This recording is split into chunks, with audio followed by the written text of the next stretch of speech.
Previously on the curse of Strahd.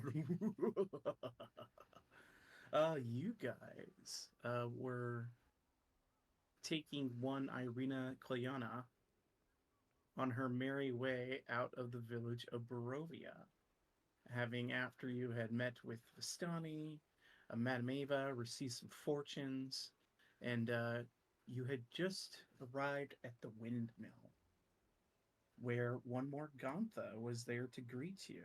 There was also a puppy there that just that dang dog ran off. Oopsie doopsie. And there was a raven there, kind of trying to warn you guys to leave and get away. But a young Rowan was taken in by Morgantha to learn the secrets of the dream pastries, which he found to be quite delicious. And as you were doing that, Ella was doing a little bit of second story work, sneaking up into the scaffolding that ran the outside of the windmill to see if she could spy anything. You got to that second floor. You guys did hear some other voices inside upstairs as well. Um, one telling other voices to hush up, essentially. And when Ella got up to the second floor and went into the window, unfortunately made some noise and was spied by two hags that were coming down from the third floor. She fled out the window and jumped down. Meanwhile, on the floor below, Morgantha was offering pies and then told young Rowan the very important secret of her recipe is. And then a cry came from upstairs as her daughters, it would seem, were alerting her of intruders.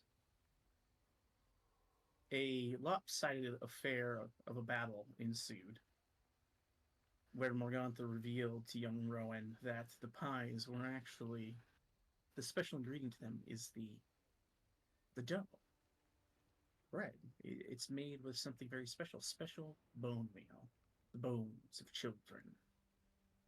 With that realization, the hags fell upon your group. Moog was the first to attack after hearing this proclamation of what these pies were made out of, and became the target of their ire that they might teach a lesson to. The battle ensued. They used a various array of powerful magics, mocking you, counterspelling simple spells, things that wouldn't even be tactically sound to counterspell, just to assert the power that they have over you. Rowan, paralyzed with fear, was ordered to stay quiet and stay put by Morgantha, of which he did.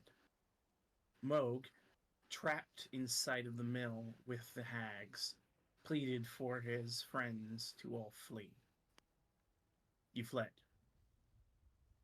sealing Moog's fate. Moog met his death at the hands of Morgantha, who tore his very heart from his chest, wiped the blood off on young Rowan, and then gave Rowan a mission to deliver dream pastries to the town of Vallaki. No threats given, merely directions. A nice bundled up package of these pies were placed into his pack, and she asked him to take his dead friend outside, which Rowan complied. You reconvened, finding Moog to be dead. But Moog had a vision of a pale star and an offering of some new form of life and the ability to shed himself of the curse that runs through his body. He took this deal willingly, and you all watched as a large pale eye took the place of where his heart once was, and his chest closed, bringing him back to life. A bit more gaunt and pale than you remember, but living, and no heartbeat to speak of, but the sounds of a rolling eye inside of his chest. But Moog is alive, pretty much. You all had a bit of a tearful reunion with Moog being alive, and then decided to continue on your way, finding a place to camp, rest out, before you would take Irina Kolyana on her way. You found on the road one Vanessa Voss, Volts, who you saved from attacking wolves, one of which was spared. You remembered her briefly from Barovia. She was a clerk who worked for someone named Madame Wachter, and said, "Well, if you're traveling these roads, I would be more than happy if you could let me join you. That would be fantastic." You agreed to let her on. She gave you information about the situation in Vallaki, warned you of a very tyrannical baron by the name of Baron Vargas, who ruled over Vallaki, demanding people be happy. And he had all manner of ridiculous things. He had festivals. Uh, Happiness was mandatory. You need to smile and just be jovial generally in the town. Otherwise, you could potentially be arrested, imprisoned, or maybe even worse. You arrived at the gates of Vallaki with Irina and Vanessa, whom did get to chatting a little bit. And you guys came up with a fake name for Irina since you were trying to get her to go incognito. And the name you arrived in was a Tots. yeah, Tatiana, which you shortened to Tots. But at the gates of Vallaki, you were met by some curious guards who had a lot of paperwork and a lot of things to get done. You had to give them their names, you had to spell it out, um, you had to assure them that you were not a Bastani. To that end, you noticed outside of the gates was one Esmeralda, the quote, what you believe to be a Bastani or not a Bastani waiting outside. She spoke to you of a man named Van Richten and said if you happened to find him, to let her know, and she would be waiting outside. You asked her about whether or not she was actually a Vistani, to which she says, "They're not my people anymore." So it seems she had been one at some point. But after doing a lot of paperwork, you were asked to pay a small fee to come in. It would have been a nominal, small gold fee for the huge amount of money you have. But why do that when Natari can work her magic, her courtesan magic, and just get you guys in through the gate by sleeping with one of the guards? We don't know what she did. We don't know. Look, she needed a good time All you anyways. guys know she was playing cards. Yeah, for real. Maybe she's really good at playing cards. Yeah, they played cards. Yeah. Yeah. After their card game, you guys were allowed into the city. Um, Basically, don't be a troublemaker, be happy, and everything should be well. You found on traveling into the city, Vanessa kind of wrapped up with you guys saying, "Hey, I need some time to go talk to Madame Wachter, make sure that she's okay with me having you guys come over. We can compensate you for what you did for me." And yes, there is no war in Bossy Thing. Exactly. It's very much that vibe in this town. Yeah. You after speaking with her, she basically informed you, yeah, she needed to go talk to Madame Wachter, warned you about some stuff in the town, and said she would meet you guys, or if you wanted to wait at the Blue Water Inn, eventually she would come collect you once she got the clearance to get you guys in to talk to her mistress. So, with that, you guys did a little bit of exploring, hoping to find some people who can maybe repair armor, as well as sell you some things. It was pretty late, but you did find a vendor who was willing to repair things down in the stockyards. And in the stockyards, you also saw that there was a large wagon with Rotavio Circus on it, and inside was a saber-toothed tiger wearing armor, strangely enough. You Moog soothed the beast and realized that it was quite tame, and it did not seem to be upset to be in where it was. You know, it's obviously an animal that was trained and was probably used to captivity. So you guys decided to not release it in the middle of the night, which is probably a good thing. Um,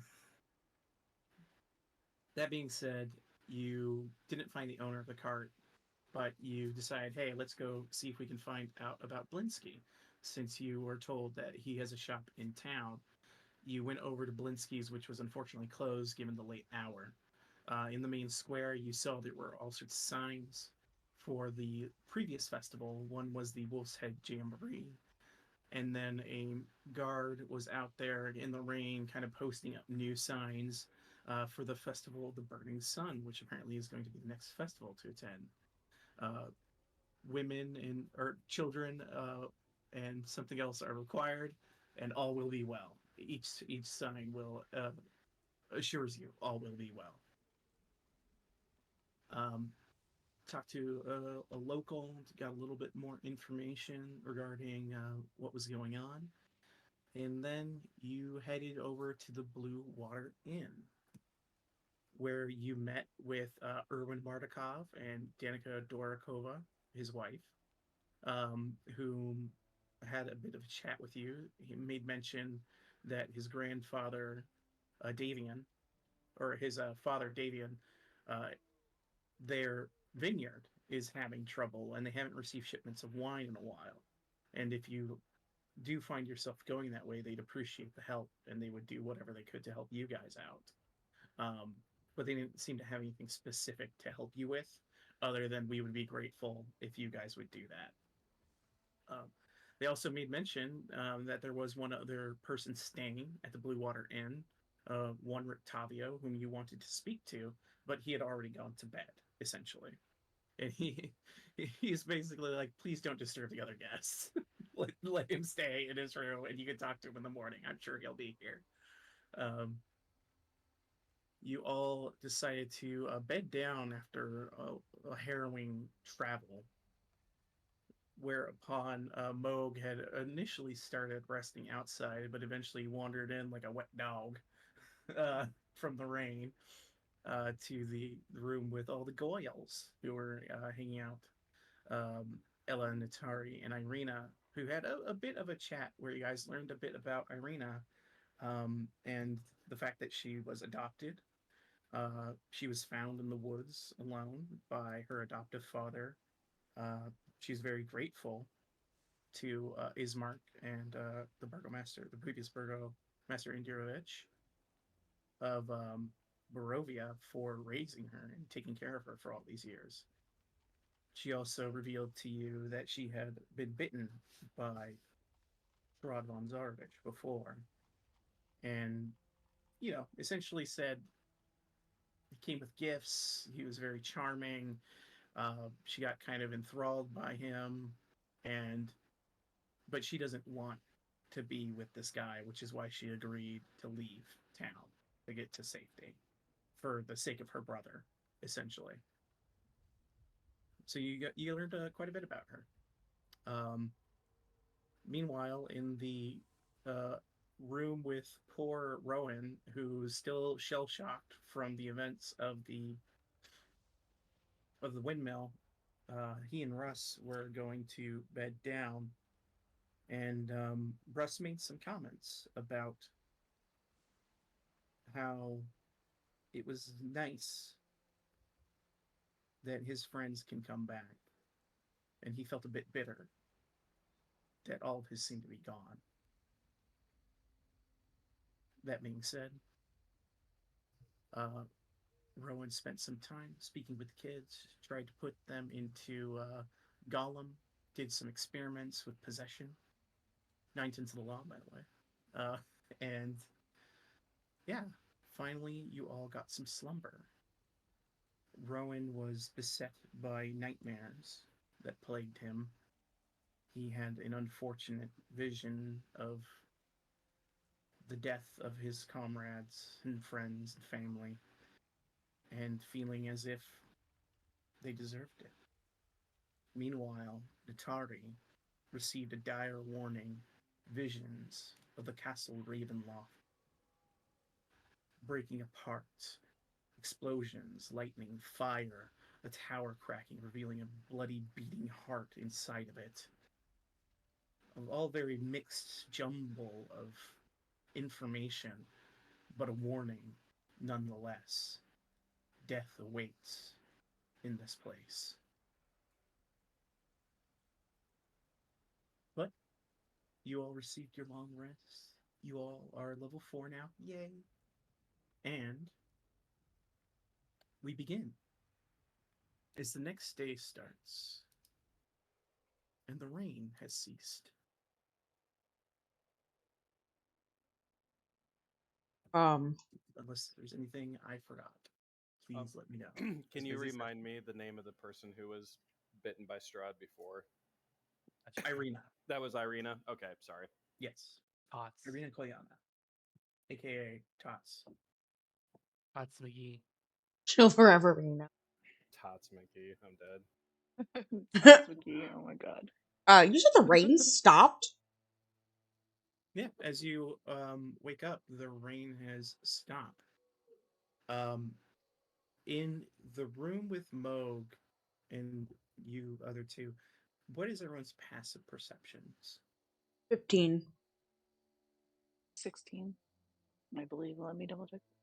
I'm Yeah. not in the room. 16 for Moog. Yeah, all of you, except for Irina, because her passive perception is not great.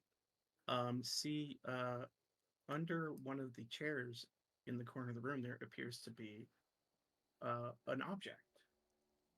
It's hard to make out from where you all are sitting, but there's something there. I think Ella is. She does not hear the pitter patter because that she just wants to look out the window. Moog, you find what appears to be a crudely whittled, not an emblem. What am I thinking of? A charm of a bear. Ooh. Really? Yeah, and give me a history check. I'm going to give you advantage.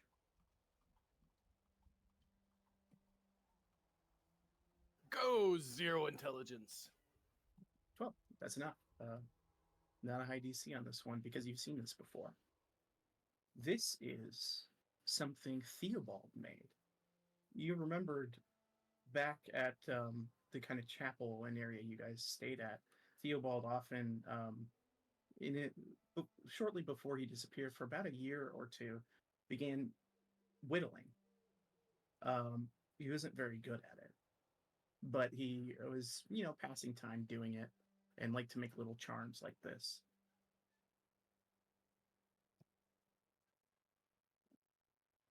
Moog brings it over to Ella, then shows her what he found. Ella gazes away from the window, and would Ella know what that is then? Too? Yeah, once Okay. he points it out, you guys have all seen these before. You think that It's Theobald is here? This room? It would make sense to me. Should ask the guy at the front. He seems reasonable enough and not super corrupt, so sure, We never did say that we were looking. No, but we could ask him where this came from and gauge his reaction. Yeah, let's do that. And Moog, if you want to look it up on D&D Beyond, you should find Theobald's bear charm as an item. Also, Moog, it's not raining. It's rained the whole time we were here. Can you see the sun? I look outside. Tabletop. It hasn't rained the entire time. Yeah, I thought it was off. When did it off. stop? It's off. Oh, is it? Yeah. It's just not sunny then. It's just, you look out, there are still torches lit. There are still, it's still pretty dark. It's a little lighter you could probably see okay without the torches, but no sun. Yeah, no sun. Nat pokes at Irina, and she's like, "Hey, what Yes. is up with the weather here? What it's like 1 minute it rains and then it doesn't? Is that like some kind of regional thing?" Well, just be glad you're not here during the snowy season. So The snowy season? Is it? yes, sometime. She nods. Oh, that's our zone though. We're from Icewind Dale. I love the cold. Yeah. Oh well. I mean, there are mountains where it snows quite frequently. I heard clopping. Was there I clopping? did too. Was that intentional? It's just horses in the general region. It's part of the backtrack for the town. Okay. We just Beautiful. know. Yes. Suspicious clopping. I heard clopping. I was like, is No. it part of the generic music, or is it like, was there supposed to be a horse approaching? There's no need to key in on that. It's not a clue. I feel like it's a clue. Write it down. Write it down. Write it down. It's a fucking clue. Write it down. Write that shit down. Write that down. Clop. But- How many clip clops were there? Have you, 5. as you guys are conversing in here Guys, suspiciously about I've horses, got a raging clue. Rowan, in your room, you awake after your terrible nightmare,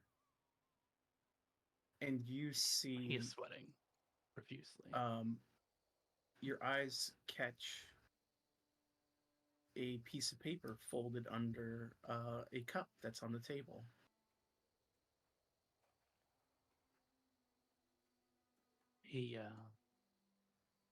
He's fidgeting around and he sees that. He picks it up. He's just trying to get anything to take his mind off of what he dreamed of.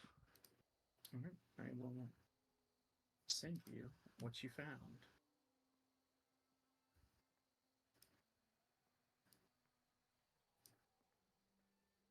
Find a piece of paper with very familiar handwriting.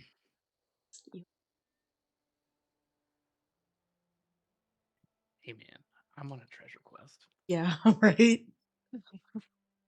Treasure. Fucking pirate. And you didn't know it. And you do have that dagger, which you guys have not done much with. Yes. Yes. But Blinsky. Oh fuck. yeah, you see MGG's out there, just Scared the standing shit guard. out of me. I actually jumped in my chair. As you're startled, my it turns God. around and gives you a thumbs up. Fucking MGG. You gotta move. It had a smiley face too. I know, it's so creepy. Hey, can you get Rowan? Can you comprehend that? Can you get Rowan? We found a It stares bear. at you. No, okay. Can I try and move it, or is it pretty stalwart without Rowan's You command? need to do the robot dance. Oh yeah. Ella starts roboting to open door, swings her arms and then Stares points at you. arm. It's not Not working. Really Nat. Get into it. Okay, I really get into it. Can I performance check this robot? Yeah, give me a performance check. Oh Why is it yeah. at her door? Because it was guarding, remember? Yeah, I was guarding. When we were sleeping. I'm really Yeah, doing that yeah. robot. I am doing that robot. Yeah. You were also a It's just- rat. You do a dance that doesn't exist. Uh-huh. In Faerun or Barovia, for that matter. The automaton's orders to stand watch over your room remain. It stands there staring at you, turns back around, looks down the hallway, and you can just walk by it. Okay, cool. I walk by it and then I knock on Rowan's door and go, "Hey, we found a clue. There's clopping outside. Also a bear. Are you in there? Moke has the bear. Rowan, are you in there?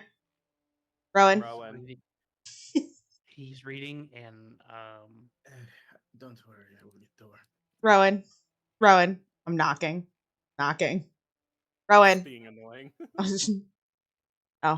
Hey, Yes, Russ. yes, Is Rowan in there? yes. He's right there. Did he hear what Thanks. Did he hear what I said? I don't know how soundproof these He's are. looking down this piece of paper. He's not paying attention to you. No, I don't think he is. Oh, paying He is He's reading zoned something. in. did he find paper, his favorite? Sure. When he's done, you guys want to come downstairs? Got stuff to talk about. There's He clapping looks back outside. at Rowan, focused on a piece of paper, looks back to you, looks back at Rowan, goes, I suppose I can just go downstairs now. But how will Rowan know to come downstairs? I'm pretty Rowan- sure he can hear. Rowan just brings up his hand and waves them off. Got it, Rowan.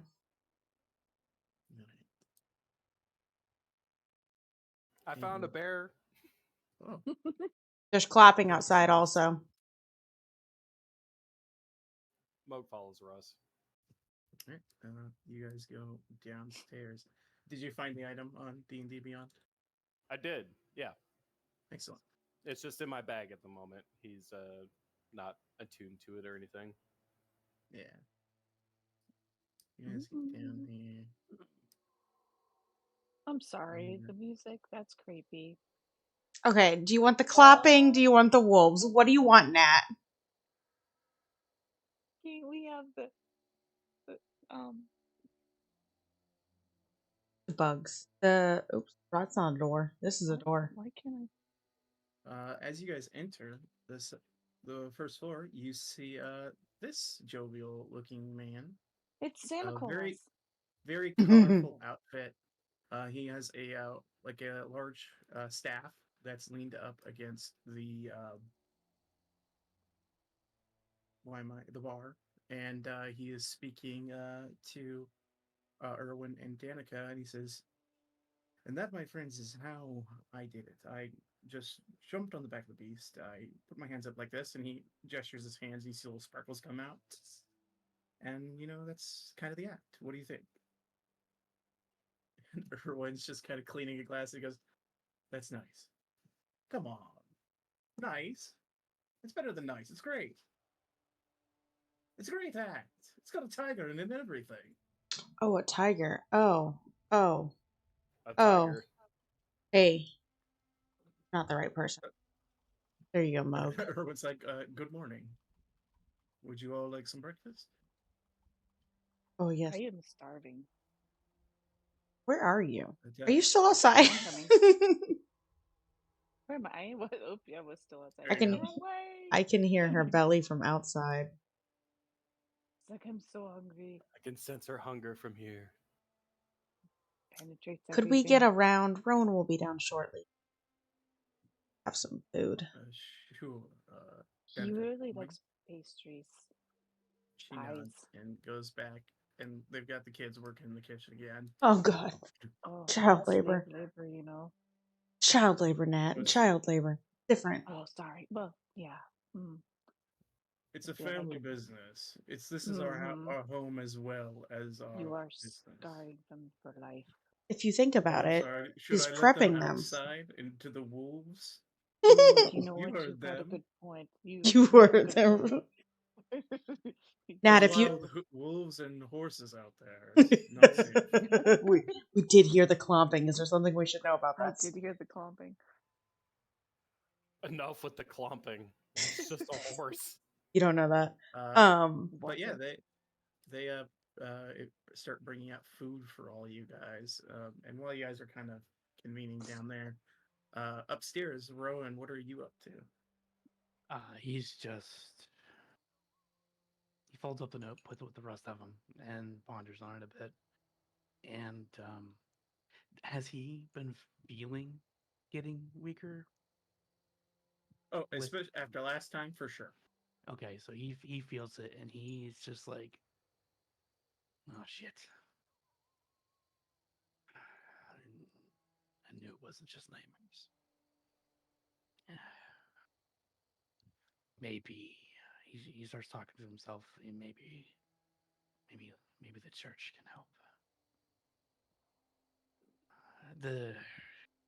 Whatever. Where'd they go? Does he see them downstairs?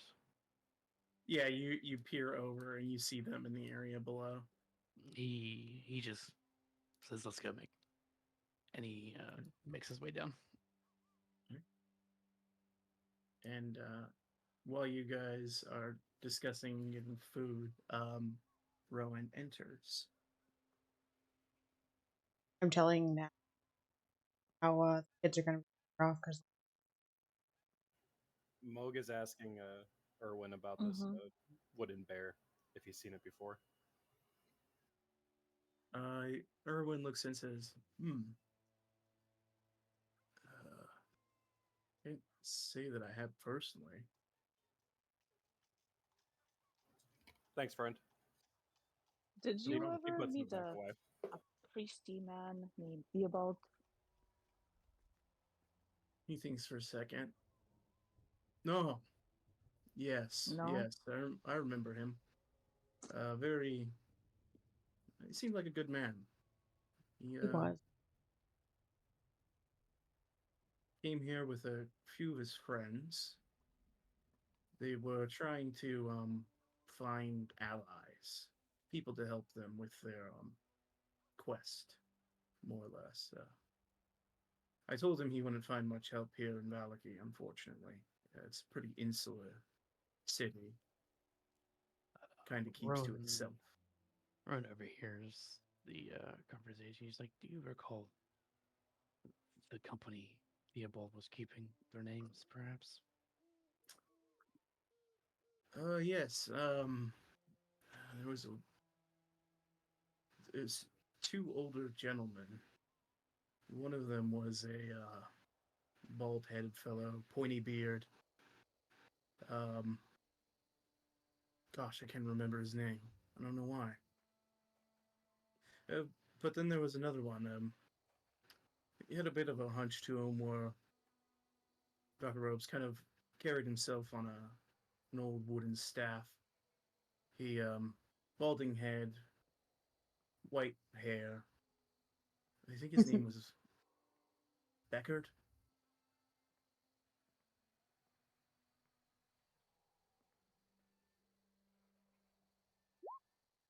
What's his name? Beckard. Oh, Beckard.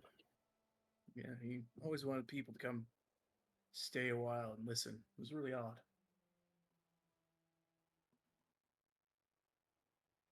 We didn't hear that name, did Beckard we? Bane.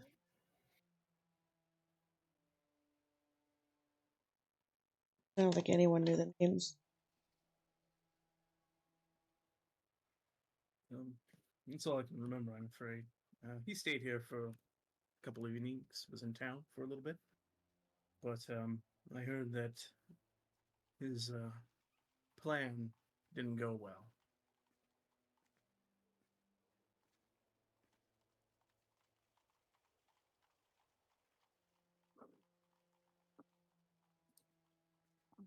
I see.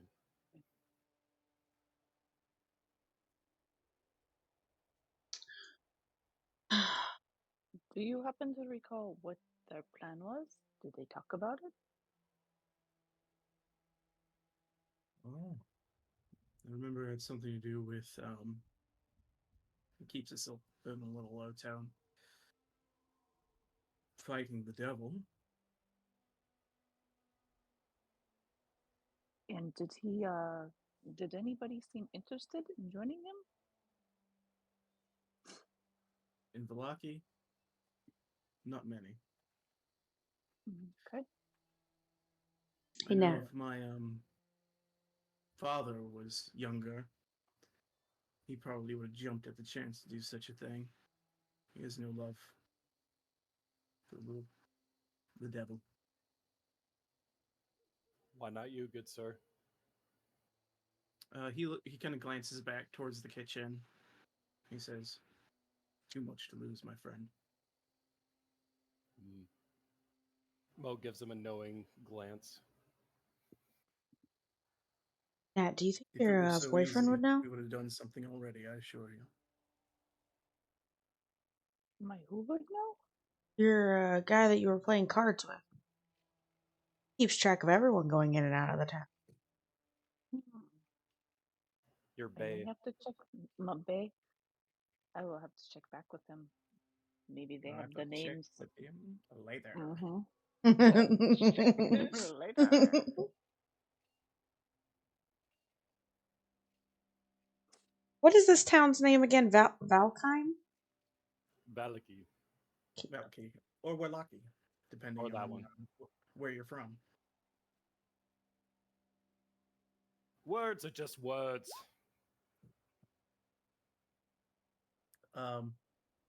But you watch as some light on in this room. There we go. This man over here kind of finishes eating some food and finishes a drink, and he goes, "Well, I appreciate it, Erwin. As always, I'm sure. Please come by, come by. You have to watch the show. Your kids will have a fabulous time. I promise. Free, free tickets on me." And he reaches into his coat and he pulls out four of these tickets for Rictavia Circus and hands them to Erwin. And Erwin says, "You still have to pay." And he goes, "Of course I'll pay. Of course I'll pay." And he starts patting around on his body to find his coin purse. He's like, "It's here, assuredly. One moment. How much?" And after a moment of talking, he produces the money to pay for his meal. The rogue smelled money. The rogue heard about this cat twice now. So you think it's okay to just like leave your animals in the rain all night, lonely? Yes, and you see Erwin has packed away some meat for him and has kind of placed it inside. He says, "Thank you, Alright. I need to go feed the cat." So Poor thing. Oh, can we come? Can we come help you? poor thing. It's Why do you say poor thing, ma'am? I do you dislike the circus? We Sounds saw like it late it's last crazy. night. Yeah, what Matt said. It's not really about the circus. It's about like it's in a cage all night. It was really sad, and we wanted to let it out. But then we were like, we don't know what kind of beast this was, so it might rampage the town. We didn't want that.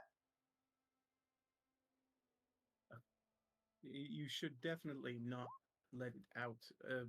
He is trained, but it could be dangerous if I'm not there to issue commands. So he likes you. Well, yes, I trained him. Nat like glares at him.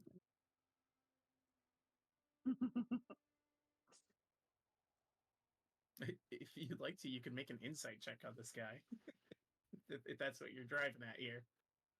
I mean, when we looked at it, it looked well cared for and fed, so it's not like it was beaten up inside of a cage. No, true. It's not, but it was in the rain. It was sad. It wasn't in There the it rain; is. it was covered and protected from the rain. It was in a. Yeah, this guy is.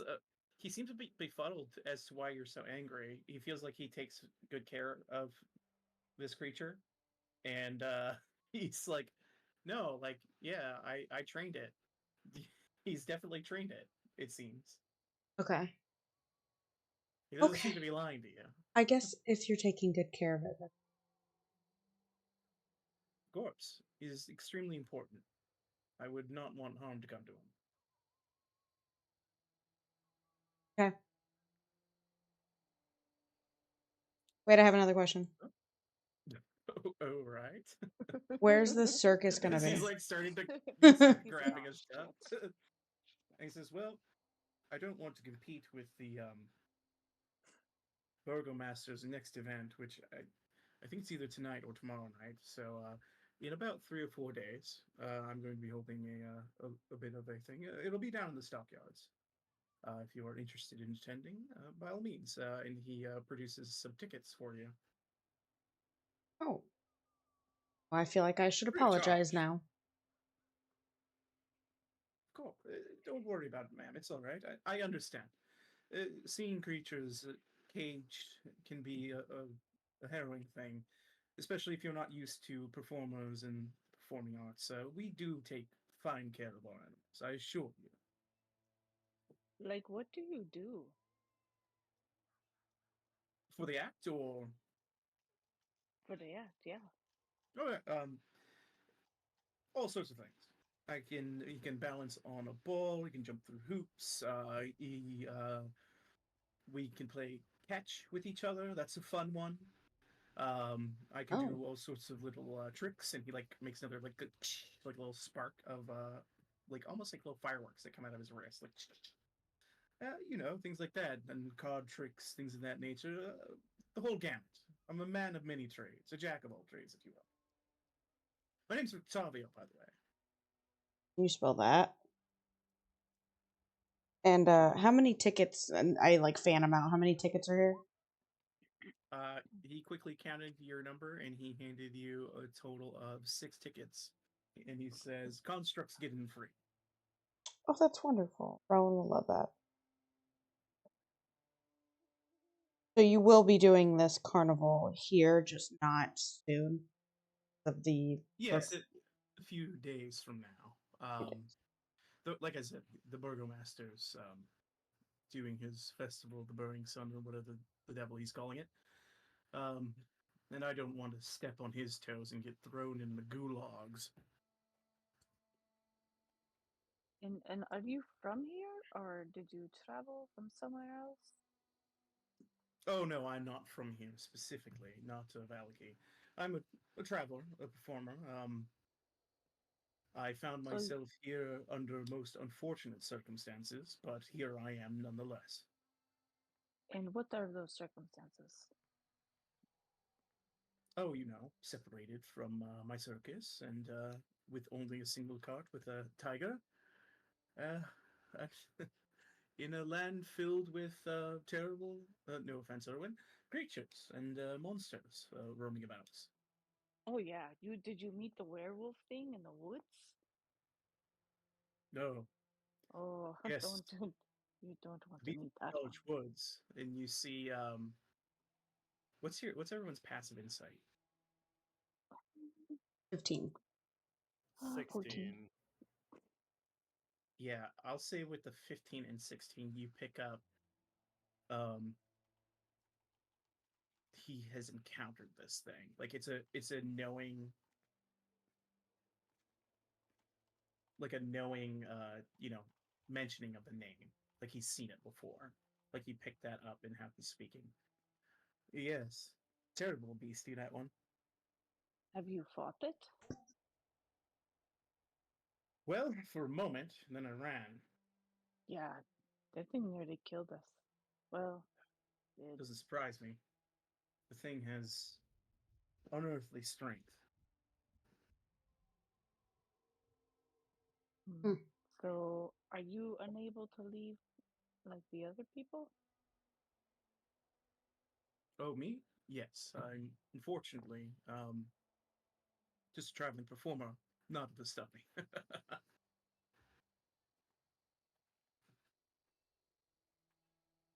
Mhm. And how long have you been here for? Oh, probably. Oh, it's hard to count the time. 7 months, 7, 8 months, maybe a year. Runabout. Dang. Okay. Hmm. Did you ever happen to run into our friends Theobalds and their whole plan to take on the devil? I did hear about a big hubbub outside of the castle Ravenloft, but I didn't run into anybody or speak to anybody who was Hmm. involved with any of that. Hmm. Mhm.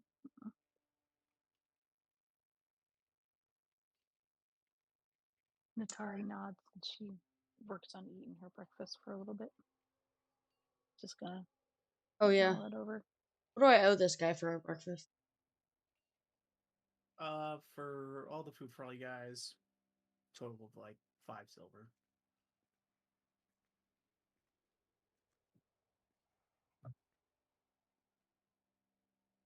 But you watch as Rotavio's kind of grabbing his bundle and his eyes kind of scan over the crowd of you. And as it goes and glances over Irina as well as Russ, the people with passive insight of 15 or higher see that he pauses just a moment, looking like in the general direction of both of them, and then he kind of shrugs and starts to stand up to leave. All right, well, a few days' time, be sure to stop by. You should remember, all will be well in Vallaki. Keep those smiles on. He gives a big smile as he starts to walk out the door. Nat smiles at him. Ooh, he says. Moog just like stares him down as he leaves over his cup. As he like walks out the door, he sees Moog staring at him, and he's like slowly closing the door, and he goes, "Big smiles." I was smiling. What's wrong with my smile? And you watch. Oh, Nat. He heads down the street, Hmm. I don't know. I roughly in the still think direction he's of the suspicious. stockyard. It seems.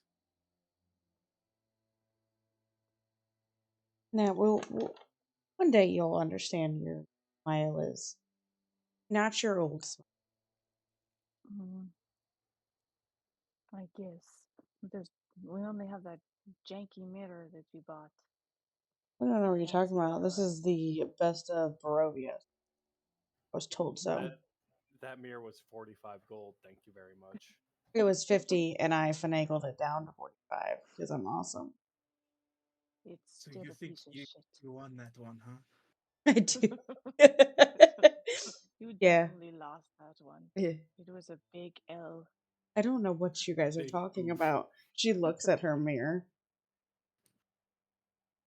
Thing's beautiful. This mirror of lies. Do we still have the rooms? Or were they Uh, just for the night only? Erwin looks to you and says, "If you'd like to rent them for a couple of days, I can definitely give you access to them." Um, yeah, Nat just wanted to do something um upstairs Oh, without if you prying just need eyes. a moment, ma'am, feel Yeah. free. Uh, we'll say checkouts in at 11. He gives a Okay. smile. Perfect.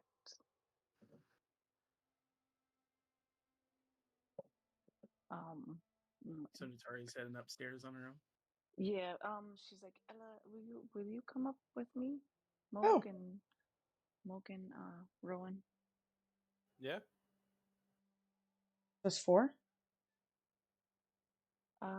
Well, yeah. You know what? All of you, just come upstairs with me. I want to try something, and I want you to be there. Team meeting. Team meeting. I don't need those. You look around the empty tavern and head upstairs for privacy. Yes. Unless Um, she, I don't, if she could ask Homeboy to leave his own tavern. Like, could you He says, step out "Yeah, I so I should could be probably with stay you? up. Go ahead and use the room." Yeah. He'll let you guys head upstairs. Does everyone go upstairs? yeah. Yeah, I do. Does Rowan go as well, Toast? Rowan goes, but he leaves Mick down here because he forgets. Okay. Okay. I'll leave Mick down there, and he's like, you just hear a sigh from Erwin. He's like, "Oh, the automaton." Oh, Automaton. You guys come up to this room.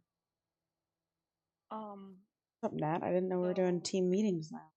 we're doing, so I'm I glad think that you decided to include me in the team meeting. you are part of team. We haven't come up with a name yet, but I'm going to Definitely come up task with a you for name. coming up with a name for us. Yeah, we're Team Star Force. Team Star Force. Team Star That's Force. So what? I think I would like to see if I could see Theobald, because I just have a nagging feeling he's stuck somewhere and he could be alive. So tabletop, I would like to use the spells that you gave me where, but Oh, I can't access it, unfortunately. it is the Can't scrying spell. the scrying Uh, spell. um, I'm here's- sorry, you're going to do what to Theobald now? I We would thought like he's to dead. see I if he is not dead and he is somewhere within that castle, maybe we can get the vision of him. So, the way the spell works is It's a divination spell. It takes 10 minutes to cast. I'll make an item for you later, Joey, so you can just cast from it. Okay. And I'll add it to your inventory just so you have it. Okay. And basically, with it, you can see and hear a particular creature you choose that is on the same plane of existence as you. The target must make a wisdom saving throw, which is modified by how well you know the target and the sort of physical connection you have to it. The target knows you're casting the spell. It can fail the save throw voluntarily if it wants to be observed. So they need to be cognizant that you're doing it for them to allow Mhm. you to do it. Um, but you So the modifiers for this is you know the target well, so he would have a Mhm. -5 if he's alive to the save. Okay. And you do have a possession of his, Mhm. um, Yep. so that would be That's another -4. So okay. total of -9 to his Okay. save. It's safe. Okay. If he's alive. And yeah, on a successful save, the target isn't affected, and you can't use a spell against it for another 24 hours. On a failed save, the spell creates an invisible sensor within 10 feet of the target. You can see and hear through the sensor as if you were there. The sensor moves with the target, remaining within 10 feet of it for the duration. A creature that can see invisible objects sees the sensor as luminous orbs about the size of your fist. So if someone who can see invisibility is near the target, they will see it. Okay. They'll see you scrying. But that's pretty much Would how it works. would a Theobald's carving help with this? Like having Yeah, something that he had? Okay, yeah. Moog makes sure that Natari has it and is aware of it. Um, does the person, like, let's say like somebody did have they can see invisibility, can they tell who is scrying or just that it is happening? that's that someone is scrying. They just Okay. say hi, which for Natari is a burning violet star. Awesome. Okay. So So you wish, how do? Yeah, I wish to proceed. yeah, because for your use of it, you don't require. Hold on a second.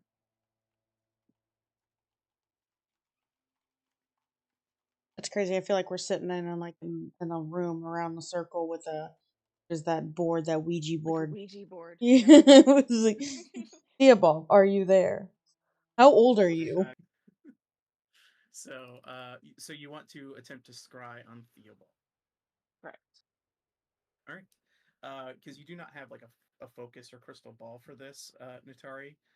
You guys actually just watch as Natari begins to focus. The symbol on her head begins to alight with the violet light, Whoa. as that is what is granting her the ability to scry. I'm going to go ahead and do a private roll here.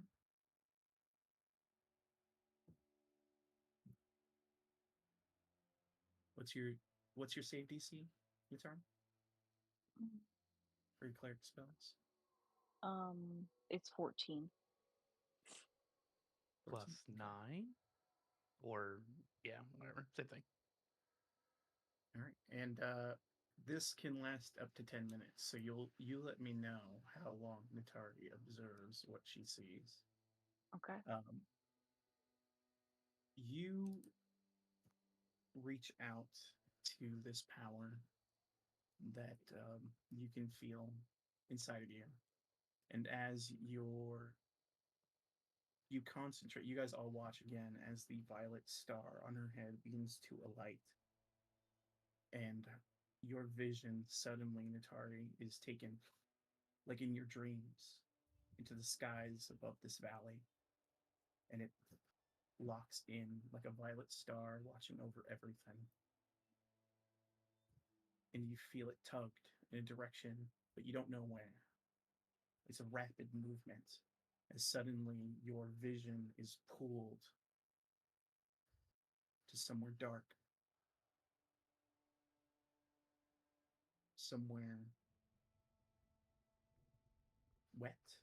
You hear dripping water. You see around you, very dimly, barely lit, like a cell, a metal cage, stone walls,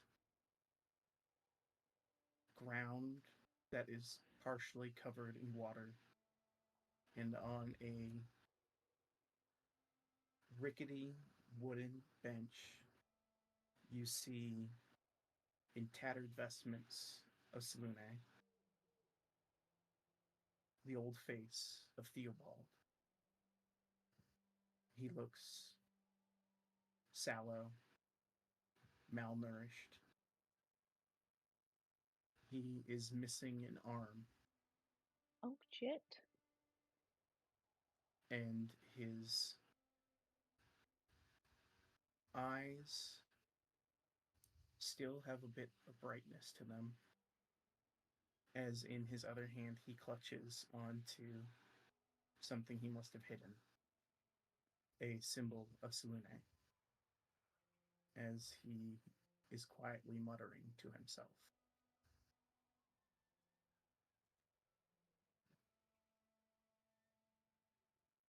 Okay. Now, as Natari's doing this, can others see what she's seeing? This is your I vision don't know how that only. works. Okay. Yeah. You guys, Latari's eyes are just kind of like rolled into the back of her head, and the symbol is a light as she's observing. I think you can still speak to everyone and describe what you're seeing. So as she's seeing all that,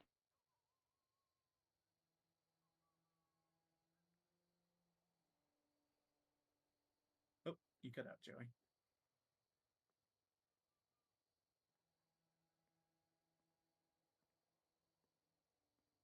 Joey, did we lose you? yeah. Sorry, my granddaughter is trying to call me Oh, no worries. on her iPad at the same time. I was like, oh shit. Um, uh, Natari's like, um, saying this out loud at the same time. It's like she's seeing everything. Um, and can he sense that she's there or no? Not at all. It doesn't seem like he has any recognition. Theobald didn't have any ability to see invisible things that you could recall. Okay. And you look at him, and the arm that is severed is his shield arm, because you knew he would, when he actually went out of the field, he walked with, kind of chainmail, a shield, and a mace, kind of a classic cleric. But Okay. it looked like his shield arm was severed from his body. Um, and then looking around the cage, is there any other indicators of like where it might be? I know you said it's dark, it's kind of watery. Are there any signs Yeah, of like food that's been deposited or anything?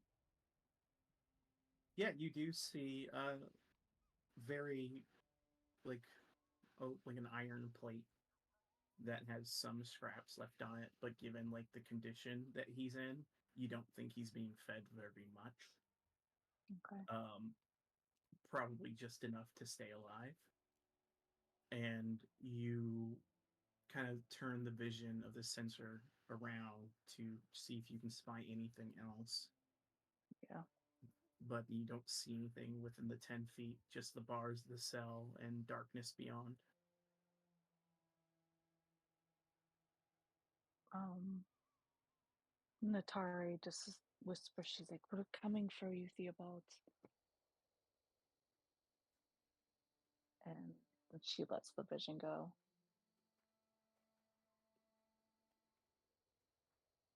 I think as Nat was describing this, Ella had taken her hand, and like as she opens her eyes, or what, however you're doing this, she's like, "He's alive."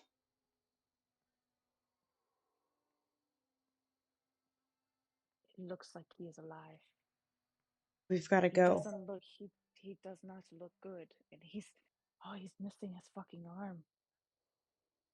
Which arm? His shield arm. Wait, he went down fighting. Well, Yeah, your vision clarifies as you guys watch the violet light on her head disappear. And then as you speak, Russ, or after it's done, Russ speaks and says, I'm glad that your mentor is alive. Um, are you able to do that to anyone? To look You upon know, I, I, it has to. Yeah, I can do it for anyone. I think. I don't think it works quite as well, or the chances of them knowing are not as well. But do you have someone in mind? Yes, my friend Skeets O'Hare. It. Oh, Would oh, okay. try to look upon him.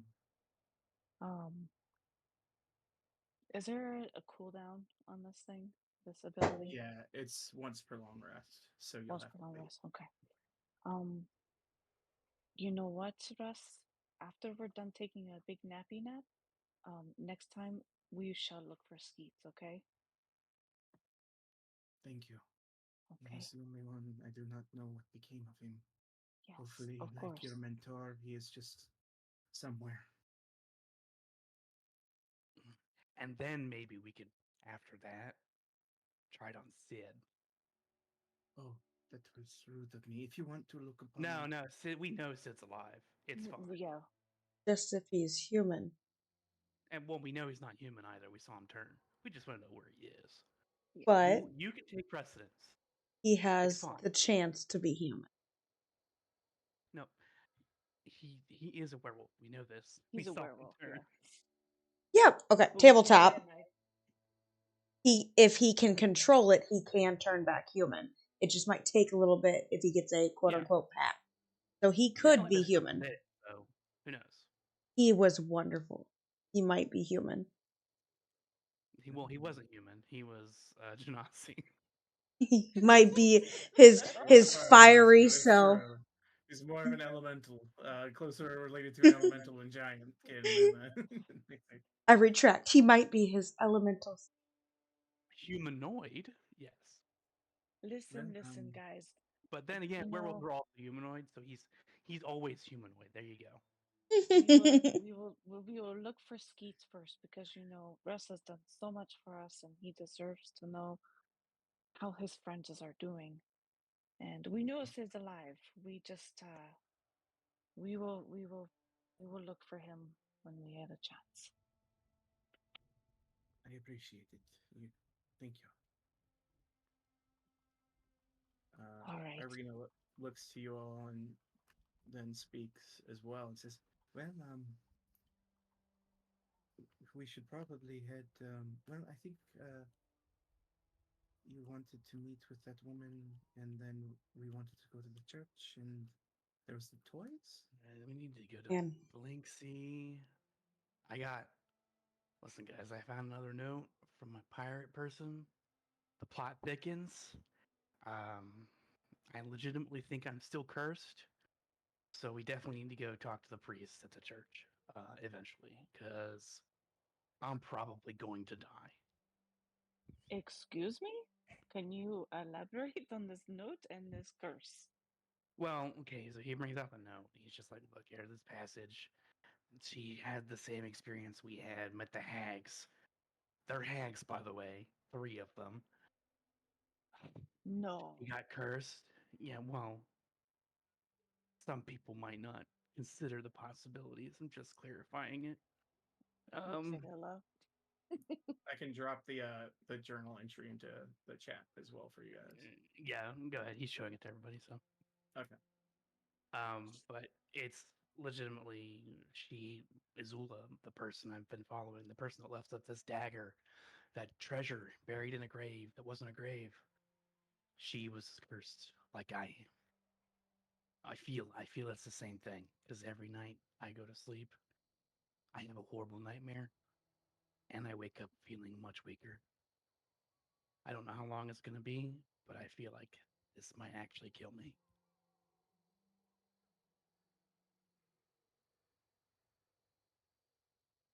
We should try and find you help as soon as possible. we can't lose someone. I know 2 of us have died and come back. I don't want to take that chance. I don't want to take the chance. I don't want you to die. Thanks. I don't want me to die either.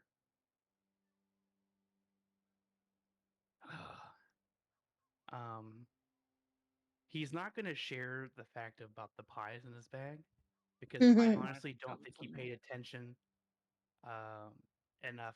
I don't think he was aware enough of his surroundings to realize what the hags put in his bag, nor did he actually hear them.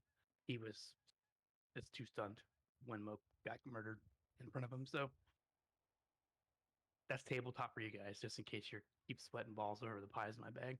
Because you know they're there, but you don't. But also we don't. Yeah.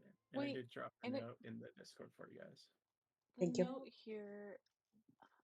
What do we know about this pirate? Because it says I made mention to it of the Selûnite in our group. Like, Well, was this person with Theobald? no, that's why I asked the guys' names. Maggie's not part of his group. Okay.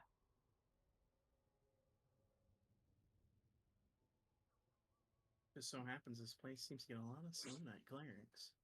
Yeah, I guess so. Legitimately. It does. But it's also vague. It says they. Look, guys, our secretary makes valid points. Tots.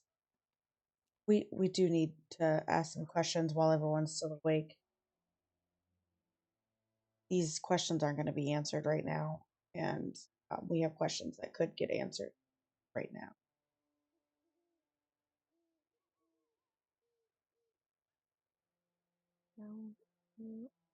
What? We're said through Tots that we wanted to go see all these people, so we should go. And so I was like, the secretary said we should go. Makes a valid point. Because you wanted to go talk to that person about the dagger. And I'm Who's the also secretary? curious about the Tots. That's sexist. Oh my gosh.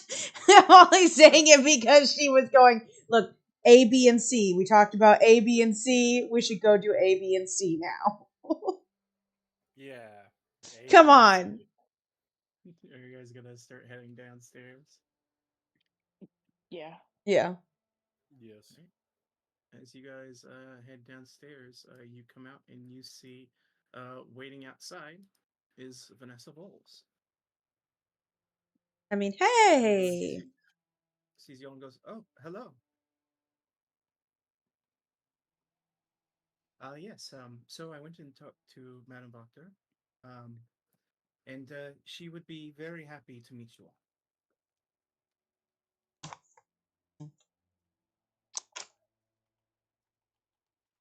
So, Rowan, are you okay putting away you're putting the dagger thing after this? Yes, it's fine. He do I have to verbalize commands to my robot, or can he just like kind of feel when he didn't move? It walks outside Cool. and stares. Does it still have a smile? In combat, you do have to, give the actual bonus or whatever to do the thing. But we'll say in RP, it just kind of follows around. So does your madam want to see us right now? It would be best to do it earlier in the day. But if you have errands you need to run, I'm sure she will understand. It's fine. We can visit and pay our respects there first. But I do want to. She may even know about this dagger I have. I don't know. Okay. That's right. The curious dagger you have. Yes, she might be able to help with that. She is a well-learned woman.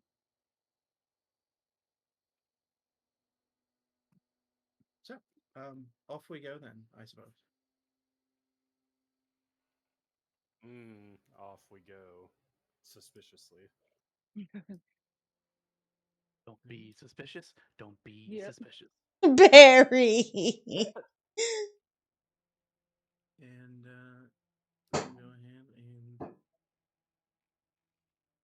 I'll just take you guys directly to. Well, I'll show you on the map where you're headed first, so you know where you're going.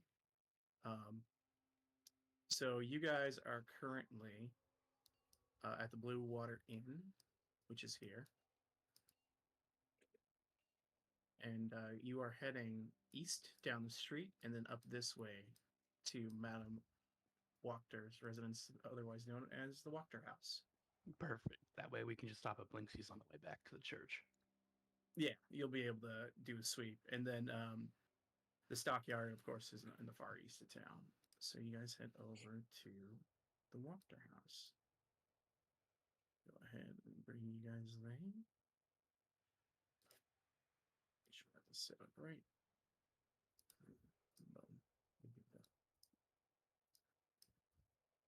As you guys arrive, you see that Vanessa walks into the door. You see, let me describe this for you properly. The Wachter House.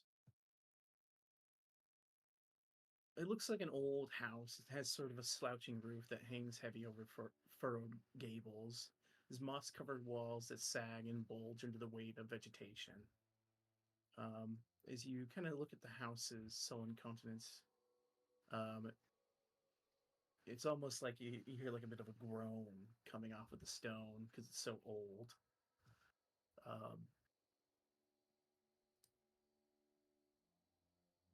But as you approach, Vanessa kind of heads up, and this is sort of like a little entry walkway. Comes up to the door, knocks on it, and eventually you hear a door open, and then a voice on the other side go, "Yes, who is it? It is Vanessa Walls is here, Madam Octor, your clerk." "Oh, Vanessa, good, you're here." And you hear the door unlock, and she says, "Oh, you've brought them. Excellent. Vanessa, please come in. The rest of you, please come in." And you see this woman start Okay. to usher you in. Those cheekbones, And, though. She looks like she's about to sell me some goop. Not the goop. Joins, and it's the room on the left. She Oh. motions you. I'm like, Oh. I am in my own room. I'll pull you guys in there if you're all heading in there. Yeah. Yeah. Do you want MGG to follow or hang outside? He could just stay at the door. All right, he'll stay at the door. Us will enter, and yeah, it looks like there are some things set out on a table for you guys. Just some general like food, like snacks and things like that. And you see, she kind of comes in, sits at the head of the table on the other end, looks to you all, and says, "Yes, I want to thank you all for your fine work in assisting young Vanessa in her duties. I appreciate you all taking care of her and saving her. Vanessa, go upstairs if you would, darling, and fetch the reward for them." And Vanessa kind of gives a bit of a bow, and you watch. She's gonna close the doors and head upstairs for a second. And Madam Wachter looks to all of you. For Lady Fiona Wachter, she introduced herself as that lady. Check that out for you guys. "My name is Lady Fiona Wachter. Welcome to the Wachter House." Thanks for having me. Sorry to hear about your recent loss. "Oh, my husband, yes. It is." And she kind of pauses a moment. "It is unfortunate. I dearly love the man. And to have him die in the manner that he did was terrible." We don't know how he died. I apologize. He was stabbed to death by a mugger in the street. Did you find the mugger? Well, The crime was reported to Baron Vargas. His guard doesn't seem to care much about the people of this town, unfortunately. He was never caught.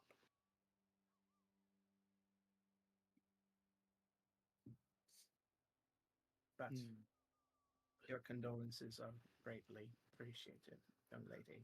Please, your names. Ella. Natari. Tots? Caesarina? I nod at her. Russ goes, Russ. My name is Russ. Pleasant to meet you, madam. My name is Ross. He says in a weakened voice. Neil. No, Mo? this This Mo. is Moog. This is Moog. This is Moog. He's gone through a little bit of something. That's all right. I understand. You're you look a bit pale there, friend. You're all right. Which one? Mo just coughs and chuckles a bit, and he says, "Yeah, he's doing great. Never felt better." Please help yourselves. And you see, yeah, it's kind of like basically like little charcuterie boards set up for you guys on the table. I love charcuterie boards so much. Russ is lactose intolerant, so I'll eat his cheese. Moog scarfs a handful of meat. Just that handful of prosciutto. You just steal some cheese from Russ. He's like, hey, I'm going to eat that. You're lactose intolerant, Russ. Rowan No, gives not. Russ his cheese. He's just like, Rowan, he's just like, Russ, go ahead, dig in. I'm really not hungry. Are you all right as well, young lad? You also seem a bit pale in the face. I'm afraid I am not. I believe I might be cursed. Cursed, you say? Yeah. Oh. Are you aware that you have a hag infestation at a nearby mill? Hag infestation? Whatever do you mean? Like hags. You got hags running around. Well, I don't know if you're aware of the lady that calls herself Morgantha. Sells pies. I don't know if she's been here or not. The people of the town of Barovia are familiar with her, but I'm pretty sure they don't know she's a hag. She is a hag, and so are her two daughters. Who look well, way older than her. And just so you know, it's not in that like petty, like, oh, she's a hag comment. Like, no, this is a literal. She's This is a been coven. hagged. They have a Like coven. a coven. Yeah, like coven hags. you see as she's like, oh, I wish Vanessa was here to take down notes. She says, all right. Oh, And don't after worry. She'll know. I've got it all written down. well, I appreciate the warning. It's often not safe outside of Vallaki, but it's honestly not 100% safe inside of it either. We're finding that nowhere is safe so far. Not even Yes. a night's rest in a bed. Indeed, things have gone to disarray as the realm has been fractured.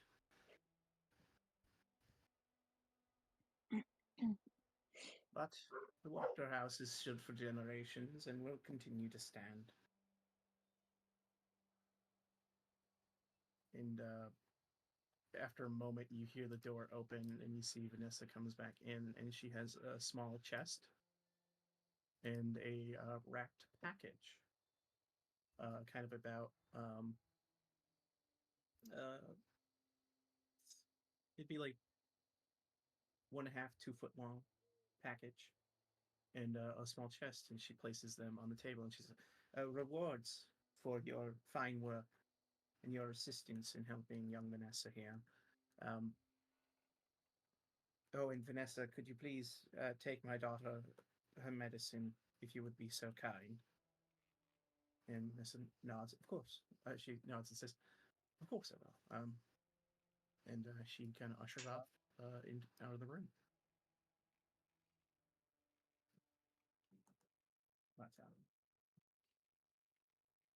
Yes, please. You'll find some gold there as well as something to help you since you seem to be involved in dangerous work. Did anyone take it? Yeah, it's just kind of Rowan, sitting right here on the table. Rowan's too Yeah. far away to look I at. grab it and open it. You open it up. The little chest has, it looks like about 50 platinum pieces in it. Oh. Money. And there is also a single diamond inside of it, worth about 300 gold. You can also use it to rez somebody. You know, You know, just in case you might need Just it later in on. case. Wink, Yeah. We're in danger. wink. Yeah, Uh, I'm in danger. And if you unwrap the package, you see that inside of it is a mace, a finely crafted mace that bears no iconography, but there is a bit of a like arcane etching into it. It appears to be some sort of magical mace. I look at Nat. Can I like Arcana check it? Yeah, sure thing.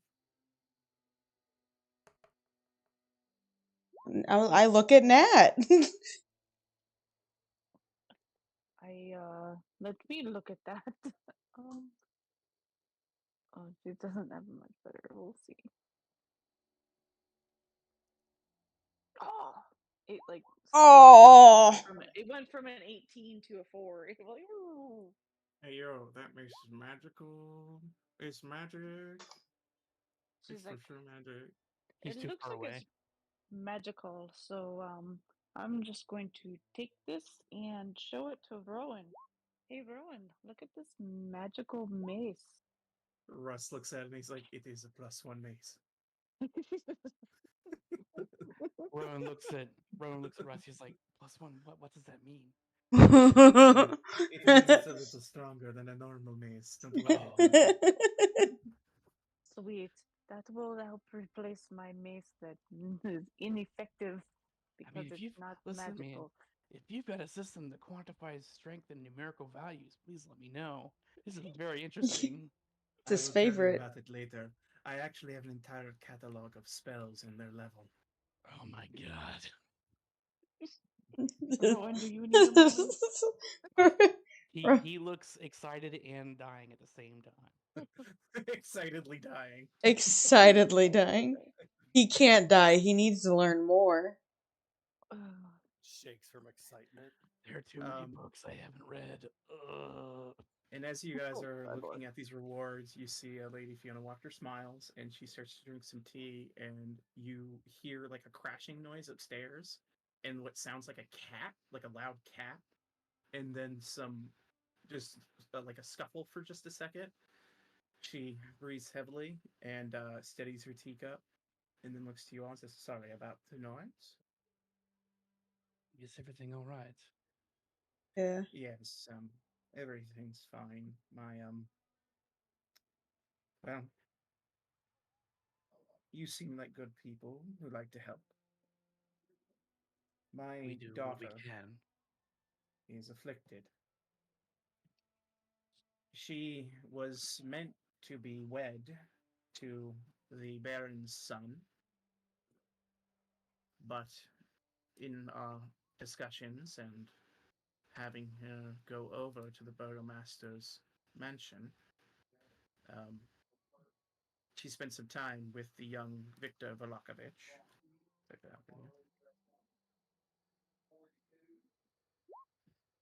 Oh, sorry.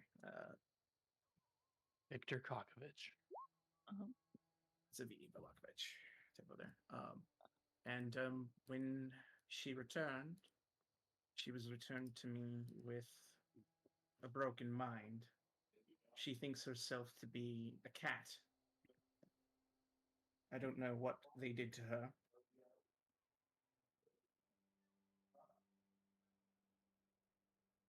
This Vallaki family sounds like a problem. They're actually the worst. I'm sure you've seen things in town. There's Yes, we've seen the people thrown in the stocks for simply not smiling in the Baron's presence. He's a wicked man. This town needs proper leadership. Do you have a candidate? She looks to you and says, "Then, the Wachter House has long been nobles of Vallaki. We have been here for quite a long time. And I believe that under my stewardship, this town could be turned to a better path. No longer hiding behind festivals, no longer giving ourselves up to insecurity and banishing all outsiders, to make Vallaki an open place that might be friendlier to people like yourselves. He's Sounds even banned the Vistani. The Vistani are no horrible people, they're simply nomads. Misunderstood. sounds like you're nominating yourself. I don't know who else in this town who would want to take up the mantle. I've spoken to Father Lucian, but he's content with his church, as a holy man would be. Is it illegal to say something that's maybe that there should be a vote for new leadership? Would that get you thrown in jail? The Baron will hear of no dissension. He throws people in the stocks, he's executed people for less.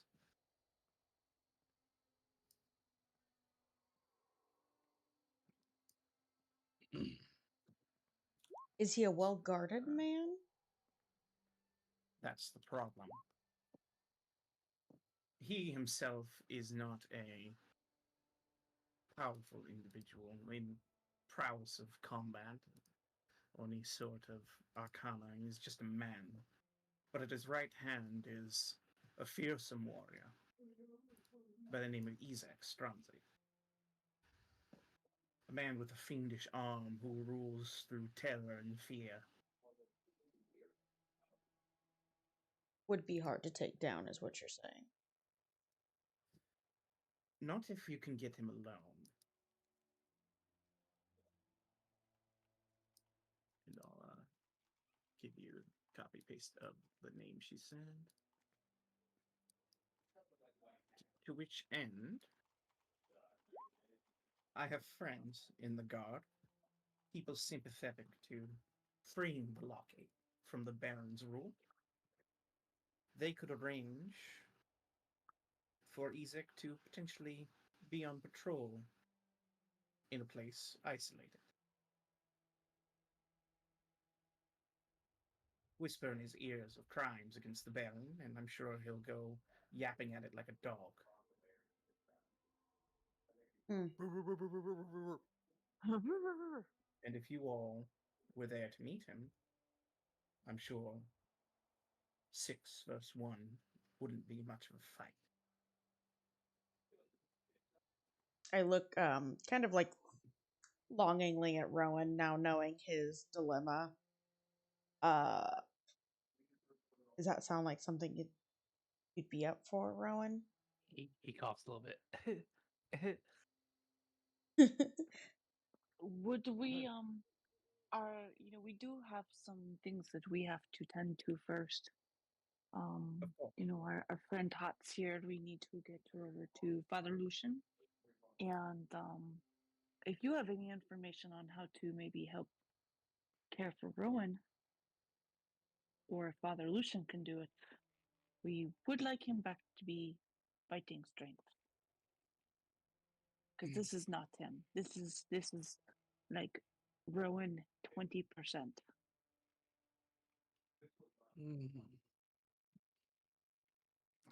She It's like I'm 80%. Bullshit. 80% bullshit. And as you guys discuss, the door opens as Vanessa Voles enters back into the room and speaks to Fiona Wachter. Ma'am, your daughter had a bit of a fit, but I gave her medicine to calm her down. She should be all right. Um, that being said, is there any other business you wish for me to attend here? If not, I do have a few things I'd like to run some personal errands, if that's okay. And Fiona looks to her and says, "Of course, Vanessa. Thank you so much for your help. Try to come by the evening if you could. I would appreciate it. Also, start talking to those friends of ours in the guard. We might be arranging something soon." Vanessa gives a nod. Says, "Well, thank you all again for all you've done for me, and please enjoy your stay here at the Wachter House. I'll see you all again, I'm sure." She gives a bow and exits.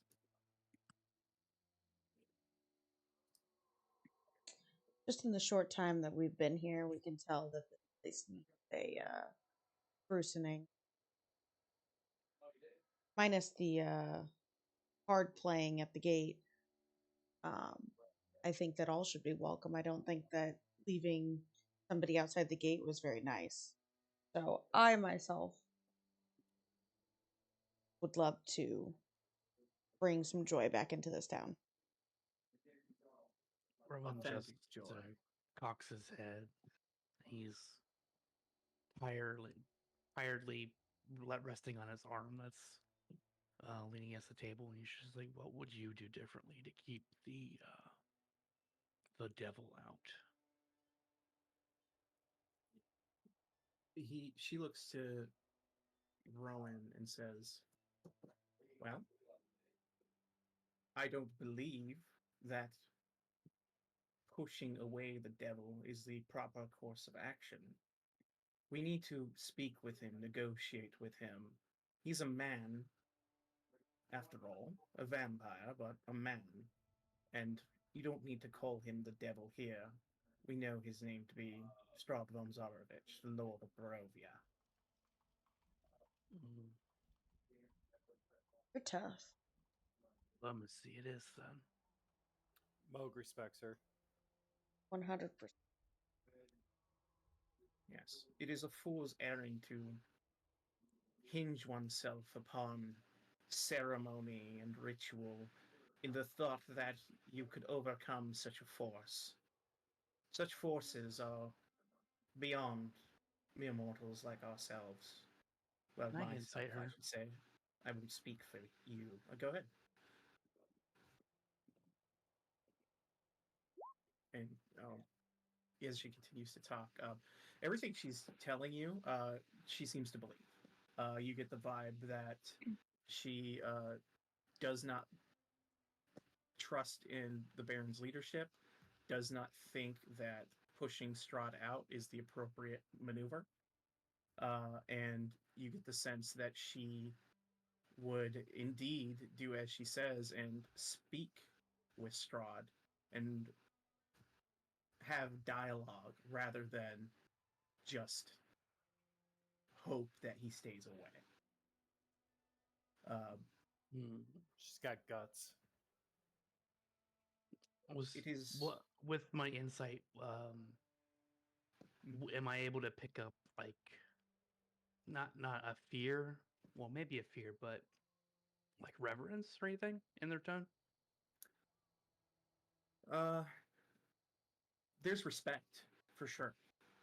With that insight, she definitely respects Strahd. Hmm.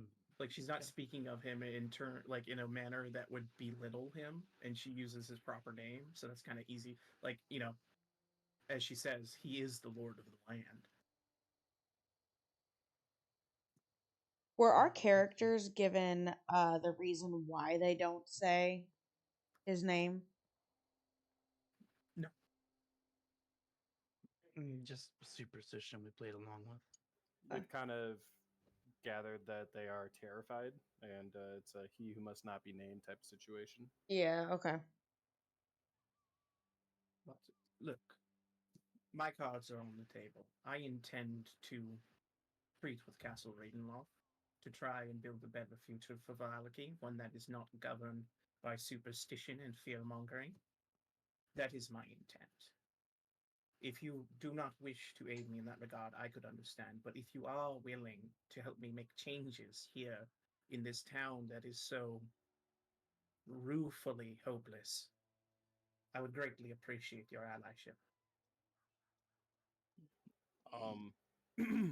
Moog makes a suggestion that our that Theobald is still within Castle Ravenloft, or we believe that he is. We want him back. I'm sure we can bring negotiations to the table with Castle Ravenloft if you help me.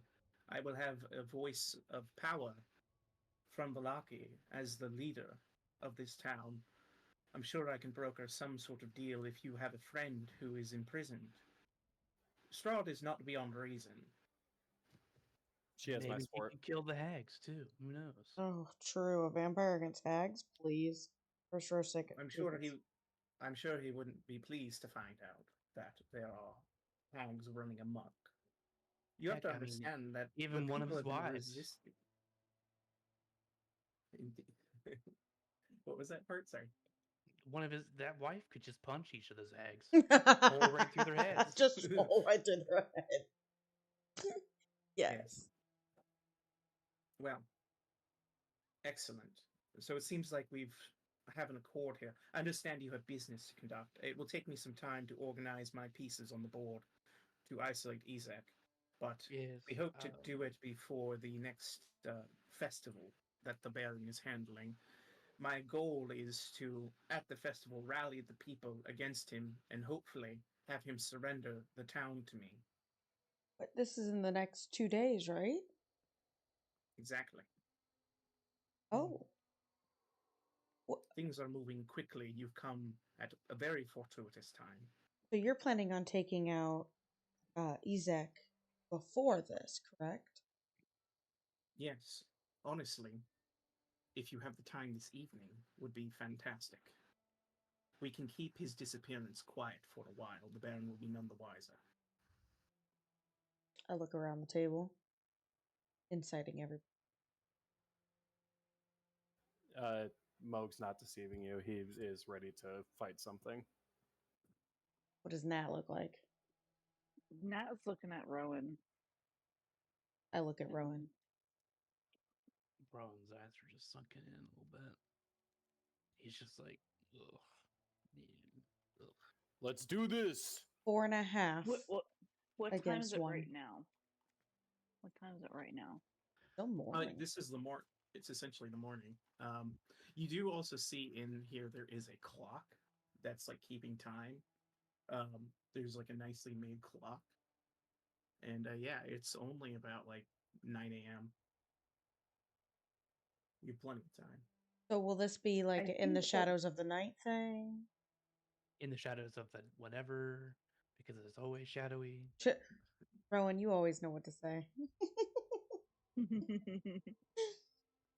I can arrange it at whatever time would be most beneficial to you, but the evening would be the easiest because it's closer to when Ezek finishes patrol, so it'd be easier to isolate him and there's less guards. You know best. I You would tell like us. to. Would we be able to see Father Lucian today? Of course, I do encourage you to speak to him. Perhaps he can help your friend Rowan here. He is a holy man. He worships the morning law. Oh, okay. Vanessa mentioned something. I've got a curious piece here. She mentioned blinks. You might be able to identify this, but maybe you've seen this before or heard the name Izula Cross. And he produces the dagger. She looks at the dagger, puts a hand out to take it if you let her. Yeah. She begins to inspect it, Um, and as she's looking at it, to your first question, I'm afraid I don't know any Zoodle cross, uh, but I'm gonna roll. This will be a +5 for her. And she looks at the dagger. Difficult to say. It's definitely finely made. I see there are arcane etchings inside of it. It is enchanted to some variety, but I couldn't tell you specifically what. Blinsky is a bit of a doddering fool of a man, but he does know quite a bit despite that facade he gives off. He might be able to help you. I see. I see. Thank you. One more thing. Um, does the name Van Richten ring a bell? Van Richten. I've heard this name. Uh, Fancies himself a monster hunter of sorts, from what I understand. Yes, indeed. A friend, an acquaintance of ours, is looking for him, but she's not been permitted entry into the town. Apparently, he is holed up here somewhere. Hmm. Well, if you have a description of him, I'm sure I can whisper in some ears and see if people have heard anything about this Van Richten. Well, he's in disguise, so I don't know if that would necessarily improve our odds of finding him. But he does have a limp and requires a cane to walk on. Right. That's some information. Not a lot of people survive with injuries in this place. So, should narrow it down a bit. I'll see what I can do for you. I thank you. Of course. And if there's anything else you might need help with, we are allies. I'd be more than happy to do what I can. I myself know very little magics, but I can offer the help of my estate, I suppose. Well, I'll only give you this additional piece of information. If you have people with children going missing, look for the windmill. The hags are abducting children. Terrible. Do when she kind of looks to you all. Are any of you practice in medicine at all? Do you know much medicine or arcana, perhaps? I've I dabble a bit in the mysteries of the arcane, and I do know that my friend Natari here has a way with healing. Mo can also offer assistance to the real healers in the group, but assistance nonetheless. Could I trouble you for a favor then? Um, If it is within something I might be able to do, sure. well, as I told you, my daughter is afflicted, and I would like very much if you could lend your eyes. I haven't been able to discern the manner of this affliction. Perhaps fresh eyes, more practice hands might have an idea. Mm, Natari nods. He's I like, I would be happy to look at her. I have something I could attempt, and if you don't mind, I am haunted, but I could ask my haunts to speak with your daughter if they might. Any E- magics or abilities you have are welcome. Well, some people turned off ghosts. These are the spirits of children. She kind of like she's drinking her tea. She kind of waves her hand, like I understand. There are many Uh, superstitions and people who fear magics, but they are to be used to help people. That is the point of it all, is it not? well, let me ask them real quick. Rose, you want to see if you can try to talk to this lady's daughter? Sure. The Rose says she will gladly assist. I didn't say that. I said sure. She said, "Sure." But a ringing yes, I suppose.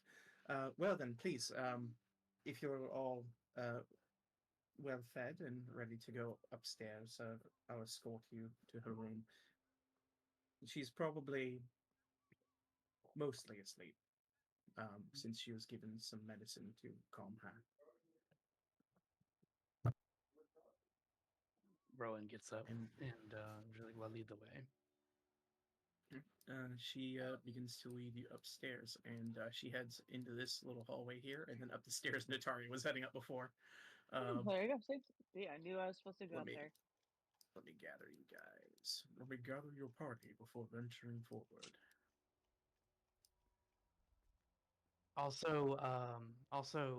Rowan is going to, while they're on their way upstairs, Rowan's like, "Hey, Rose, do you think if I put your bone piece in my hand and held somebody else's hand at the same time, I could speak to them through you in my mind?"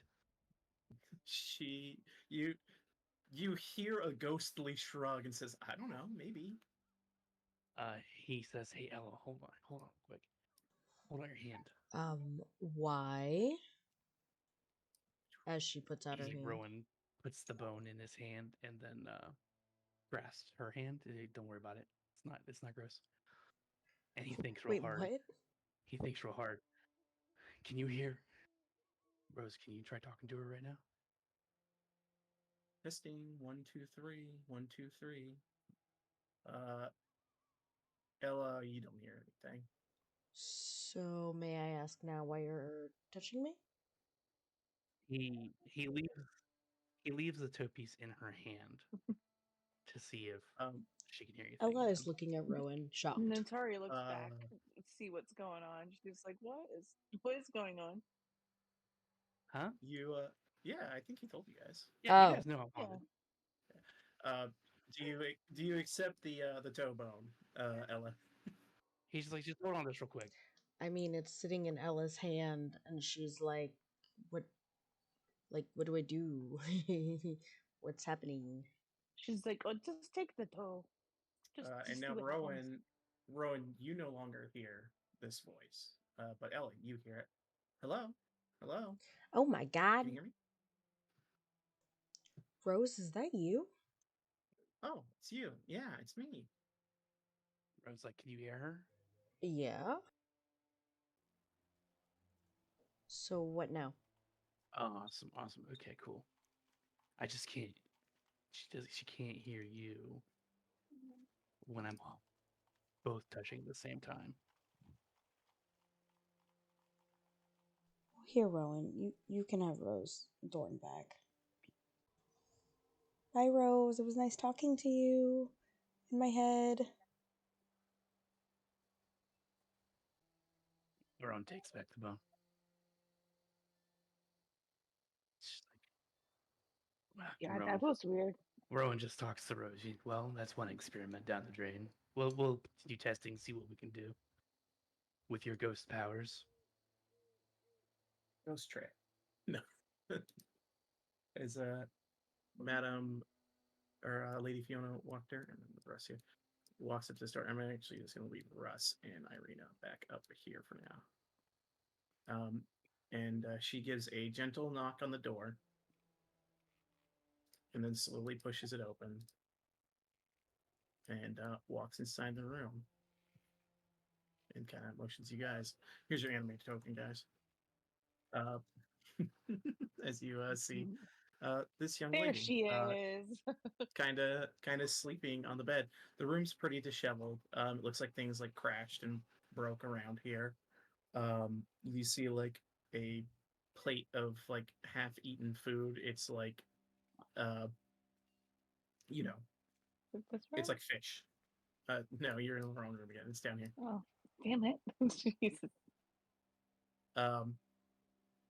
And you see that she's kind of curled up like a cat on the bed. It says, "This is Stella." Hello, Stella. Nat is gonna do a medicine check.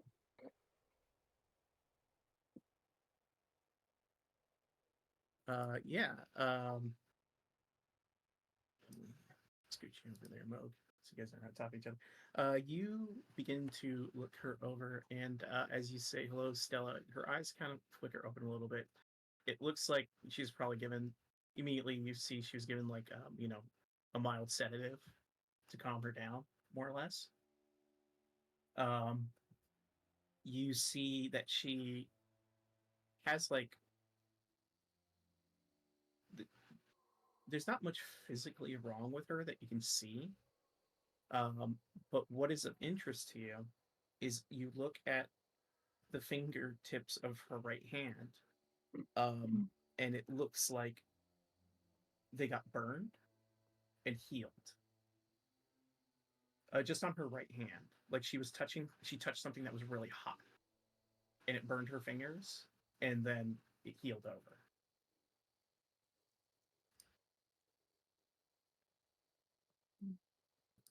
And as her eyes kind of flitter open, she goes, "Meow," and looks at you curiously. Oh man. Do you have, Um, do you have guidance? I do. Do you want me to cast it on you? We could try that. If someone can help me with Mm, an Arcana check, maybe. I don't know. Okay. Nat will cast guidance on you. There you go. Because her Arcana And is really Mo, shit. Mo can help with medicine, or just do a medicine check on her as well. Do you want to help, or do you want to do separate checks? I have a +7 to Arcana. I'll do the medicine. You guys do the Arcana. Russ could technically be in the room. He is proficient in Arcana, so he'll help you, Rowan, to do Cool. at advantage. So, There you go. and if you want to make a separate medicine check mode, you may. And then I roll a D4. So 23. Moog, you look her over as well, and you see the same thing that Natari saw on, I believe, her right hand. The fingertips are burned, like they got burned and healed over. Rowan, with this pointed out to you, you look at the fingertips and you see there's like this very faint trails that go from the tips of the fingers, like almost like almost like jagged bolts of lightning that run down to the palm of the hand. Um, this was from touching, you think maybe a teleportation circle that did not work. Like the Arcana backfired. Like it was an attempt at teleportation that did not work. And it injured her hand. And you think her mind was scattered by the event. It's like a bout of madness. Something it could potentially be cured. Okay. But So like you like would a need greater restoration or something. Yeah, a greater restoration, something of that variety, could cure this young girl of her madness. A greater one? Yeah. I only have lesser. Not good enough yet. But yeah, this girl who is mad in the in this house. Well, how he asks Mogan that, how old did you say that wound is? Would they be able to guess from their medicine checks? Yeah, it looks about based on the healing of it, probably like relatively recent history, maybe a few weeks or so ago. Rowan asks Ms. Wachter, was this wound there the same day she was returned to you? She looks at the fingers and she goes, I can't believe I never noticed that before. She never had anything like that prior. I believe I know what had happened, and this, as much as there is a disdain for the family and rule, this does appear to be a potential accident. With the teleportation circle, there have been other nefarious deeds going on, but the actual effect does not appear to be intentional. But I believe she can be cured. It's a simple, well, not simple, but it is madness. Her mind was scattered, but it can be repaired. You see a sigh of relief, and she says, at least I know there is a way to help her. I wish there was more I could do, but maybe one of the priests at the church may be able to assist. You said you're going to be heading to the chapel, correct? Yes, I must speak with Father Lucian for multiple matters now, it appears. See if there's anything he might be able to do. If you could kindly inquire if he was able to cure such a thing, I would greatly appreciate it. I can indeed inquire. And if he does need to inspect her at all, just let me know, and we'll find a way to bring her over, hopefully without too much trouble.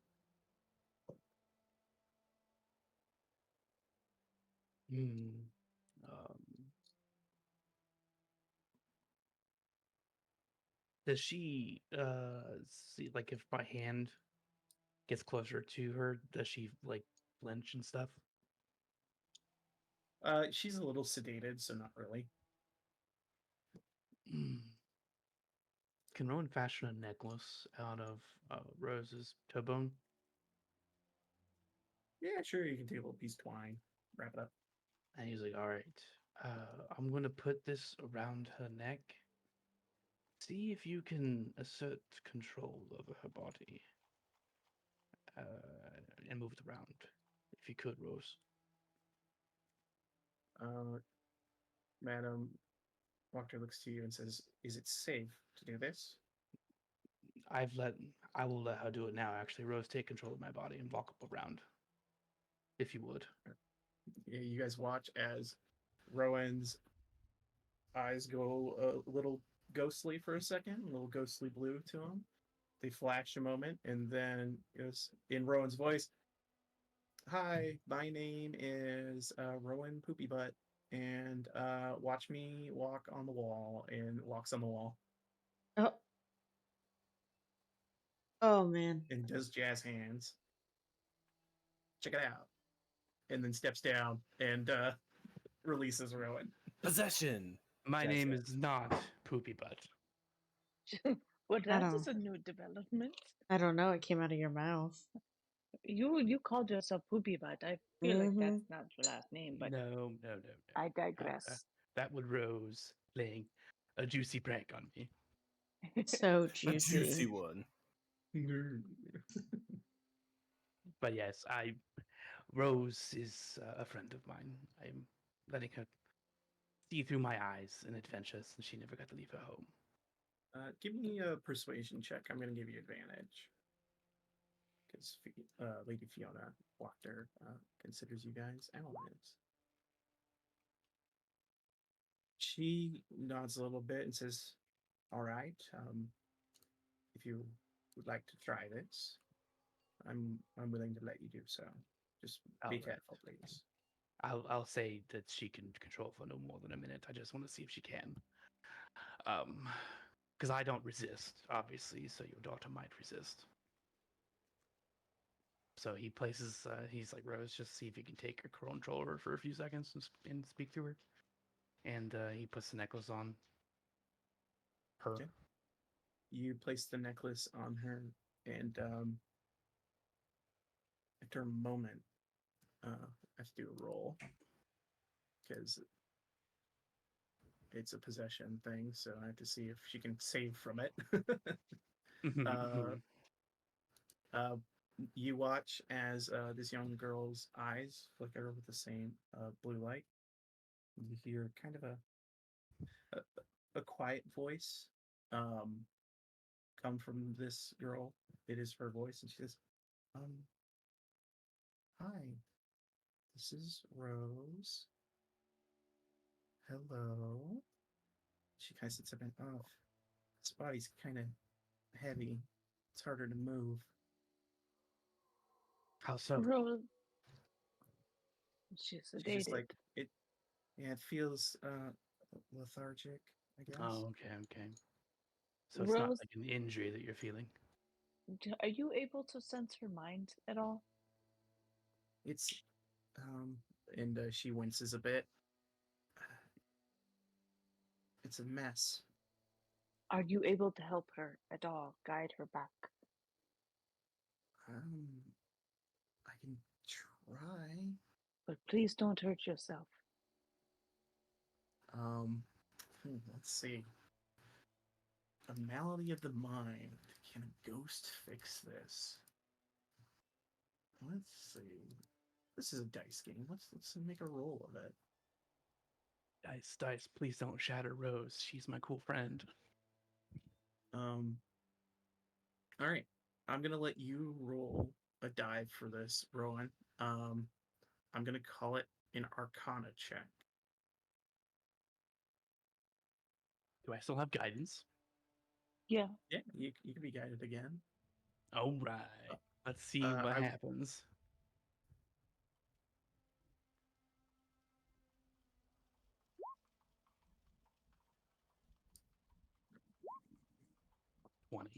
Dirty. Okay. As you're kind of like focusing, and Rose is trying to reach this young girl.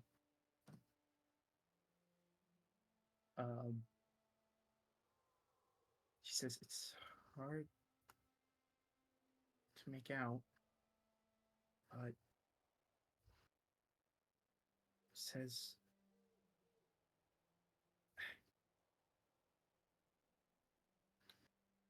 it was a terrible accident. Mm-hmm. And see, she kind of winces again. Careful, Rose. Careful. I don't think there's just too much noise. I'm sorry. And you No, watch it's as her okay. eyes kind of Rose lets go of the possession.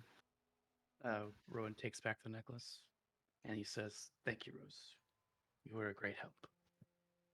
Of You course. are amazing, Okay. Rose. Thank you. And the young girl just kind of from the exhaustion of being possessed and sedated, just kind of lilts back and her eyes close. Yes, she'll need the rest. Exhaustion does tire a bit. Her possession does tire someone that wasn't willing a bit. So Yes, that's the first time I've heard my daughter's voice in a while. It was, even though it was someone else speaking, it was nice. and Thank we you. do know that it was an accident. So there is that as well. Perhaps I was harsh on the young boy, but it does not forgive his father. No, it does not. But non-maliciousness aside, there's still the question of what the teleportation circle was doing there and what they were doing with it. Anyone dabbling in such magics would be folly. From what I know, teleportation from this land is impossible. Ah, they may have been looking to escape. Borovia. Is there a chance this son actually cares for your daughter?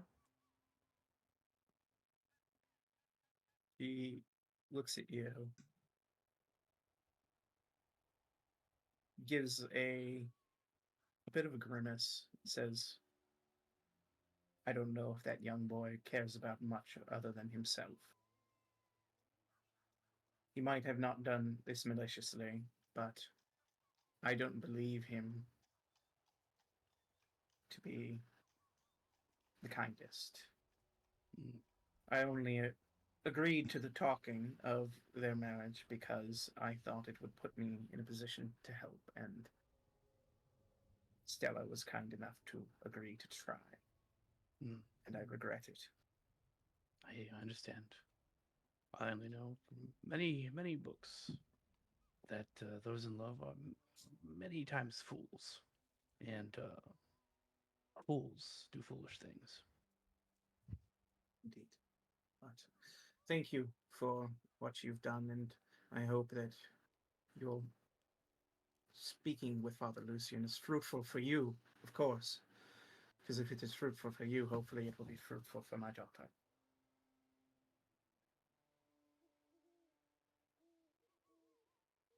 Yes, we will see what possibilities. Rowan's Right, very well, tired now. He's exhausted. if you would like, you could rest down below in the parlor, or you can continue on your business. I think I would like to stay here a while with Stella. It's a. Rowan looks at everyone. He's like, "Well, I believe we can be on our way." Yes, you know the way out. Please just shut the door on your way out, and I'll get to it eventually. Rowan leaves. I'll gather you guys up.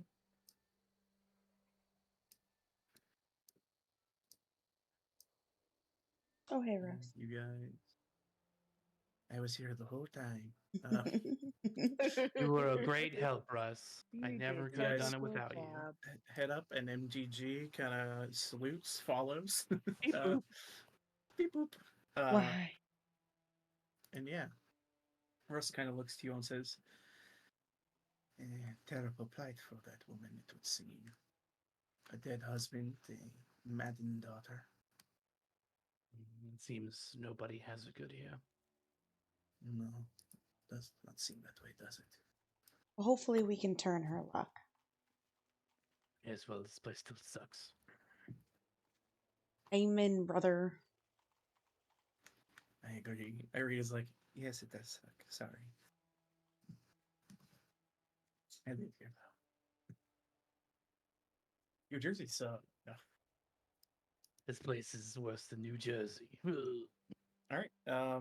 Unless there's anything else you guys want to do at the Walker House, are you heading for the chapel, or are you heading to Blinsky's next? I think we should pick up somebody's armor that was being repaired and just swing around.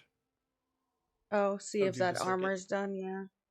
Yeah, armor, Blinksies, and then chapel. Probably the Yeah. best way. I will save you a bit of time. You do head on over to the stockyard, and the man you spoke to previously does have the armor repaired and ready for you. Did the patch job on it; it's good to go. It'll do what it needs to do. You do see that the cart is still there, and if you inquire as to if Rictavio came by, the vendor will confirm for you he did indeed come by here to feed his animal earlier. Good, good. That's one name we can cross off our kill list. Don't kill Rictavio. Check. He is a conservationist. He's Keeping doing the it. saber-tooth tiger alive. It's basically extinct here in Barovia. Maybe he'll get a breeder. He's got to find another saber-tooth tiger out there somewhere. It's wandering. Maybe Barovia. he's There's just gotta be looking one, right? for. He might just be looking for like a vial of sperm or something. Doing it himself, you know? Just Yeah. a piece of amber, Jurassic Park style. Yes. He's gonna clone a saber-tooth. Got this. Uh, We have the technology. You guys continue past the square, where you see there are more. You see now there are like these wicker effigies of suns that are being set up all around the square. and you see that there is a large wicker sun that is being built in the town square, kind of like in the main area that is currently being worked on by some of the villagers as guards are overseeing its construction. You said the theme constantly changes, right? It's not always that. Yeah, when you came, there were posters for the Wolf's Head Jamboree, Yeah. and now there are posters around for the Festival of the Burning Sun. Yep. Okay. And you see like all these wicker effigies. You're like, oh, Uh-huh. they're probably, yeah. You can get an idea of what kind of celebration this is going to be. Yeah. But you guys swing around, heading towards Blinsky's. And I'll take you to Blinsky's. Or I guess the street that Blinsky's is on.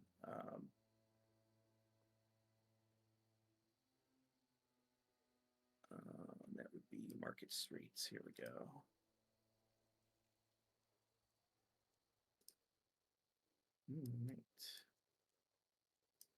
Right. You guys enter the Market Streets on the eastern side. You see there are, let me see what you see. You see there are guards kind of posted along the streets. And you see an old man at a bakery stand. This old man sitting there. He's got baked goods, and there's a little open thing that has various, pies hanging out. Mo glances at Rowan. When Rowan catches eyes of the pies, he does not look like he misses anything, but there is a streak of terror in his eye. And these pies do not smell like the ones that you had sampled. No. They are just. It's merely the imagery of the pie. A normal baker. And he sees you all walking by and he goes, "Fresh pies for sale."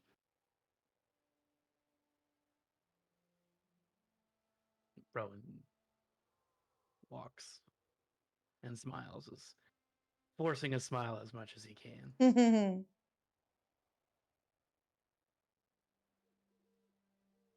And you guys, Moog, you approach? Yeah, he buys a pie. Asks for a fruit pie. A fruit pie? I can do that for you. That'll be 5 copper pieces, friend. He gives it to him. All right, enjoy yourself. Moog just eats the pie full throttle right then and there. Thank you. It's decent. Hell yeah. Yeah, he's very, like, does a little Goku warm up, and then he's like, hell yeah, I feel great. All right, and you guys see there's streamers set up across the city streets.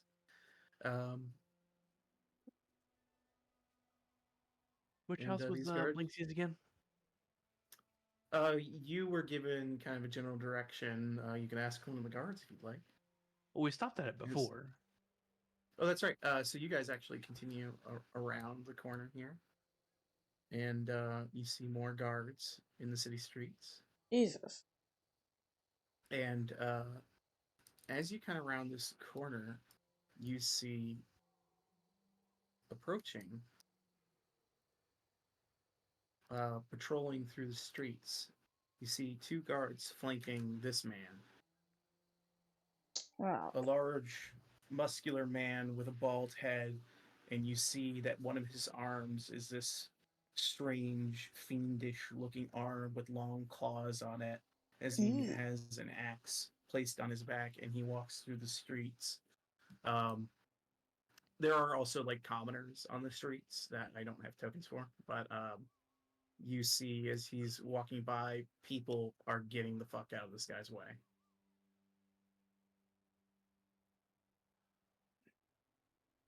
I put on a smile. Smiling and getting out of the way. That's what I'm doing. Yep. He walks by, and as he sees you, he looks over in Irina's direction, and then he says, "You there, stop." And Irina points to herself and says, "Me? Yes. Starts to walk towards her, and the guards follow.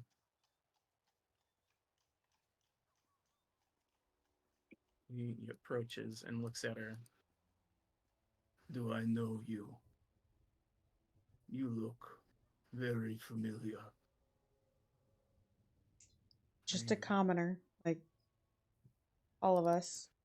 We're I kind of don't in a think I rush. was talking to you. He shoots you a glare. Well, she's shy.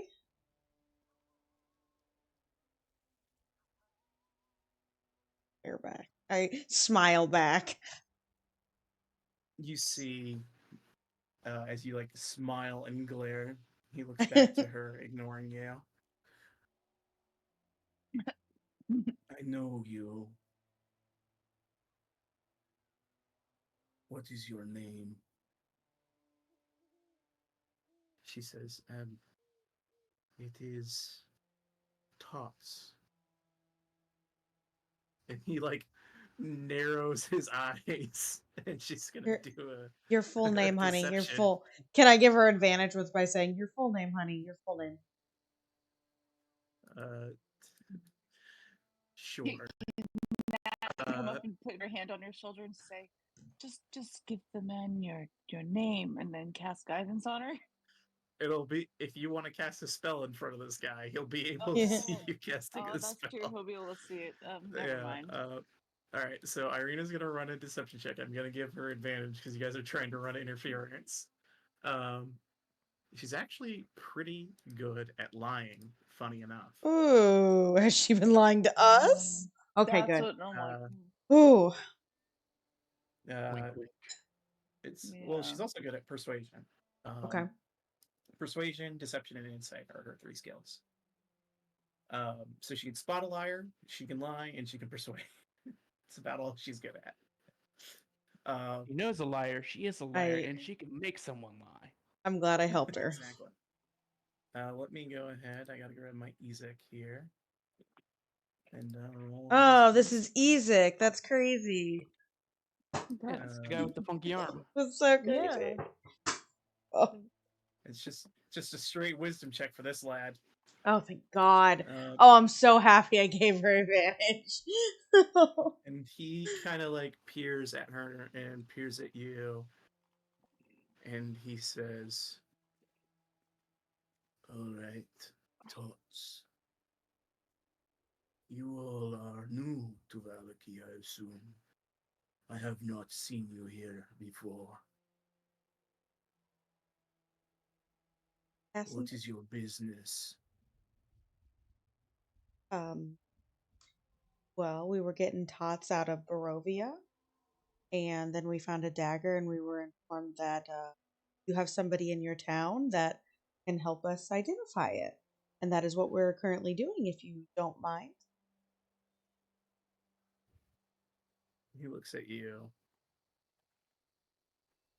So, you're passing through, but you're getting Tots out of Barovia, and you're having someone identify a dagger. Yep, you This got it. is a strange list of things to say, especially the one about leaving Barovia. No one leaves Barovia. The town. Just the not town. The land. Just the town. Usually people from there die on the road or outside our gates. Who did you talk to that let you in here? The gods at the gate. The gods. The guards. He looks to the other guards who like snap to attention. He says, we need to speak to the gate guards. Mind your manners in town. Do not make yourselves a problem, or I will deal with you myself. Rowan comes up and he's just like, yes, we will abide by these rules. And he smiles and he looks at everyone smiling. Yep, we're smiling. We're smiling. This man has never smiled. He just sneers at you as he walks away. Above the law, this guy. The guards as, should arrest him. And he just starts like, God, there's a two-tier justice system here.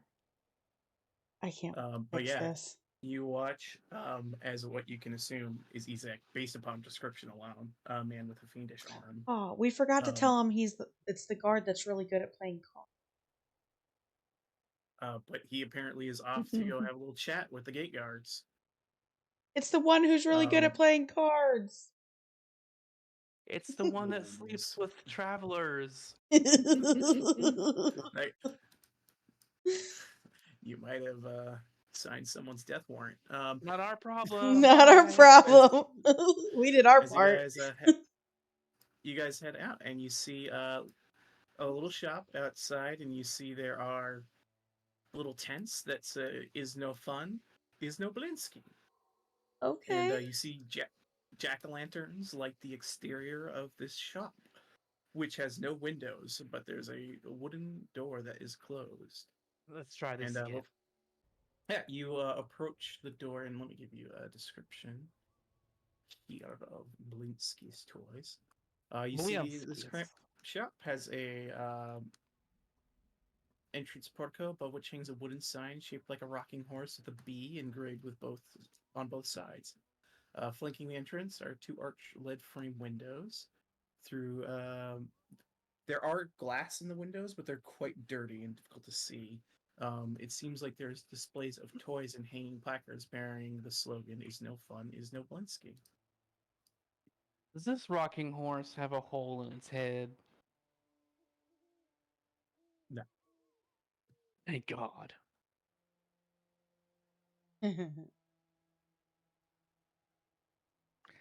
Rowan knocks on the door, or looks for an open sign and knocks on it. You hear some rustling on the inside, and you hear, "Go ahead and come in." Well, all right. He signals for Meg to get up here. And they go inside. Beep. Beep. "Hello, dear customer." Very nice. Very nice. As you Rowan looks see around. this kind of portly man with a little monkey Oh on his my shoulder, God, he has a kind of like monkey. picking at him. He's got almost like a jester's outfit on. Who's And talking? Is it the monkey or the man? it's the man. Oh, okay. And you see that all around this shop there are very like macabre looking toys. Like just at a glance. Yeah, he's another Borat. Don't worry.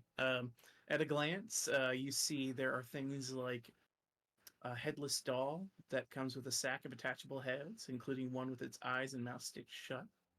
You see a miniature. Why am I forgetting what the name is? Guillotine.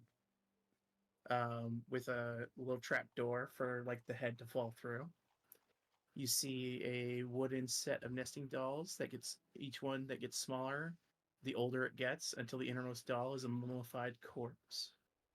You see a wood and string mobile of hanging bats with flapping wings.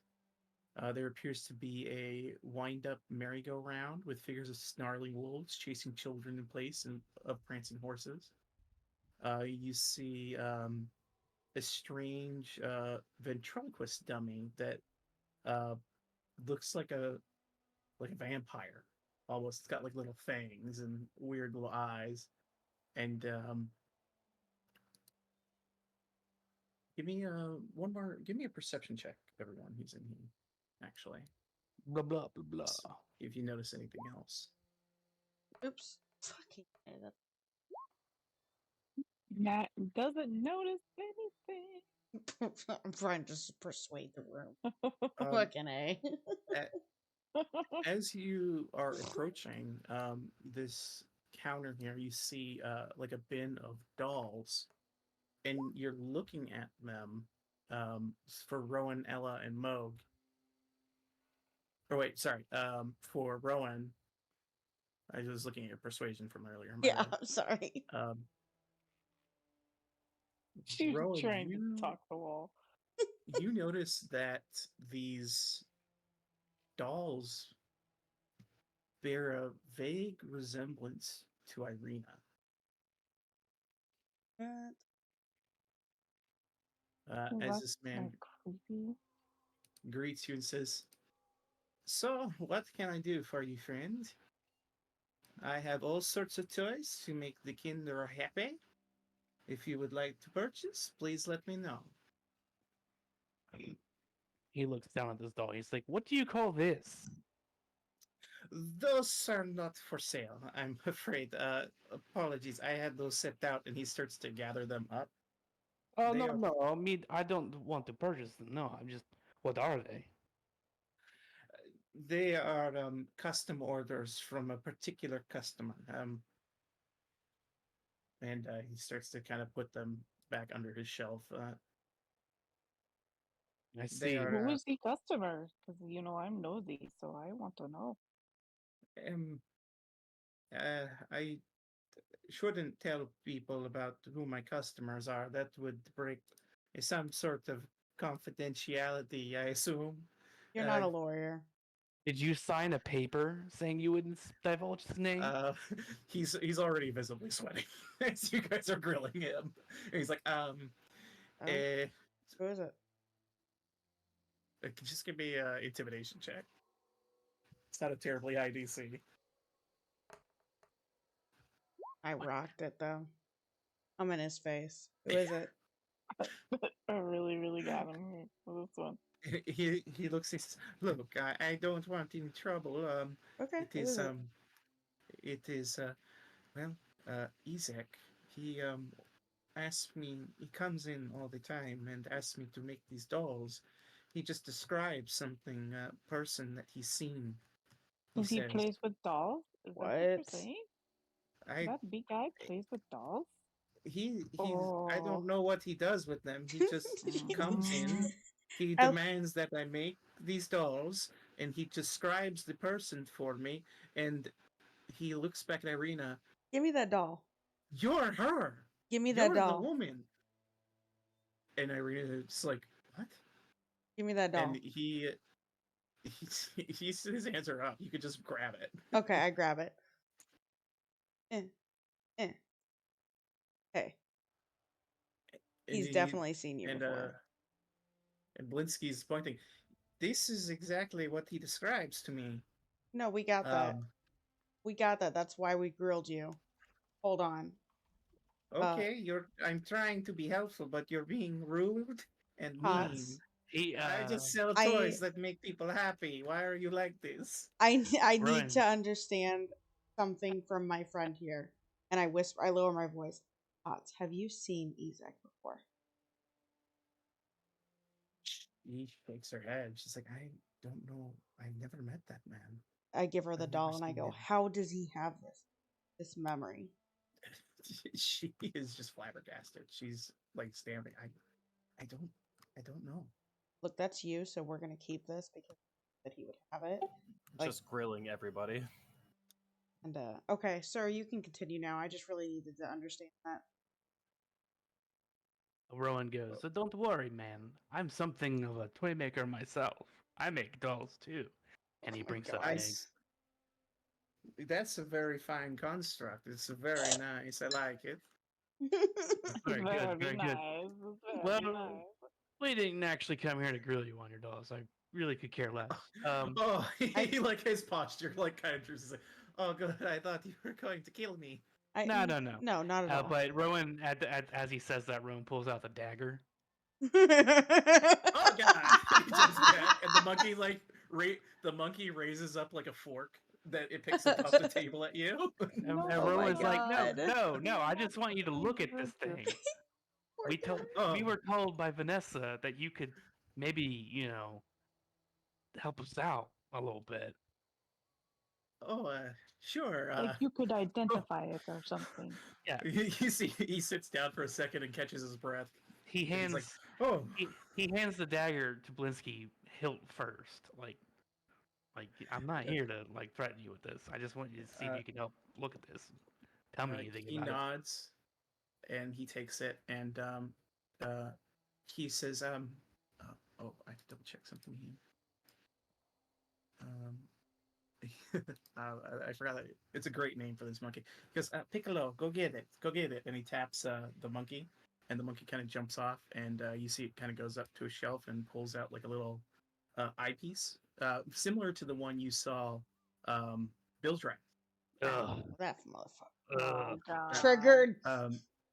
So it's like a little lens that identifies. But listen, other people can have the same magical items. Yeah, it just reminds me of some very unpleasant person. But you watch, and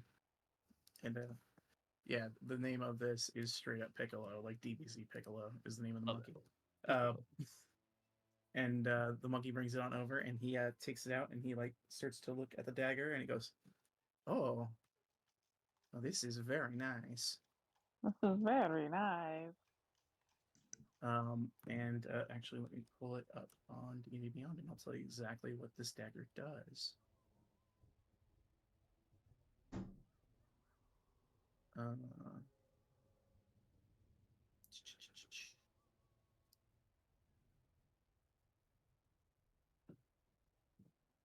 He looks at the dagger and he says, "This actually dagger has a name. It is called the First Mate." He says it is a finely made dagger. It has a bit of an enchantment of cold to it, so it does a little bit of extra, cold damage. And it gives you the ability to cast Disguise Self.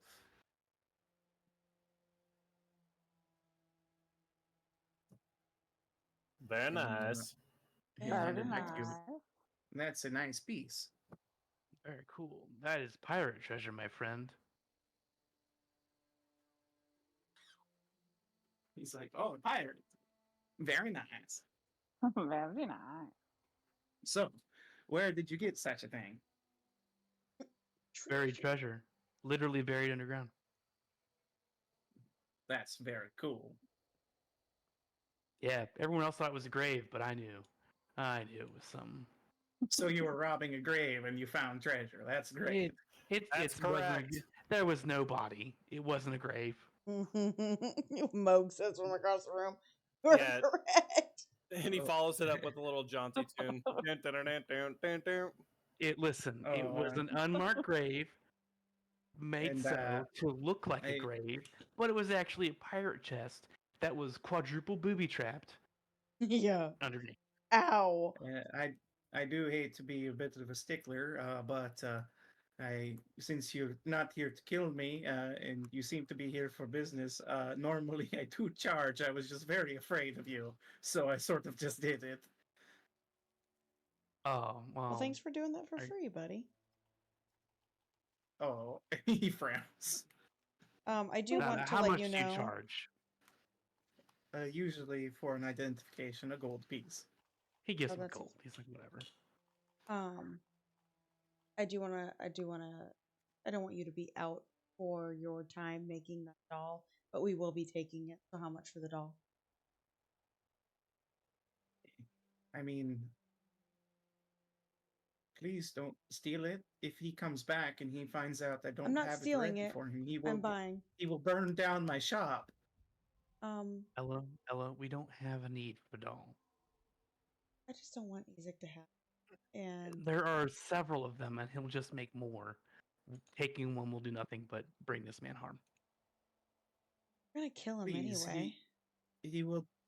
What? Oh, Blinsky did not hear that. He closes his ears. And Piccolo also puts his hands over his ears. She's a girl. You need to keep your mouth shut, and you do not announce our plans. Hear no evil, Piccolo. Hear no evil. Rowan gives him another gold piece to forget it. Forget what she said. He is sweating profusely again. She just meant like we were going to kill him with kindness because he's so grumpy. So Make grumpy. a deception check at disadvantage, please. Ella full on just rolls her eyes. They're gonna know. Rowan says, I'm literally dying. I'm gonna make a dying wish. Please stop talking. He's from 18. He's like, all right. Ella comes up to you and like full That's hugs what's you. going on. Please don't remind me of that. I'm going to use Mika- this repeatedly to get you to do things. As long as you just don't remind me. I'm dying. Starts crying. Mikari puts her hands on the nesting dolls and she's like, "Is there a story behind the nesting dolls here?" It's a fun toy. Would you like to buy it? It's 9 copper do. pieces. I would actually love to buy it. Okay, 9 copper. Rowan is She also has holding more his hand out for the doll that Ella's holding, and he's going, "Gimme." I don't have it. You had one in your hand. No, I gave it to Tots. I told her she should have it. She walks up and just places it on the counter and Yeah, walks see, back. she doesn't want it. There you go. See, here's your doll. Don't worry about it. Ella She wipes was her kind of eyes and stun let's locked go. by everything that happened in here. All right. Any other toys you want to purchase or This thing. strange crimes you want to confess about? Are you also a priest? No, Blinsky is a toy maker, not a priest. Is this a magic ball? It is a crystal. Nat, didn't you say that you needed a crystal ball to scry? I think Weir said that, so she didn't. Oh, Yeah. oh. I mean, do you want me to look like one of those weird gypsy ladies? I I don't can know. go and put on like a hat and get the table. No, that would mess up your beautiful hair. It would. Boger, It's you hours to actually do over there this, trying to bird. play the piano? He's not trying. He is playing the piano. All right. I love your characters always go to instruments. Make a performance check for me. Always. Is this the one? Hey, Damn don't it. instruments have Nice. proficiencies? Damn it. Moog, you're playing a pretty good tune. Whatever type of song you want to be playing. It's just jaunty background music, like you would hear in a old spaghetti western. Yeah, as Gadolf Linsky here. Yeah, just so you had his full name. He is looking around nervously. He sees this emaciated strange man is playing a jaunty tune on a piano. This threatening woman is asking him about crystal balls.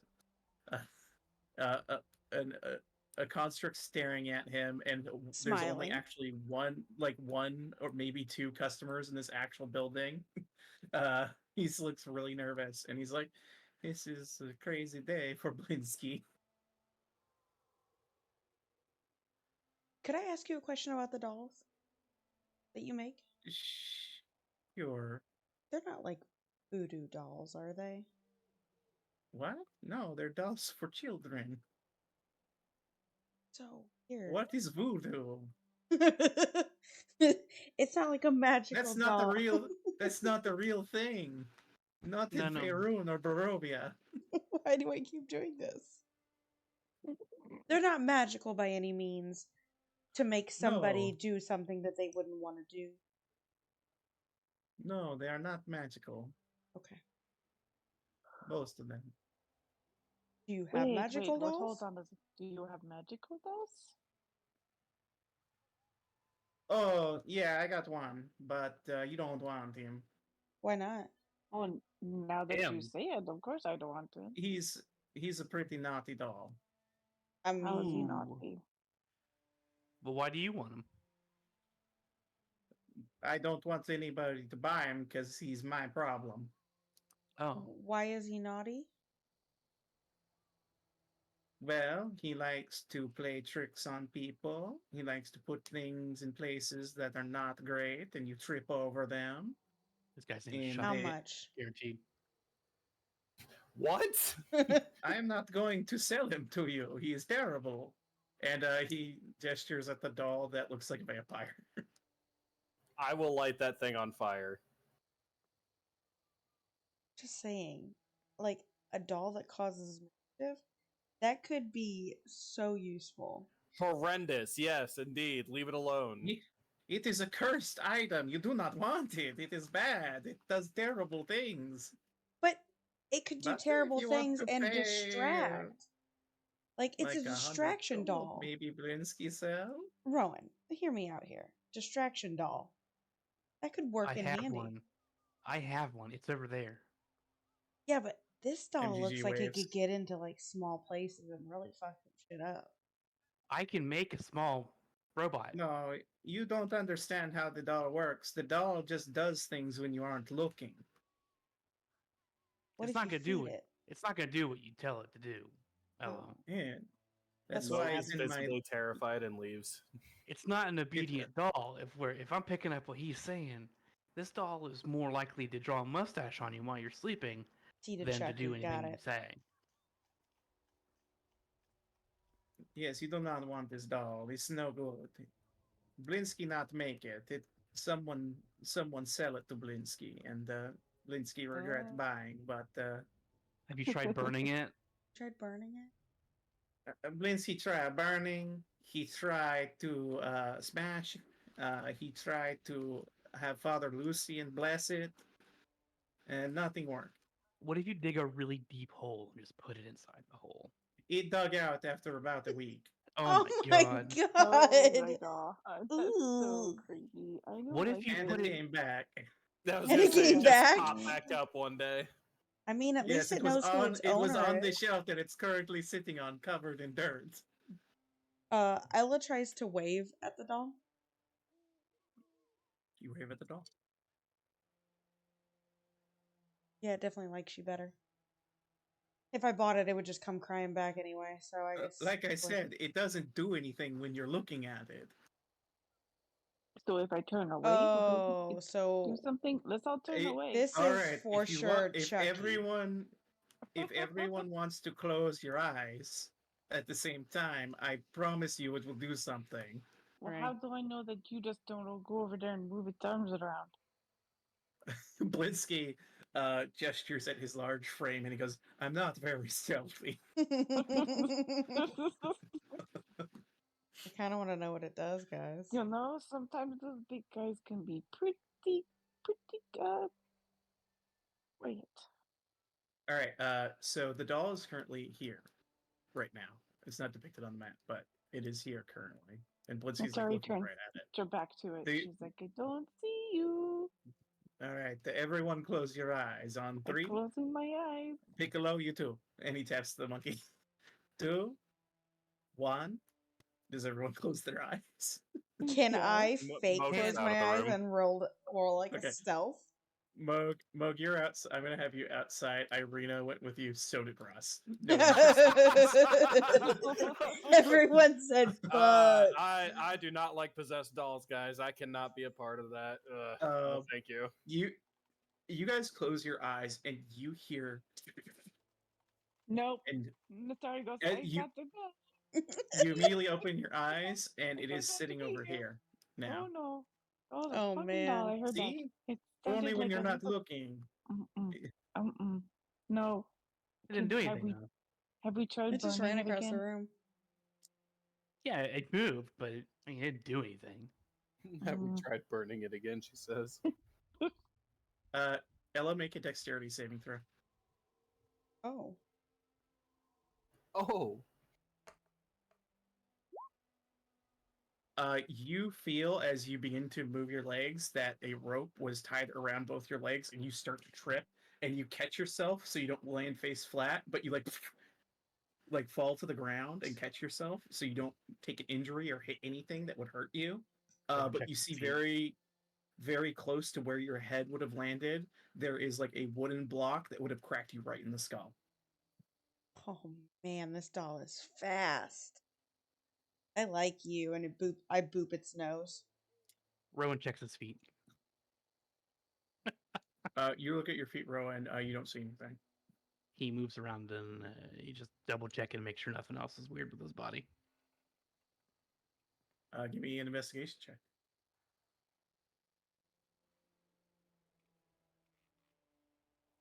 You see, because it was done very quickly, placed kind of near the top of your pack is the Irina doll. Mm-hmm. He takes it and throws it back at Blinsky. Nice try, doll. Oh, thank you. Very naughty doll. He's trying to get Blinsky in trouble again. I love this doll. I boop it again. Rowan goes over to Mig and checks Mig. You should Nitari make. checks Give me another herself over. investigation. There's a Give me an mustache. investigation Nitari check. will check There's a herself mustache over. on his smile. Bet. Yeah, Rowan, you look at Meg and you don't see anything. Looks fine. Natari, you seem fine. Rowan goes Mhm. and checks the car Atari just in case. He's just like, turn around. She's like, "Oh, is there something on my back?" Turn around. Did it- Let me I see. turn. She turns As she around. turns around, Oh there's a no! sign that says "Kick me" on her back. Oh man, Takes the So sign off. rude. I take So the rude. doll's hand and I fist bump it. 'Cause obviously he can't move, so. But yeah, that's hilarious. I love that. Give me a wisdom saving throw, Ella. Oh no. What? Why do you keep doing things? I love this doll. It's obviously not loving you. Noted. Thank you. Okay, You're All not right. cursed with bad luck. probably Chucky's gonna follow you for life. Chucky. I go over and I shake this guy's hand and say apologize for the stuff. You got it, cool doll. I'm sure it'll calm down eventually. It's just probably in its like teenage state. Sure.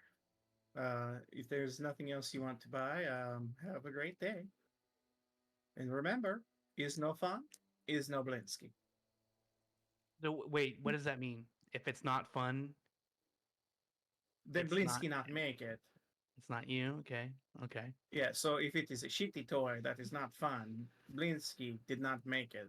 But if it's a super fun toy, Blinsky made it. Gotcha. So is fun is Blinsky maybe might be a better slogan. What? Is fun is Blinsky. No, is no fun, is no Blinsky. Because I if it's know, not fun. but double negatives confuse people.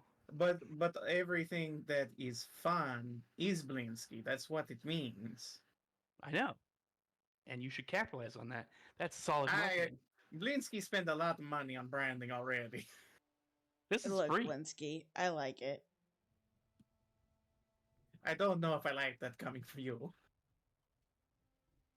Okay, Well, we don't need alright to be then. hurtful. You were very, very mean to Blinsky. I mean, I wasn't. She was. No, not I you, her. didn't think I was being mean. I'll work on that. Well, you heard Rowan. Yes, As you- you turn around, Rowan shaking head. You were very mean. I'll work on You were that. rude.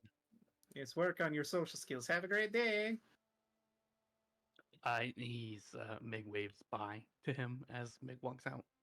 Goodbye, little Oh, automaton. Have a Also, great day. remember, you didn't hear nothing. She leaves. I don't know That what you're talking about. Just makes him more suspicious. He's Nitari definitely goes- not going to tell Isaac about all of us. Or Isaac. Nitari goes. She's like, "Thank you so much for the nesting It's dolls. fine. They're beautiful." Enjoy. May they bring you joy. Hey, they bring you. Rowan turns Mhm. around and looks at Ella, and he's like, "Ella, Mm. look at me. Mm-hmm. I'm dying." What is wrong with you? And he hands her the dagger. Rowan, I'm gonna leave this with you. This is my pirate treasure that I'm leaving with you're you. not gonna die. I want you to listen. It'll be better in your hands than mine. But you can do me a favor. Before you open your mouth, double check with Nat. But I double check with you.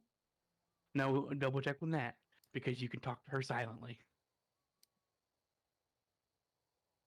You're not dying. Nat says to Ella, telepathic. She's like, he is correct.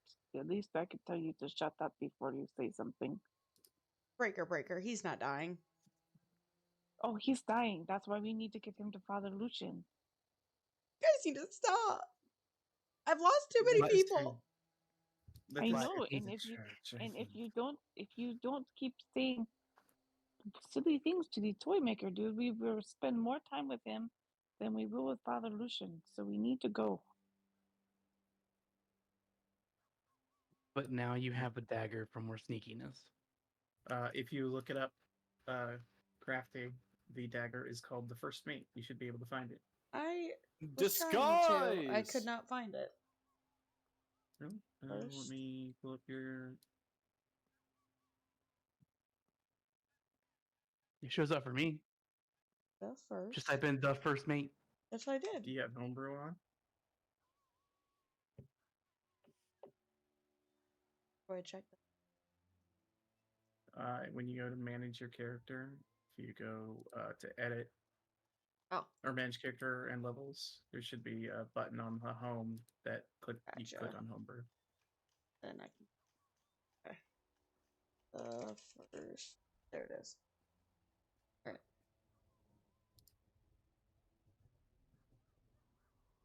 right. +2 dagger. Yeah. Nice.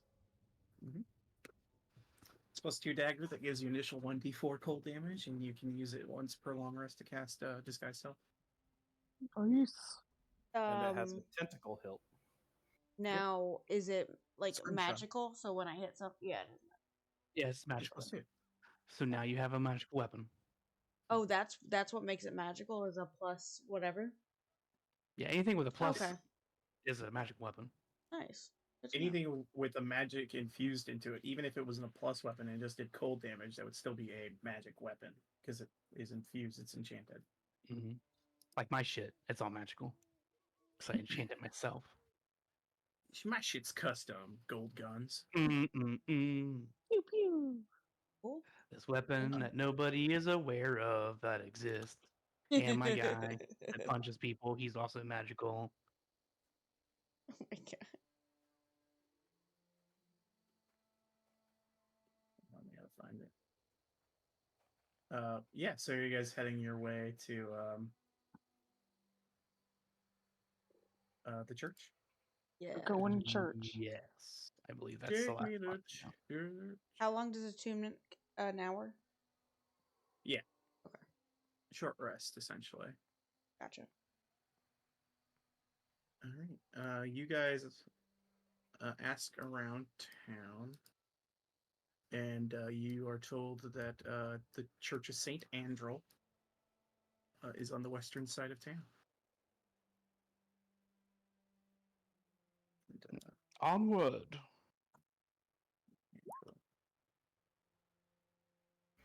We're not stopping for the stockyard yet, right? We already went did. there. Oh, we did. We did. Yeah, we got yeah, got I your just stuff. did a quick summary because you got your stuff and you're good. Okay. Yeah, there wasn't any other event going on there, so let me take you guys to the church.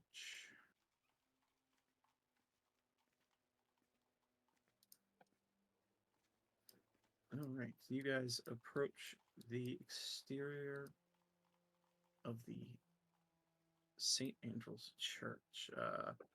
It is a slouching centuries-old stone church that has bulging steeple in the back and walls lined with cracked stained glass windows depicting pious saints. A fence of wrought iron encloses a garden of gravestones next to the church. A thin mist creeps amongst the graves. You also see a man standing outside Oh, it's Keanu Reeves. of the graves.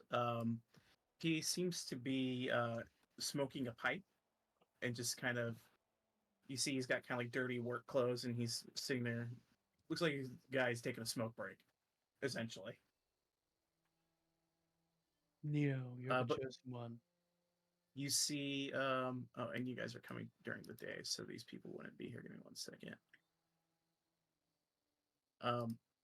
You see that outside of the church, the doors are wide open, and there is a sign that says, "All are welcome." That's nice.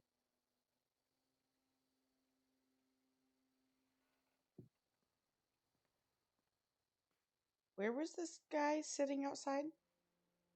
He's over to the left. To the west. He's just smoking a pipe over near the. Oh, all the rear way guard. over. Okay. Yeah.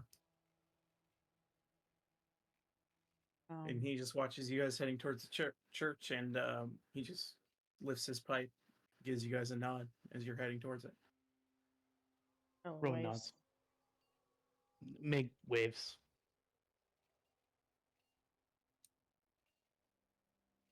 I'm in the There's drift. A little bit of a wave. Yeah, and you see the doors open into the church proper, and you see what appears to be. I wish I knew more about like the construction of churches so I could speak about this intelligently, but I don't Gothic. know a ton. Yeah, very Gothic style, definitely.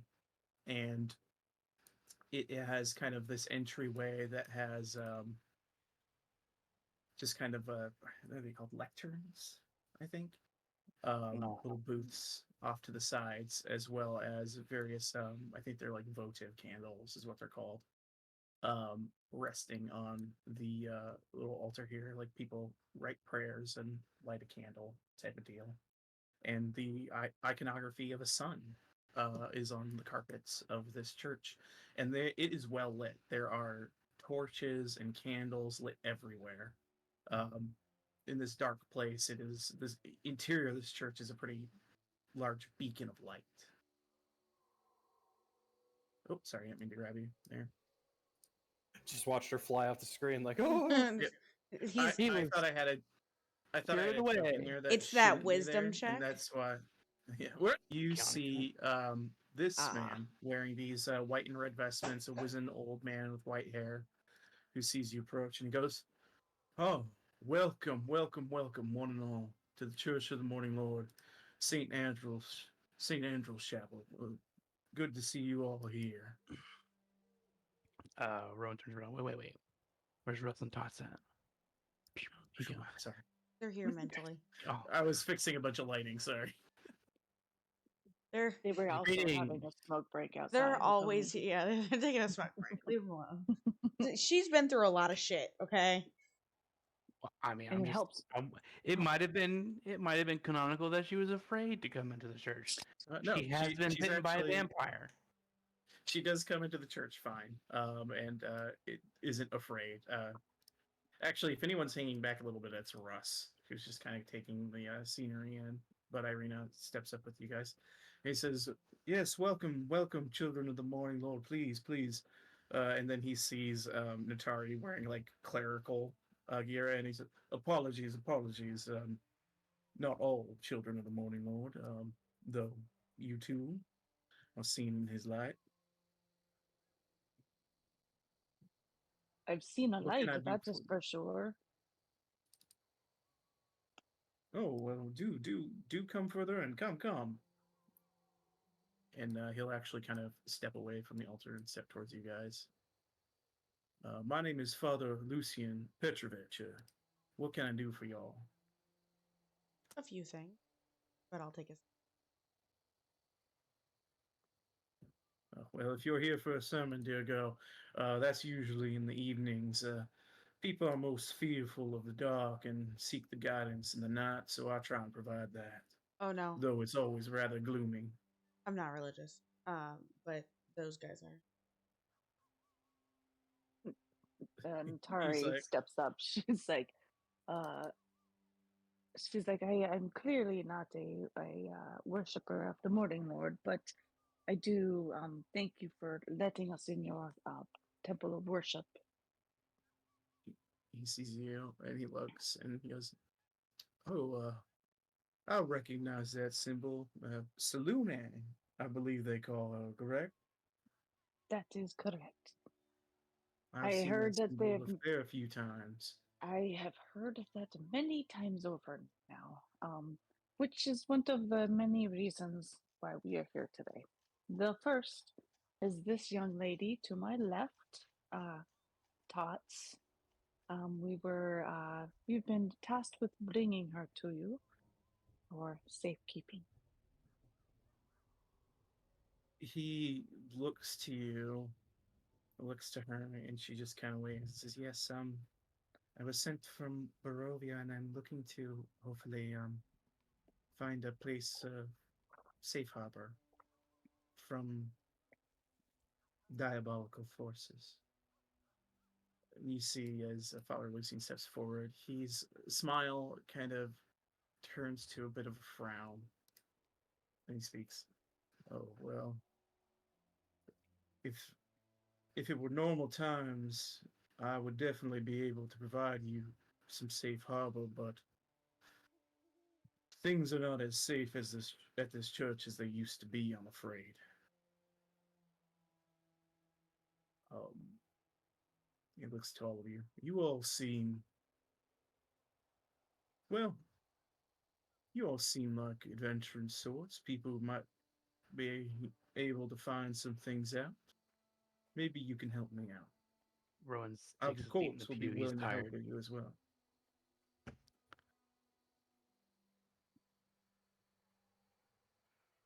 And he'll And approach you guys.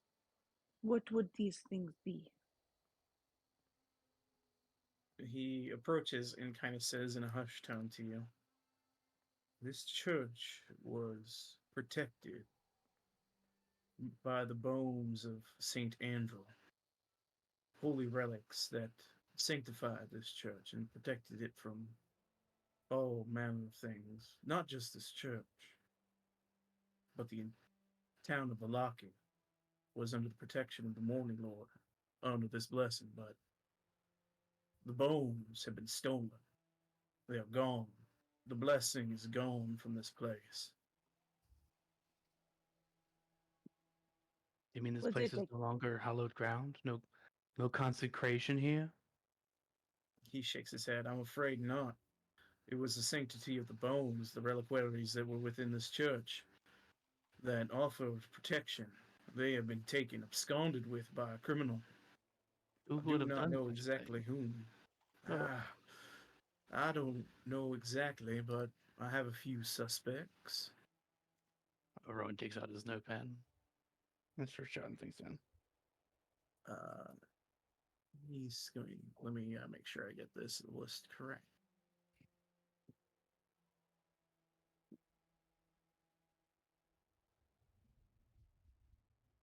Uh,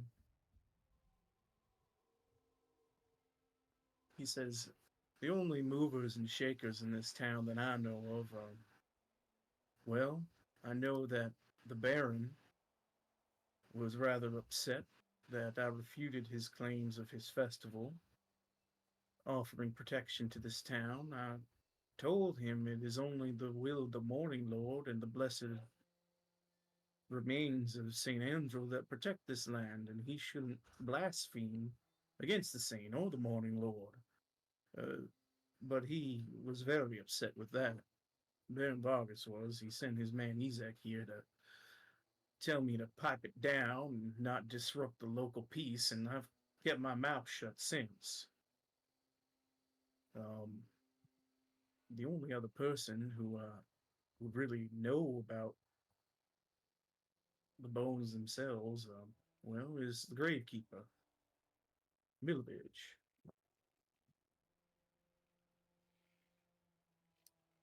Is that Keanu? I don't know Keanu, but he's a dark-haired lad.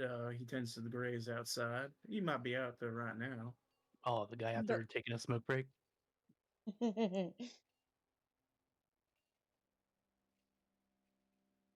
Yes, that would be him. But again, he's a.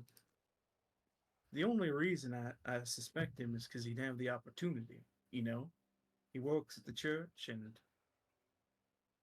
he sees me doing my work. I've talked to him about it before, about the protection. He would be aware of them, but I don't know why he would. Is the thing. He's he's a good lad. He hasn't done anything wrong. Doesn't get in trouble with, well, what is the law here? But he also doesn't speak ill of the Morning Lord or of anyone. He's kind of keeps to himself. I don't I don't rightly see a reason why, but unless it was some cloak and dagger operation by, again, maybe someone like the Baron or anyone else who's looking to stir some trouble in this town, I don't rightly know.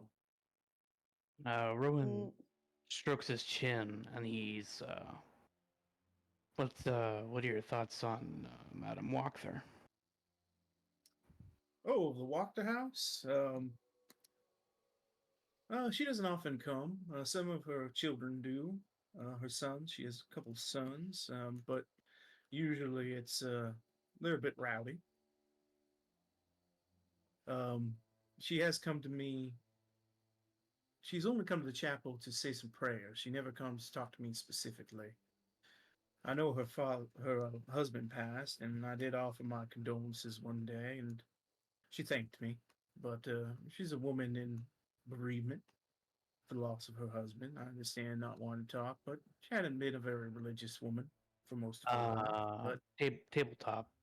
Didn't she say she spoke to him about being the Burgermeister? Yeah, Oh. I think she did. About what? Like, once she overthrows the Baron, that this guy becomes the Burgermeister. no, she wasn't talking about No, she. Father Lucian.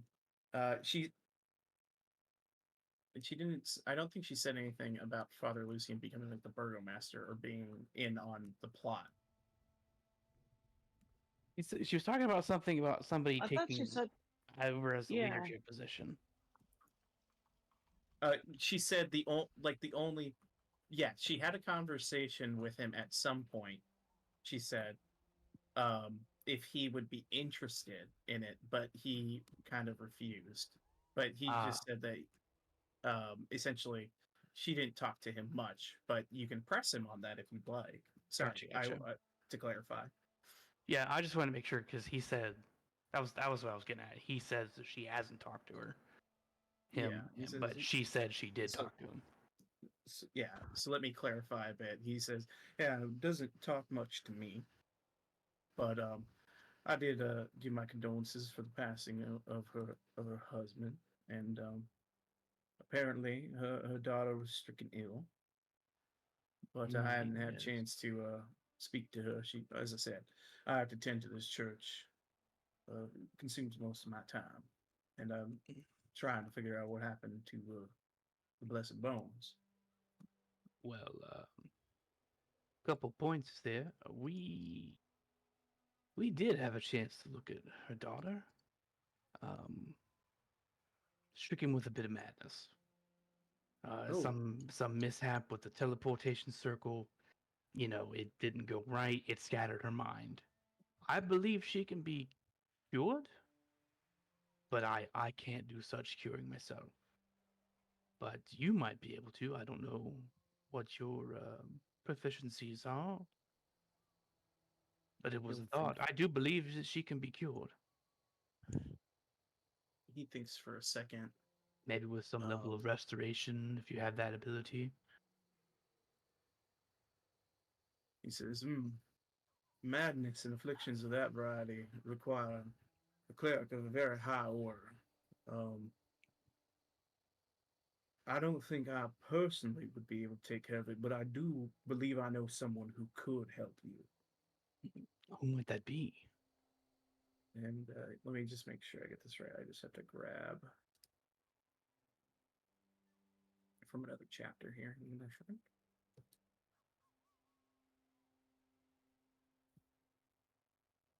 Uh,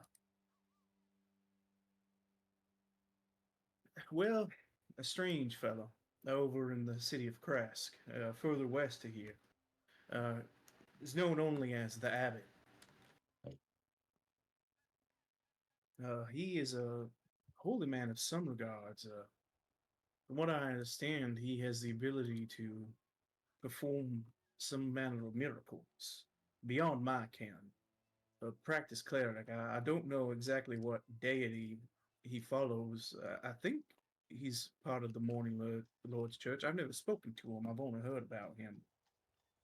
He powerful individual.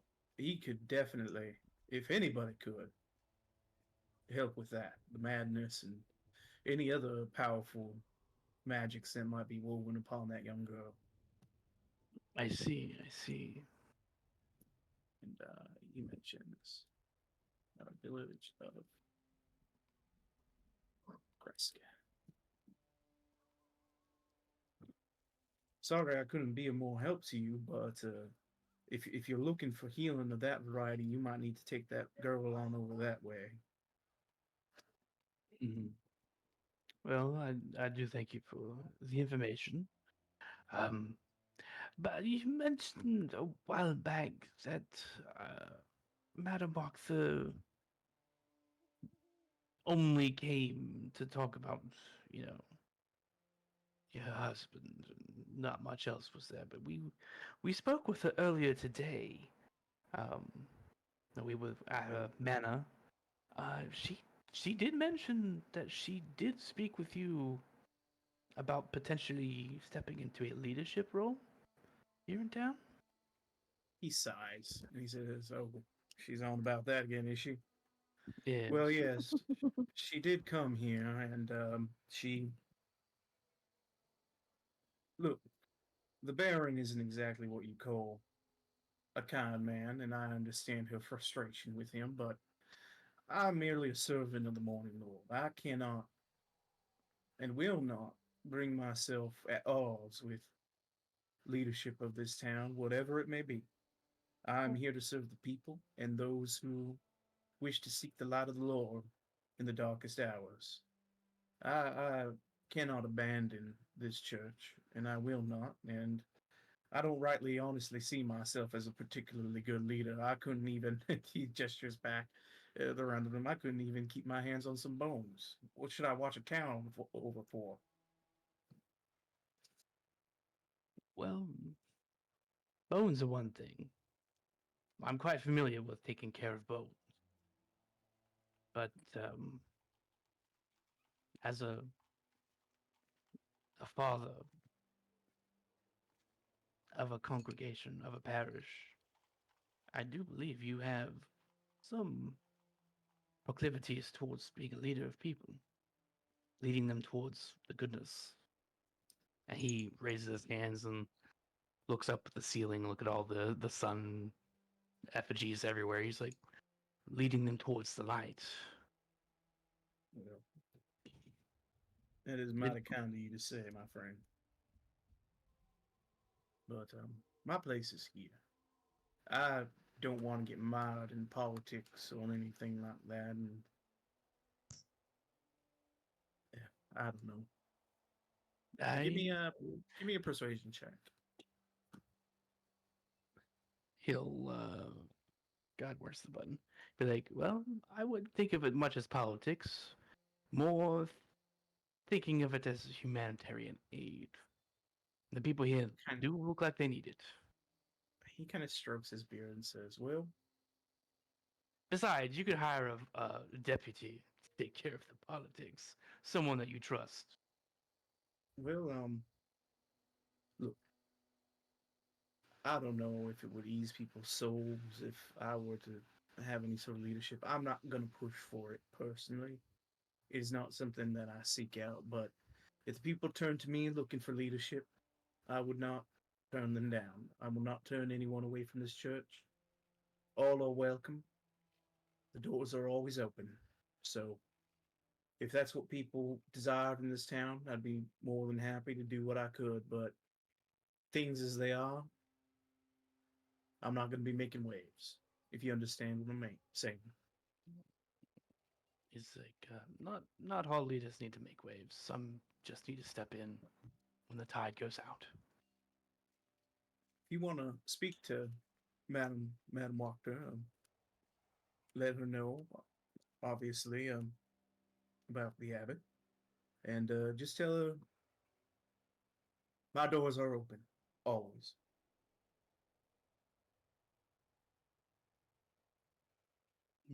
Yes, I do believe that is his statement, especially with the sign put up saying all are welcome.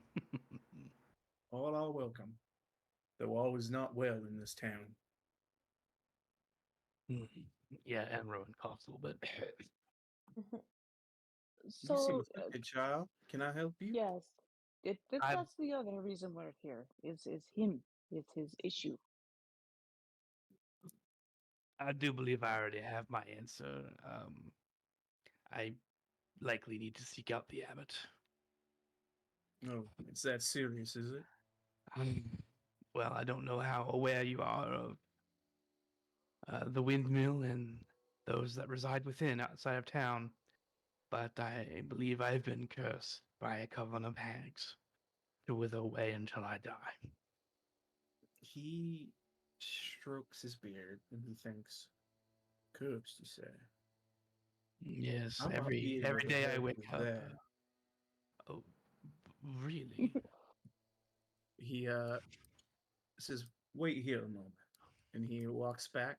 He opens up a door, and anyone who's there can see he opens up a door to an office Mhm. with books. And he kind of goes back behind, opens up a drawer, and he pulls out something, walks back, closes it, comes over to you, Rowan, and you can see it. He's walking with it in his hand. You see a silver chain with a symbol of the Morning Lord on it, a little holy symbol, and he offers it out to you. Now, this may be able to protect you from some cursed afflictions. It might not cure them, but it might be able to mitigate. Well, I'm willing to give anything a try.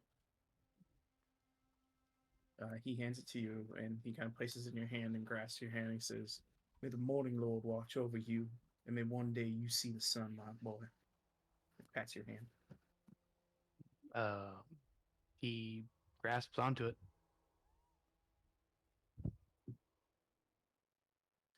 Oh yeah, so you can just add in general to your inventory a silver um, symbol of the Morning Lord.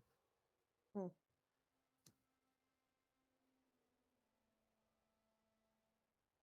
That is, unfortunately, and he looks to Irina, ma'am, the best protection I can provide any of you.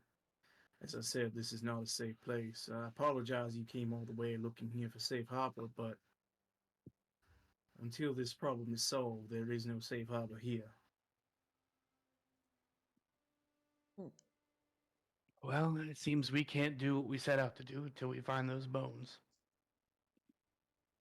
The only other place I could suggest going with her is to the abbot. He's a powerful holy man of some sort. He might be able to protect her if that's what she's seeking. Other than that, yes, if you could find those bones, potentially we could solve this problem here, and I'd be more than happy to take you in under the Morning Lord's light. Oh, can you show me where the bones were kept? He nods and says, "This is between all of us, because you seem like a trustworthy sort."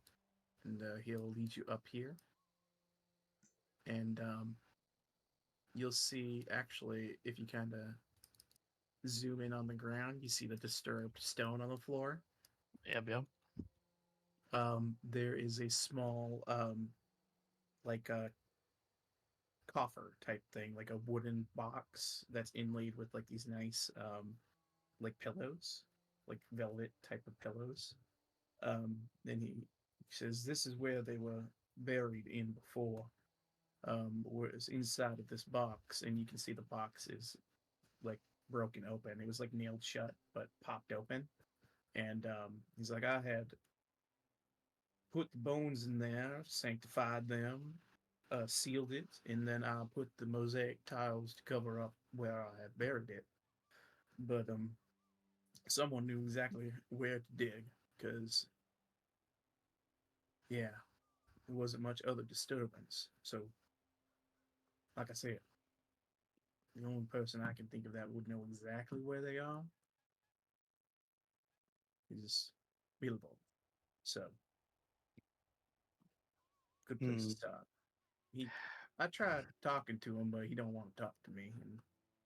And Well, a little dark to him, but I must warn you, my friends can be a bit rough when they're trying well, to please, just procure don't hurt the information. lad. He, No, no, he What? no. might. They don't want to hurt them. They want to frighten people into thinking they'll hurt them. All right, well, that's not great, but you do your best. And That's how they work. I'm just letting you know. all right, well, We really have a type, don't we? Yeah. If Oh, there's you anything know, else that I can offer you, actually, there is one other thing I can offer y'all. Since you come to this blessed place, he reaches down and he grabs a vial of holy water and hands it to you, Rowan.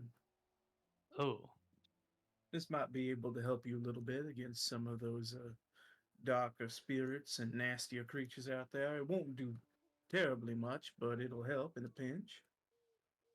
he puts it in his bag and says, mighty fine, thank you. All right. Well, again, apologies I can't be of immediate help, but well, for the young lady. But if there's anything else you need Father Lucian for, you come on down here. I'm more than happy. Well, Rome wants to peck around here for some clues. It's clues looking time. Um, he motions at Natari, like, hey, need some of that magical juice you got. She's like, of course. And she casts guidance on him. Well, you have to touch me. Yeah, she'll touch him. Runs up, touches. Sorry. She runs up and touches. It's like a long distance. High five. Father Lucian also touches you and casts guidance, but you can only use one. So, Oh, there you go. well, I am guided. I am guided by the light of. Well, he'll use Sun the and the guidance moon. of the.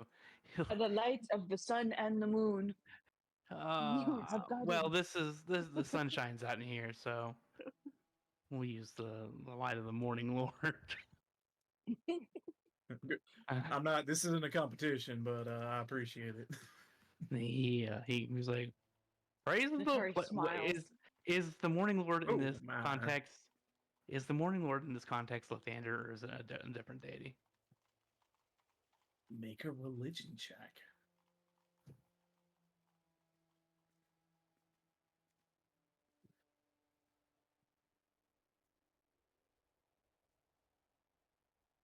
Yeah, I totally did assume it was Lathander. Well, I know Yeah. there's a couple different versions of the morning lord, so I wasn't sure. The Morning Lord and the depictions that they have here, the Morning Lord, yes, in Faerun is Lathander.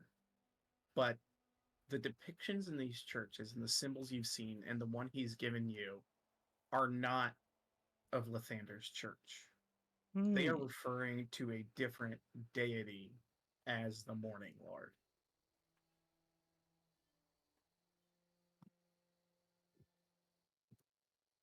Or at least the iconography makes you think that, because it doesn't match. Rowan being the inquisitive type, he's,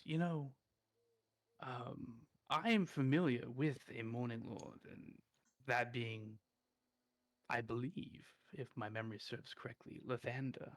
But the depictions, what I've seen here, they don't seem to reflect Lathander. Who is the lord which you serve? When you say Lathander, he has a bit of a puzzled look on his face, like he's not sure what you're talking about. He goes, "Well, no, it's no name of Lathander that the Morning Lord in our lands are. It is an ancient deity of these lands, the Father of Light, the Morning Lord, and the counterpart deity that some worship, Mother Night. Those are the gods of this land, ancient as they are." I see. I see. It is always interesting to learn new ideas, new ways people, tend to the beliefs, because I'm a well-read person. I've traveled around and I've seen a lot of different people, but this is the first time I've come across it. Well, actually, is this the first time I've heard these names Yeah. specifically? These, like, I mean, you've heard the Morning Lord in the context of Lathander, but no, the way he's describing these deities, this is the first time you've heard about this specific religion. Yeah, and he opens up his notebook and starts jotting it down. This is new to me. I have not before come across these. Well, nomenclatures. If you got some time at some point, please come by for a sermon. I'm more than happy to teach you what I can about the Morning Lord. I mean, Rowan does have a +7 religion. He is interested in learning. And I'm sure you have other things to attend to. Usually sermons are in the evening, so feel free. Interesting. Well, let me take a look around here, see if there's anything I can pick up and sniff out. Actually, hey Mo, come up here and see if there's anything you can sniff out up here. Okay. Got the sniffers. He jumps up But- on the table. But Rowan's gonna investigate around and see if there's anything he sticks out. All right, go ahead.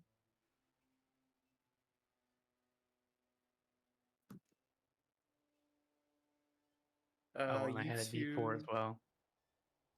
Yeah, you have a D4. But 25.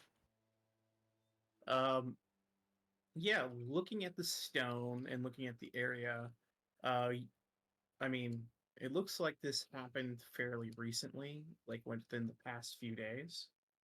You can kind of make out footprints of like just barely dust disturbed. Father Lucian comes up here, but you rule out his feet as being the ones who made the specific ones you find closest to the hole. Yes, size 7 Jordans. Yeah, looks like a human type of foot wearing boots of some kind. You also see that the stone itself, it looks very much like a spade, like a shovel was used to pry open the stones and dig the hole, like based upon like the distance of the markings on the stone itself. It's like the width of what would be a shovel. Gotcha. So a shovel was used to dig it out, but that's really all the information you can glean from this area. He sketches the rough outline of the footprints he sees that aren't Father Lucian's.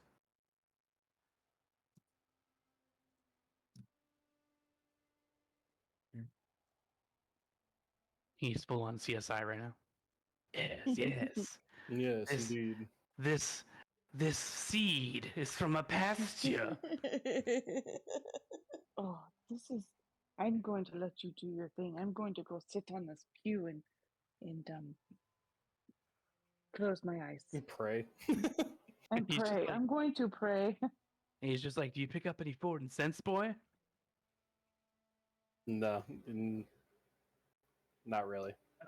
Yeah, it's mostly like the incense and stuff like that, and Father Lucian sniffing up here. Oof. Well, I've got a footprint. Doesn't look like yours. So we'll see what we can do with that. Well, glad you found some sort of clue.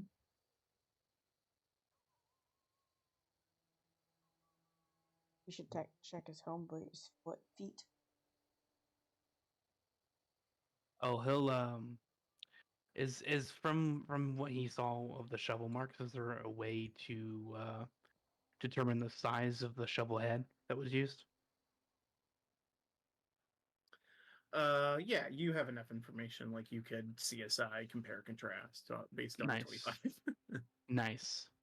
The exit wounds in the ground match the shovel casing. Oh. Scary movie. All right.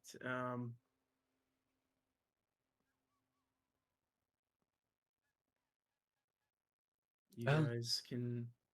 Yeah. Anything else you want to speak to Father Lucian about? Take this information. No, and Rowan was just like, I wasn't joking about the hags at the windmill. If you have anyone traveling or any hint of missing children, you look at the windmill. That's where the hags are. He nods and says, "I will keep my ears open and my eyes. They were probably kept from this place, from the hallowed ground before, but they might be able to come now that this town is no longer protected. So, Well, if and they do, if you hear anyone talking about a little old lady with a pie cart, her name being Magantha. You're clear. I will She warn sells my flock. she sells pies, and those pies are made of kids. That is horrifying. It is True. disgusting, and they're made in such a way that people get addicted to them if they eat them. So He nods.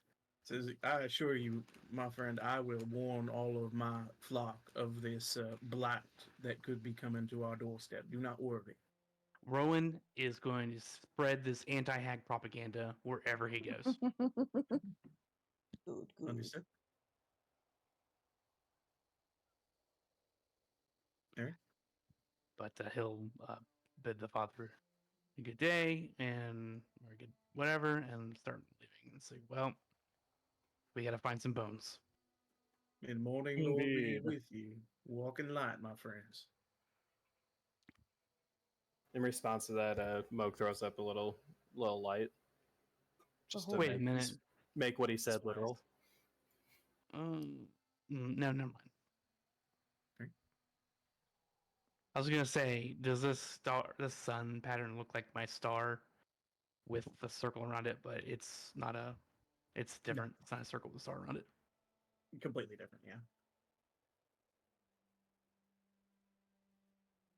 All right. We need Are to you go guys heading talk out to of the that. church? We need to go talk to that Milivolge Yeah, guy. gotta check Yeah. with him. Do quick interrogation. Quick check his- vibe check. Gotta check his Vibe feet. check. Check his shovel. You going with him, Natari? Yep. All right, let me gather you guys and make it a little easier to transport everyone over there. As Irene's like, well, I guess it won't be as simple as we had hoped. Nope, you are staying with us, girl. It's all right. Sorry. I don't mind it. I don't mind it. You are kind. Just you're part of Aww. our. You're just part of our crew now. You like this? You approach and you see this gravekeeper. He's got like kind of a torch set off to the side, and he's just yeah, checking graves and looking around.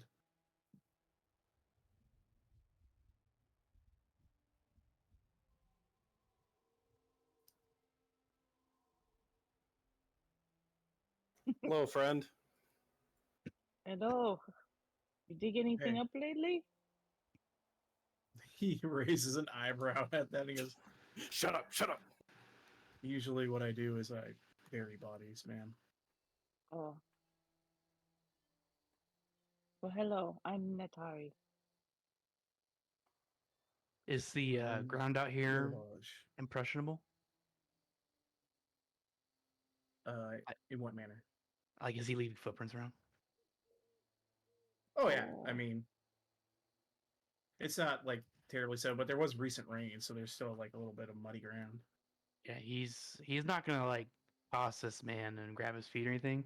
He's just gonna kneel down and take a look at one of the footprints that he leaves behind and compare it against his notes. Give me a investigation check as he's like watching you do this. He's like, what a weirdo.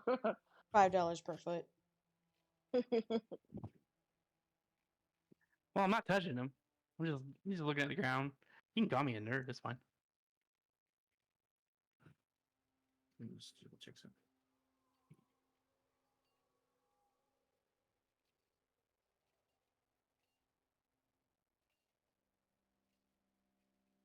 Yeah. No. Ella wants to come up and do the same thing. Just like full on Right. eat.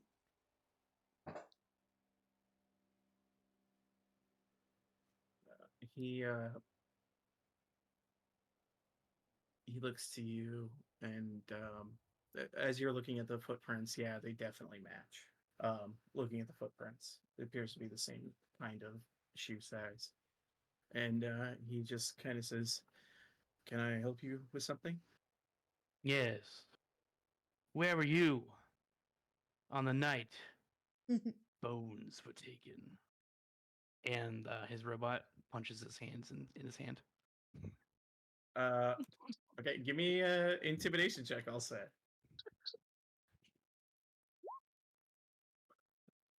Good enough.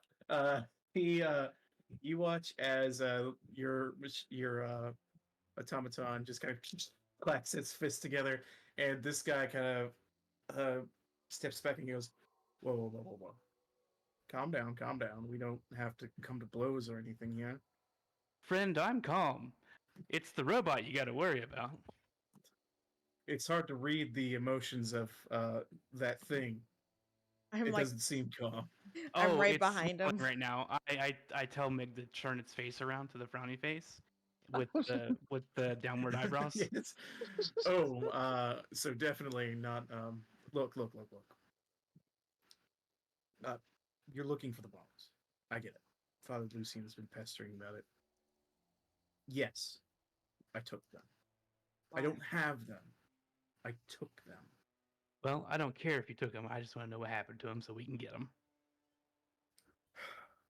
He says, the coffin maker. He wanted the bombs for whatever reason. I don't know why, but he paid me handsomely for them. I need the money, okay? Friend, this place sucks. I don't care what you do to get by. All I care about is where the bones are. He'll tell you the coffin maker. His shop is. Let me see where that is.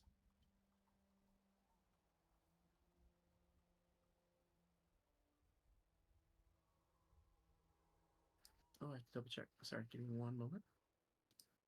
So many places in Vallaki. Mhm. It looks huge.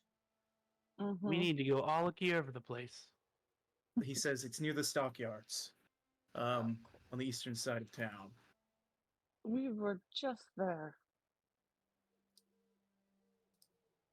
Aha! Well, I knew we had to go back for something. His name is- Future me. he'll just like he's gonna rat this guy out 100%. His name is Henrik von der Wurt.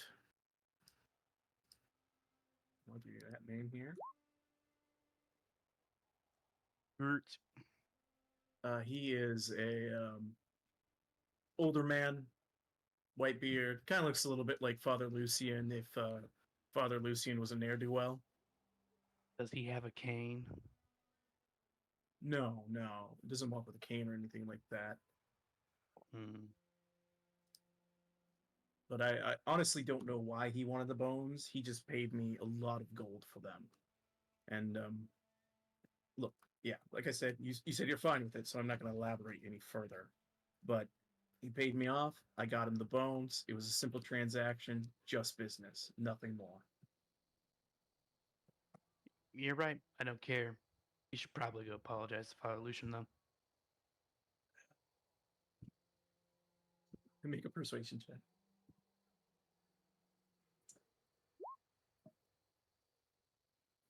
Yeah, I'll do that. A robot turns his face around to the smiley face and gives him a thumbs up. That's Nat creepy. is gonna incite that. Go ahead. wants-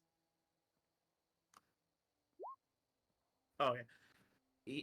There is fear of reprisal from this guy. He definitely doesn't want to tell Father Lucian the truth. She's like, I don't think that you're going to tell him. You are lying.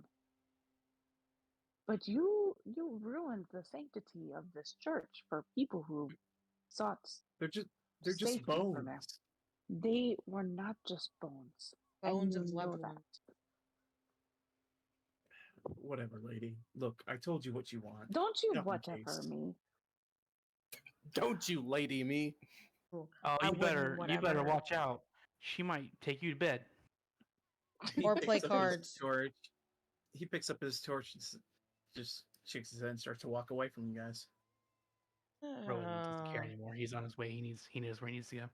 Ella goes He's to a reach piece out of for him, shit. but then sees that No. that Rowan doesn't care and puts and goes No, breaker we will breaker. not waste. He's a piece of shit. Okay, over. Yeah. I'll tell on him later. Woohoo! I love telling on people. It's worse than beating the shit out of them. Yeah. Damn it. but I think we gotta wait a place to go. What time is it? Or how long have we been walking around? What'd you say? It is starting to approach the evening. You guys have been going around. You went to Madame Wachters. You went to Father Lucian's, Blinsky's. So you're probably rolling around five, like six o'clock ish, heading towards evening. Did Um, Fiona give us a place? She gave us a time-ish, not a place. we didn't tell her we were actually specifically going to do it, though. Yes, we did. No, we didn't. We said we will think about it. I She said said we that tonight. She said this evening would be the best time to do it. Yeah, but we still have to let her know we're actually going to do it, though. I told her we were. I thought she knew that we were doing it. Yeah. That we were doing it. It was. I wrote made down it that we were very helping clear. her. That your party appears to be under the idea that they're doing it. I was gonna say Mo verbally like agreed to help. Yeah. her out. Yeah, he did 100%. That's why she was Ella did cards on too. the table with you guys. I must have missed it when I was downstairs. Yeah, there was definitely an agreement from the party. The vast majority of the party agreed to help her. And you guys even asked when would be the best time, and she said this evening would be probably the best. Oh. So how long away is this evening? You're approaching the evening right now. So that's why. Did early we talk evening, about a late place? evening? Because she said something Early about. evening, 6 o'clock. She said something about like an alley or something where he words goes back and forth, patrols. But I just want to be clear, like if we knew the spot or not. She hadn't given you a specific hadn't been spot as of communicated. yet. Okay. That we need to find out. So we still need to confirm with her where this goes down to actually do it. And just to take you guys back to the general map, you are currently on the west side of town. He's told you that the Coffin Makers is on the east near the stockyards. You know, Madame Wachter's house is kind of on the way to that general direction if you wanted to stop in and talk to her. Yeah. Find the good pinpoint. All right, so where would you guys like to go first? Do you want to try and find this Coffin Makers, or do you want to head to Madame Wachter first? Madame Wagner's on the way. I would say either of these are probably going to take up the remainder of our evening, right? Yeah. I mean, it's a quick conversation if you're asking Madame Wachter. It's up to you guys. I won't say that either one's going to take up your evening completely. I mean, we can stop there on the way. It doesn't matter to me. We can still relay the news that wink, wink. Well, Father will step in as needed for those that come to him. So on the way to potentially getting the bones back, confronting the coffin maker, we're stopping at Madame Wagner's house to let her know about. Could we just like mentally tell her or message? I don't know. I mean, Tabletop. Nat could. No, that's Yeah, within she has 30 to feet. see her. Yeah. And she has to actually see her to initiate it and everything. All right. Unless we Sounds had like some a good sending stones. If we had sending stones, we could. Yeah, we can just like walk in and be or knock knock. Where's We this just going throw down a at? rock with a note through the window. Says, "Where should we meet?" And she'll So slide it in sounds the like back. it sounds like you guys want to dip over to Madame Wachter's, like kind of on the quick. Yeah, Yeah. real quick. Yes. Okay. So I won't pull you to the map. I'll just kind of narrate from here.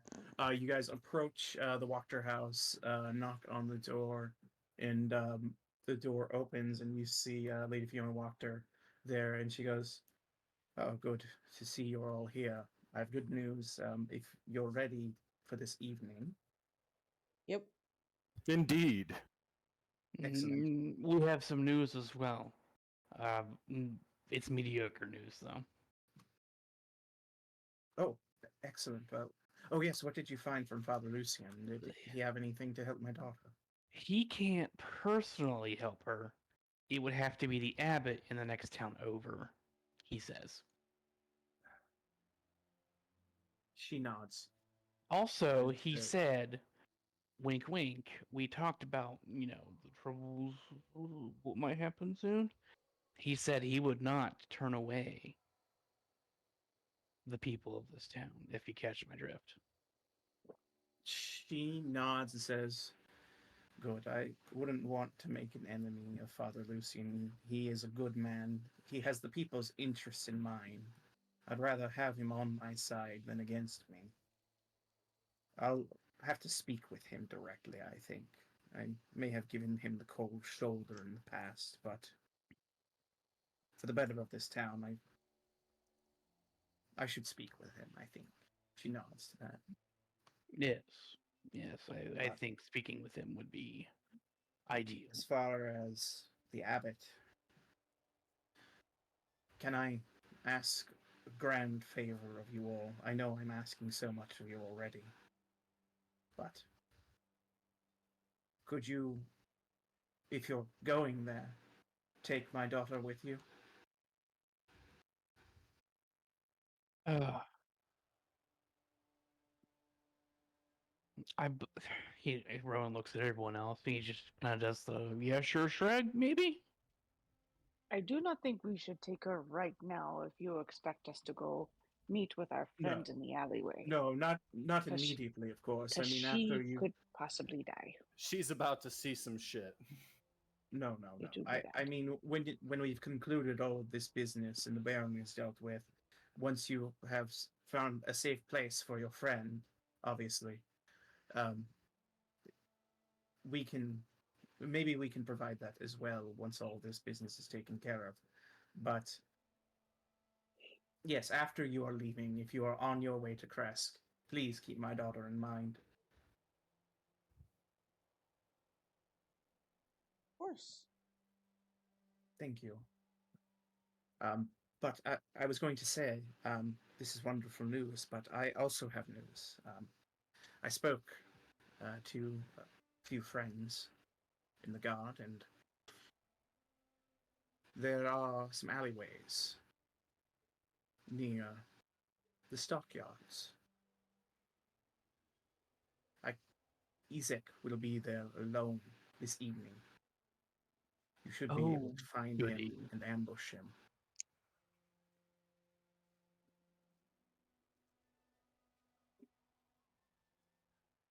It's time.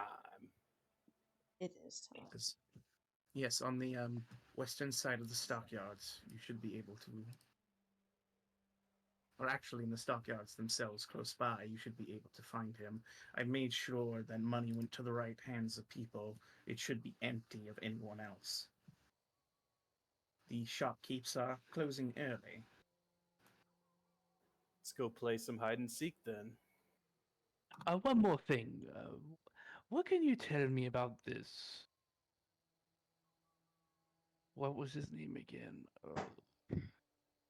Henrik von der Bot? She raises an eyebrow. The coffin maker. The coffin maker, yes. Yes, he kind of a salesman. After hearing of the passing of my husband, he came directly to my door to offer his services. A bit of a macabre thing to do. I met him once, but other than that, I believe his shop is near the stockyards on the western side of them. Hmm. He's been around a while then? He's lived in this town for a long time, I believe. Gets a lot of business, unfortunately. Yes, I can see that.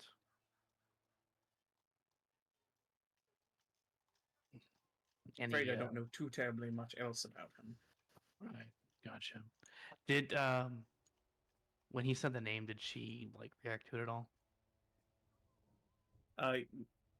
Yeah, she raised her eyebrow, like why are you? Surprised. You can Yeah. you can roll an insight if you'd like. Yeah. Do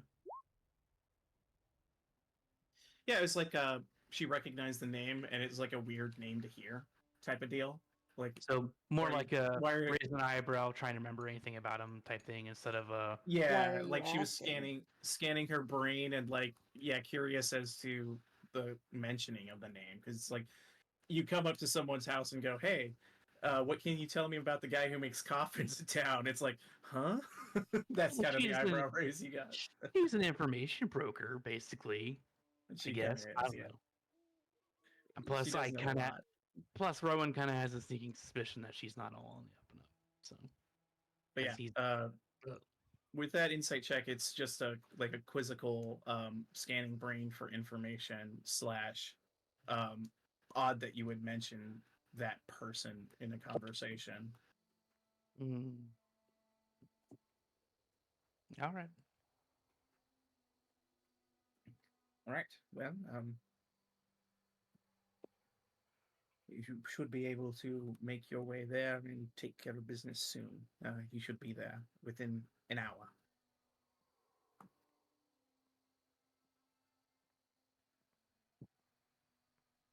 Cool. How long will it take to get there? Will we have time to like set up and stuff? Yeah, if you could probably get there in a half hour or so if you guys want to stake out the area. All right, cool. Sounds good to me. All right, let me grab you guys and I'll take you down to the stockyards. I guess we're going to start a fight. I mean, you guys agreed to it. You goddamn right. We're damn right. These hands are free 99. I'm just gonna put you on the map. So all the there, I didn't put up lighting or anything to block any vision on this. And you guys should.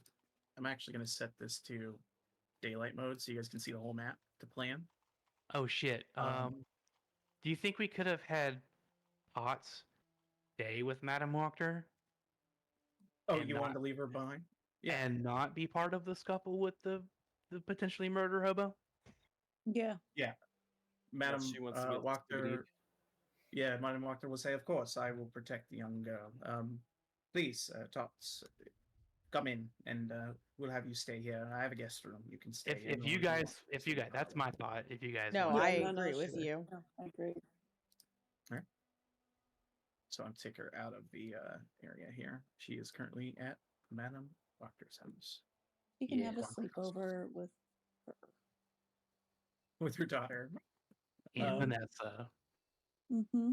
because you know, now that we know that this guy kind of has a weird thing for her. Mm-hmm. Yeah, probably Yeah. not the best. That's probably good thinking. Yeah. So you guys approach. She kind of gave you some information. She said the patrol should take him from the northeastern side of the buildings towards the stockyard proper. And all these buildings treat them like line of sight. I didn't want to set up lighting because I didn't want to. If you were going to do this, I didn't want to impede your planning by blocking. Just draw a line. If you can't poke your person without clipping a building, you can't see him. Yeah. Is it possible to climb on this roof? Yeah, you could it's like a storage building. It's probably only like about 12 feet or so tall. You could scramble up to the roof if you'd like to. Oh, I can 100%. scramble to the roof. 100% where Rowan. Ella's gonna be. Yeah, probably Rowan too. All right, Rowan. Yeah, sniper on the roof. Snipers on the roof. Don't Right. impede my stealth, yo. Plus, I could just climb because my climbing speed is the same as my walking speed. Yeah, and you guys have time to set this up. Russ will actually scramble up to the roof with you guys because he can fight from a distance. That's awesome. Well, But he'll- Doug, it he'll- looks like you and I. Hey, you got Mick. Oh, and Meg, yup. Can't forget It's got Meg. the angry face on now, I imagine. Yeah, we never got Yeah, to it's do got. that. No. He fights with a smiley face. No, excellent. He's got a big old That way, chuckle face. that way, if somebody gets punched in the face and is getting bloodied, they just see a robot maniacally punching them with a smile on its face. And just as a Natari has a thing called Vigilant Blessing that can give.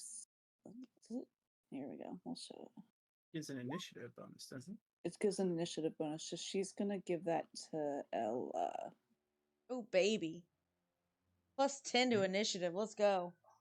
Moog's gonna get out his other wolf, his spiritual beast. Okay. Is this like a driveway through then? So like here to heat, like under. Yeah, it's like okay. it's like a storage building. So Yeah. there's like an overhang here that kind of like runs through. So where you see the street here, Yeah. you can see from one side to the other. Okay, So that's what I like assumed. where the treat the torches like as the goalpost for that like visible area. Okay. And yeah, let me grab your lad. These are like shacks, Ammo. right? Yeah. This is actually about an 8-foot tall fence that runs the perimeter of the stockyards. Okay. But you like from the top of like this building, like you could probably like lay down and then leap off of it to go over the fence. Okay. Natari, These are like little storage shacks. I mean, we're kind of making an assumption that he'll walk this path in between the fence and the building. Honestly, he's coming this way. You guys should hide in here. Yeah, okay, that's what I'll do. I'll put the spirit wolf in there, and then Moog over in this building, like kind of both waiting by entrances, hidden. Oh, so wait, where is this guy coming from? Here. Up here. Okay. So I'm over here. Up on this top, is side that of where he's coming from? Top right, yeah. Sorry. Top right. The intelligence that Fiona Wachter gave you is that he should be coming from here. She kind of gave you a description. I didn't want to bog it down. That he should enter through the northeast side towards the stockyards and through the storage building because that's like a normal patrol route. If you guys were hiding in the storage building, you wouldn't be able to see. Okay, we'll hang out in there then. I'll keep Mig next to Natari then. All right. And as you guys hunker down, getting ready for this ambush, the rain begins to fall. Rain. Which will grant you guys advantage on your stealth checks because it's hard to spot someone in the rain. Oh, yeah. So, first of all, I'm going to bring up the initiative. So, please roll your initiative so we can get you on the tracker. Good with advantage. Not the initiative. Oh. Roll the initiative. Oh, wait, you have the blessing from Yeah. Natari, yeah. So yes, you have advantage on your initiative. Okay. So go ahead and roll a second time. Sorry, I forgot about that. I didn't know if it was an advantage or if it was +1. And we need stealth too? Yes. Roll your initiative and then roll your stealths with advantage. Because of the rain. That helped me so much. I'm going to go ahead and pull his token in. Was that your initiative with the extra thing? Me? Yeah. Yeah. She's 19. I'm 14. She rolled 8. Oh, you're 14. Sorry, 14. Okay, I saw 10. Or was that a second? That was my second one. Yeah, she rolled twice. Okay, I was like, oh my god. And I'm going to add Ezek to the turn order, just to have where he is when things pop off. I don't need Irina's sheet anymore because she's not here. And let me roll for his initiative. Yeah, wow. Baby. He's not going to have a good time if he fails to spot you guys. All right. And then the stealth with advantage. I see a 21, a 14. Let me roll for Russ. Where's the stealth? Oh, he's actually pretty dang stealthy. Look at that lad. Russ rolling bangers. Go, Russ. You and me, 25. Natari, your stealth roll would be a flat roll because you have disadvantage from your armor. Okay.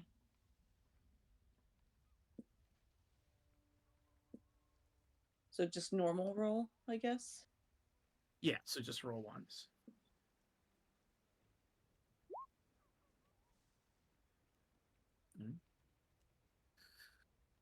Passive perception on this lad. Let's see. 2. Oh, and give me a roll for MGG and the wolf. So just Dex. You bring up his page here. Because I'm silly. Ooh, that advantage helped the wolf stalking in the rain. Yep. Where Helps the both. hell is my thing again? God damn it. There we go. Here it is.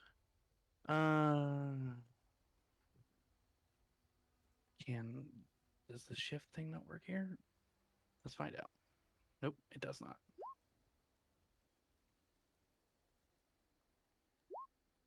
$12. He's a robot. All right. Robot. I was treating this as a group stealth check, so you guys the majority of you passed. So this will count as you guys passing for the stealth as a group. You keep quiet, and you watch as walking down, as Madame Wachter said, alone is Isaac Stronsby.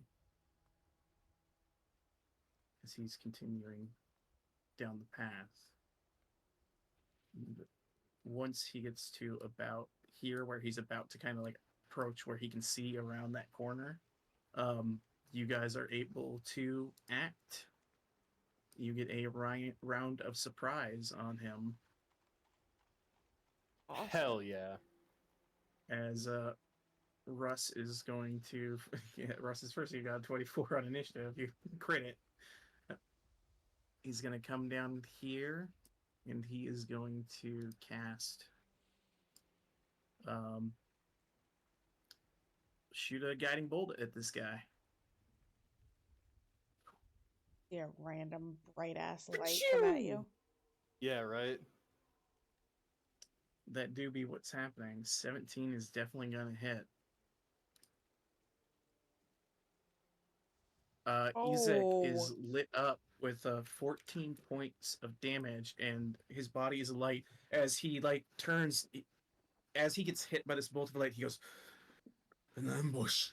Who's there?" And the light hits him, and he's reaching for his axe. Russ kind of thinks away on the roof. Natari.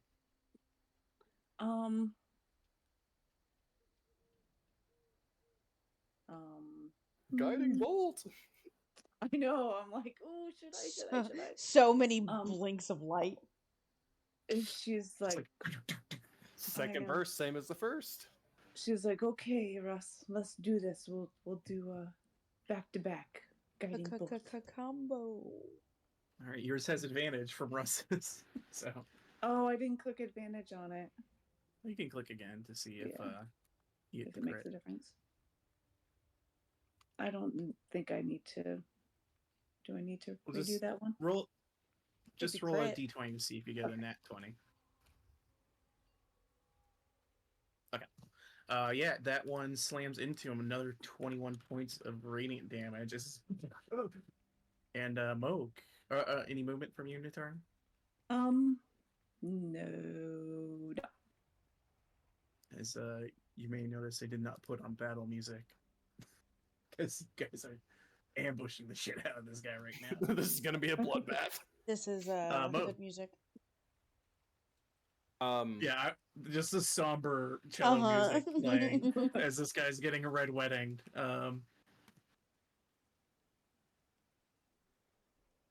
And so Moog's gonna show some kind of mercy, I guess, and use just fairy fire on him. Fairy fire, okay. Catching him like in the edge to not get any one of us else. He saves. He has his scruples about him to see the light. Like, lights are flying at him from every direction, and his eyes are, like, turning wildly. And he just manages to dodge out of the fairy fire. And then Wolf's gonna run out and melee him.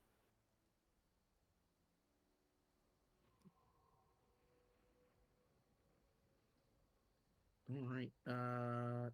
13 to hit will miss. He has is advantage, alert doesn't he?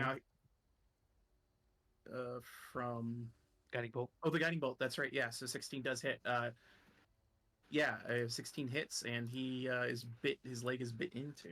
Because he's not expecting a wolf to come running out at him. And is that the same maul with the strength save, or is that just the attack? Just an attack? It doesn't have anything on there, so probably not. No, the only thing it has is pack tactics. Yeah, because we were using the wrong stat block for this That's previously. right. My bad. Yeah. No worries. Ella. I assume I already have advantage with myself on this guy, but I'm still gonna riz him up because I'll use my bonus action. God. Oh, Dude, man. fucking crits. freaking rinsed. Oh.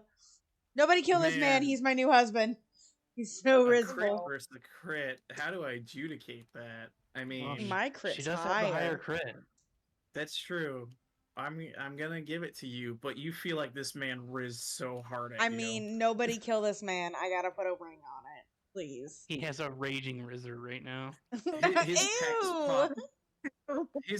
He looks like a hard motherfucker right now, man. He looks good, and you're like, damn, for just a Damn. sec. He is boyoyoing. I don't even want to kill him. I mean, maybe we go- shouldn't kill him. Maybe we should just knock him out. Why Go didn't ahead and kill him with advantage. it- 24 hits, 12 points of damage. That did not. Oh, it did do my sneak. Okay, cool. Yeah, you just rolled. I forget that it puts the 12 Absolutely. underneath. Yeah. Yeah, everyone Alright, else is just like, fucking them up. I don't want to. Rowan. Rowan is curious, like a cat. He comes up and aims his gun. How do you know our friend Hots?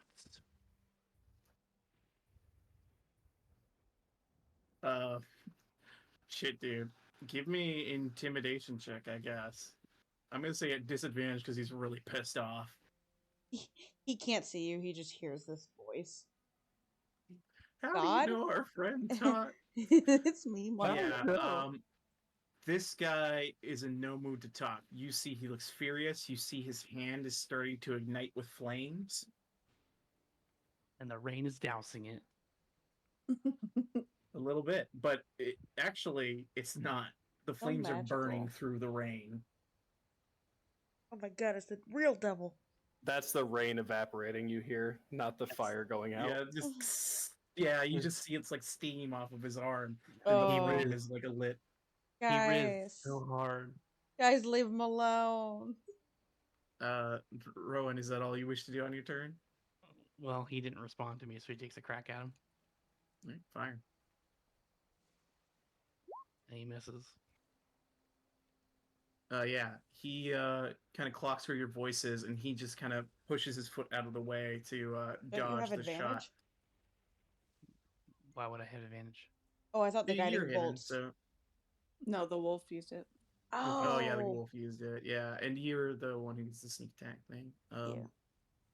It is his turn, but he is surprised, so he spends his turn not being able to do anything other than ready himself. Actually, yeah, that's all I can do. That sucks for him. Russ is just gonna ding dong bing bong this guy. Here we go.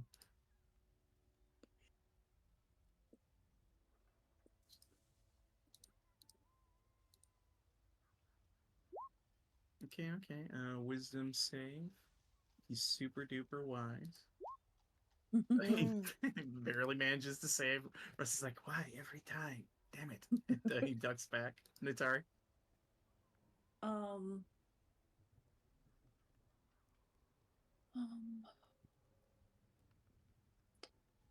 Natari is going to cast Bless on Moog, Ella, and Rowan.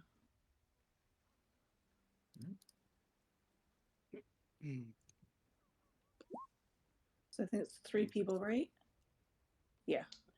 Yeah, Might and have I'm to just gonna step use this out. heart for it.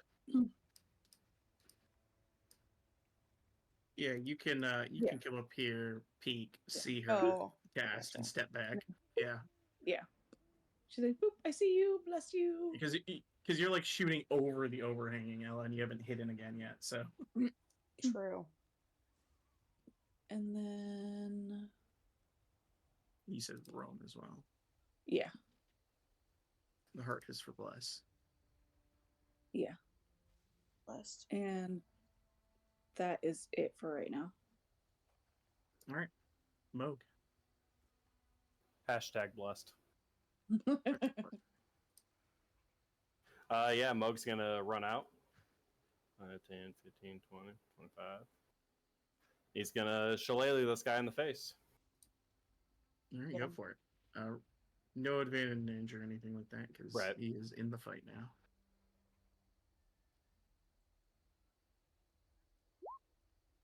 Then a D4. 14 does hit. Oh, don't you need to use it then? Yep. Yeah, you crack into him with the shillelagh as the rain's pouring down, the steam's coming off his arms, he's breathing, you see blood's like trickling out of his mouth, his eyes are wild as he's looking around, and the dog bites into him.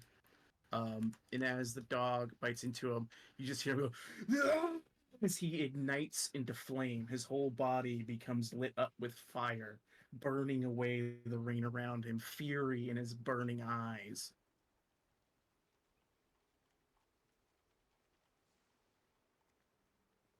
Ella. Ella looks down and says, "Sorry, husband." Yeah, that's about right. This guy's pretty beefy. Yeah, if you didn't ambush him, he could have been a boss encounter. There's so many 20. hit points in this boy. Right? 20? Why? Yeah. So that'll be 14 plus, 6. So 20 actually, and plus the sneak attack. Oh. 32 points of damage. Holy shit. I'm As sorry, an arrow husband. strikes him in the back, and gouts of blood are coming out of him. He's just burning up right now. Rowan. 20, 25. He pops over here. He's just gonna. You can still see him from where he's at. Does he look like hurt? Oh yeah, he looks very hurt. It's like, can you tell in the flames? Well, I mean, I'm just saying. I don't. Rowan thinks it's probably a good idea to not actually kill him, but maybe just subdue him. You know, maybe we can get some information out of him. Mm-hmm. But you can't restrain yourself with guns, so he thinks it's shot at him. So he shoots this man. He considers mercy and then fires a gun at him. So I started blasting. Maybe if I shoot him in the leg. Leg shot, leg shot. I don't know. There's some arteries in there. And then I just started blasting. That hits. 13 damage. Bullet pierces through his chest. A gout of blood comes out, and then the blood ignites in the air as it burns. Just... Guys, this guy's like hell on earth. Literally. And then he backs up here. All right. He's gonna get around. He actually gets around before he goes down. You watch Moog as the ground around him lights with fire, and he just burns across the ground towards Natari. Both it doesn't provoke attacks of opportunity, and both you and your dog take 10 points of fire damage. Oh. Wait, how's that not provoke attack of opportunity? It's an ability that he has. Yeah. It's called Burning Rush. Gotcha. So you and the puppy take 10 points. I need you to make a concentration check on the puppy. DC's 10.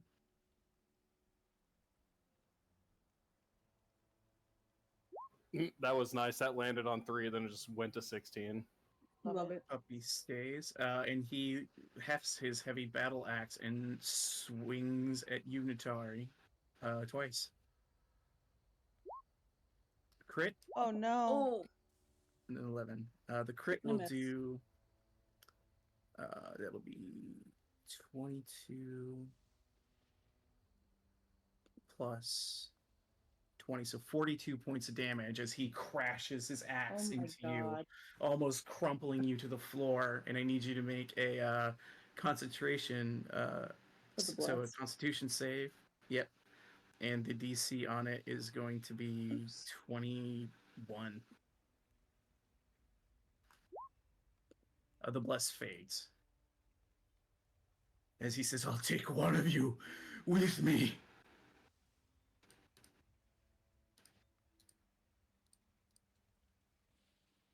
That is the end of his turn. It's Russ's turn as he just kind of goes, "Oh no," and comes down, slides down here. We're gonna make a dex check for Russ.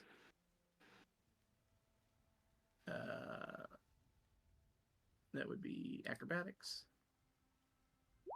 Like a cat, jumps down, Oh, nimbly bimbly, like. and he sees that Natari was hit pretty dang hard.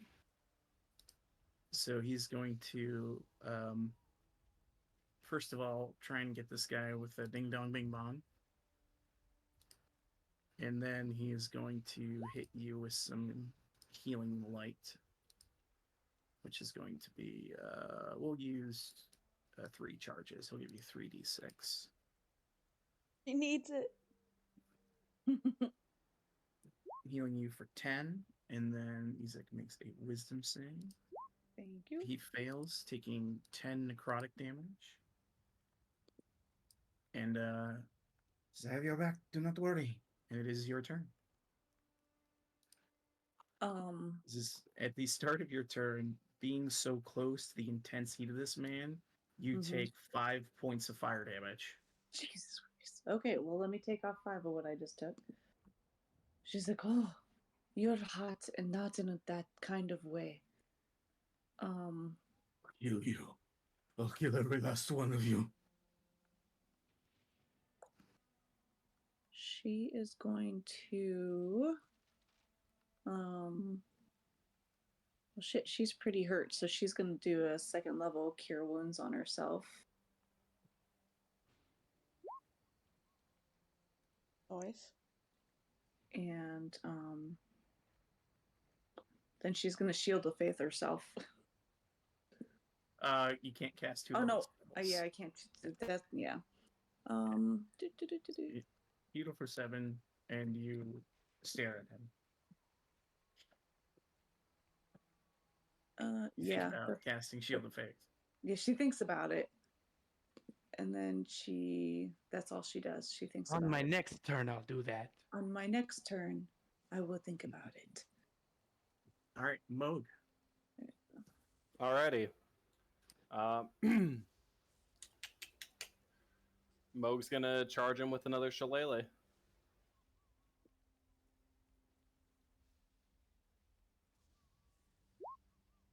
Get shillelagh'd, son. Moog, how do you dispatch of Isaac Stronsey? Or Strozny? That full home run bat to the back of the head. Yes. Nice. That's how I imagined Hold on. it too. Just coming in and going. As you come up behind you, take this hefty swing, you crack him in the skull. You can hear the sickening thud of the bone in the skull breaking. As blood gouts out of his mouth, you watch as the fire dies out. He collapses onto the ground, and you can barely make out his last muttered words of "sister" as he bleeds out all over into the raining ground. Oh my god, that's his sister. Oh my god. Mo's Maybe just like, we- yeesh. Sorry. I mean, As the combat ends, Ezek defeated. Ella jumps down. Like, what did he just say? Did he just say sister? Oh fuck, we really fucked up. Y'all, did we just help the Yeah. bad guy? Do you think we could drag his body to Father Lucian and he could talk dead to him? Wait a minute. We have a diamond. Did anybody use Personify yet? Not at level 4. At Wait, level 4, hold I on. have not learned that spell yet. I am so sorry. I can cast gentle repose on him and save his body so we can revive him later. Yeah, Or you could do that. Put him in the storage shed for now. You put him on ice. Shit. It's Why a does good question. What do you do with this dead head of the guards? Nobody has speak with dead. no, but I really do have gentle repose. You should really use gentle repose. Use it just in case, and then we're gonna put him in this building for a little bit. Oh my god.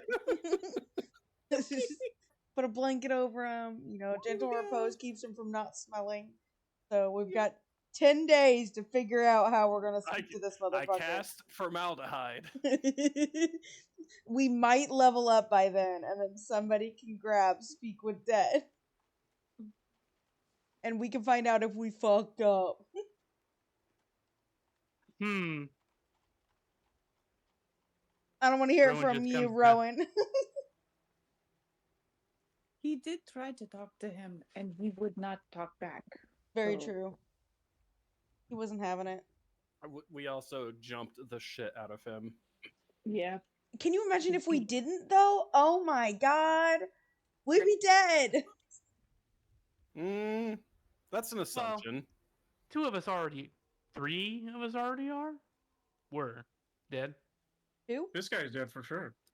Oh my god. For sure, his brain is there, some over here. It's nasty. I just see Weir like sitting back in his chair going, But the rain is doing quite a bit of heavy lifting for you, as a lot of the blood on the ground is slowly being washed away, along with some of the brain matter that came from his skull. Yep, we should definitely. She starts dragging him in here, and then like over Make here. Make a strength check for me, Ellen. Let's go. To I drag drag this- this buddy, and I put a Yeah, little blanket just, over like, him. Pushing through the mud. He is heavy. That We're gonna make it, arm, guys. It's still like this warped demonic arm, and it is heavy.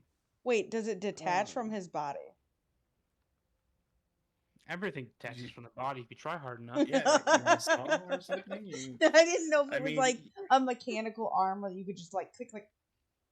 No. Give me an investigation check. Okay. I lose This a is not body. Fullmetal Alchemist. Are demons I lose a robots? body. I was gonna All right, you begin to look through his pockets as well as checking his arm to see if it's some sort of mechanical device that you can wield. But you look and kind of peeling back the armor and looking back. The arm is kind of, you see it's a normal human arm, kind of like near the top of where the shoulder is. Like the arm was jaggedly severed off Ooh. at some point.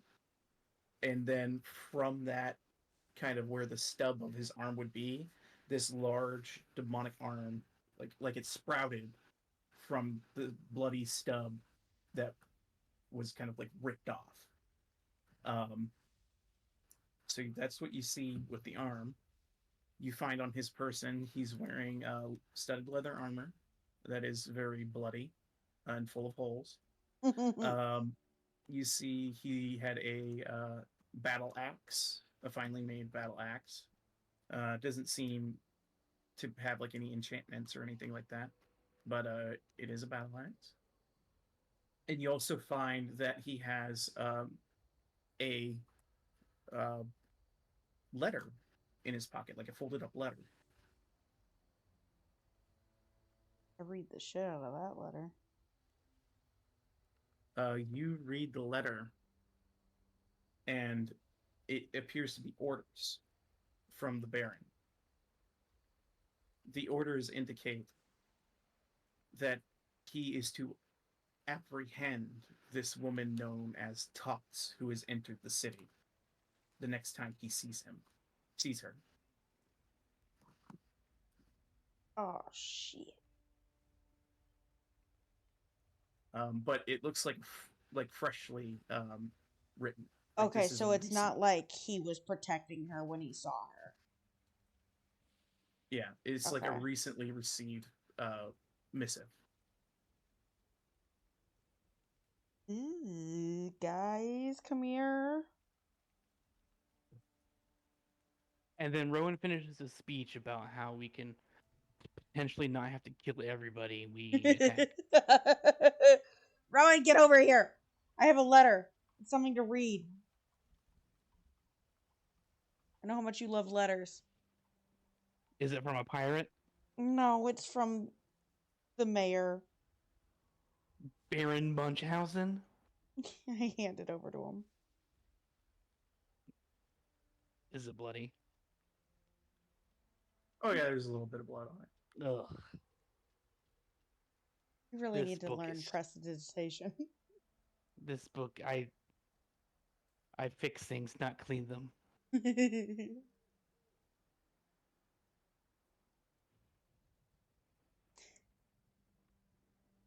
They were gonna He do just something with her. glances it over.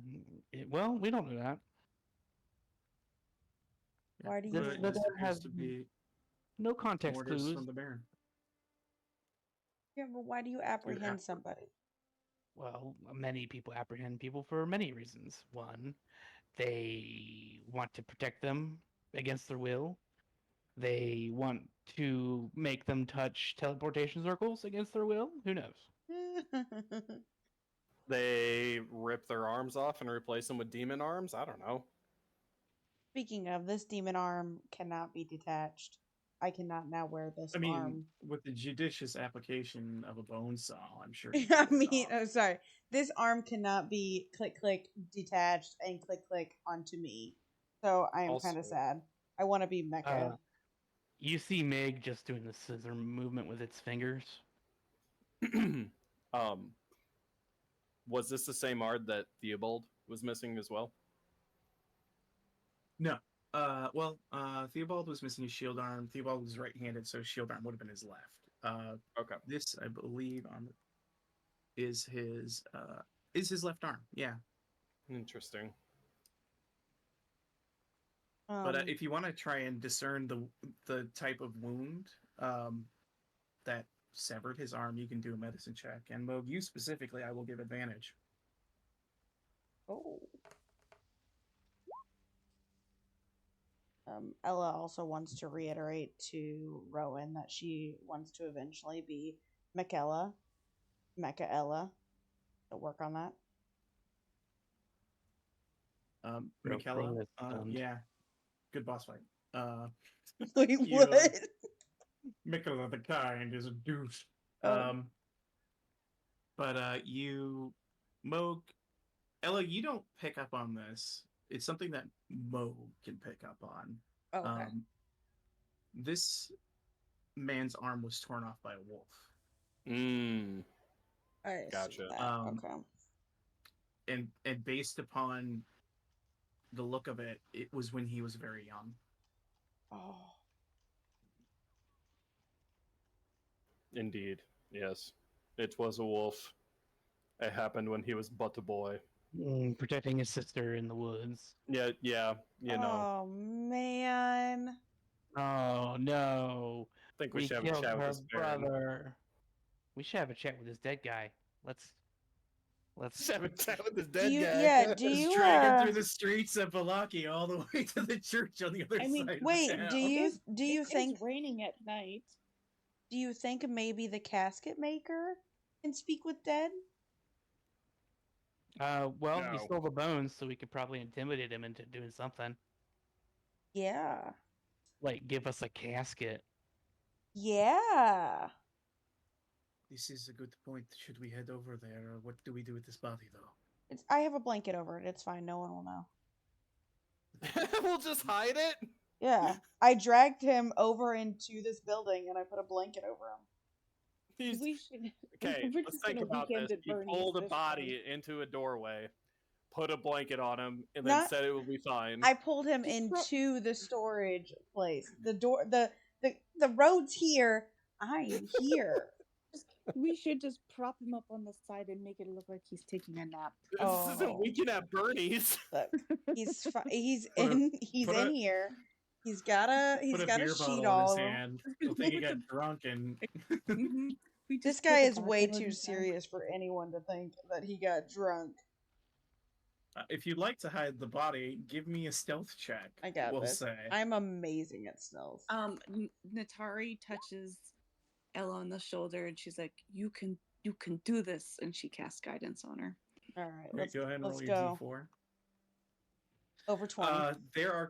There are crates inside this building. You are able to open up a crate that's large enough to fit a human body in. Jesus. You dump his body into the crate, throw a tarp over it, the interior. You grab some other crap to make it look like there's nothing in there except for just like some random stuff, and then you close up the crate. All right, let's hope that shipment's not going anywhere, guys. The perfect crime. The perfect crime. I am Sherlock Holmes, but in reverse. You're like Deadlock Uh, Holmes. I'm just gonna move him to the GM layer so I know where his body is held. Alright, well,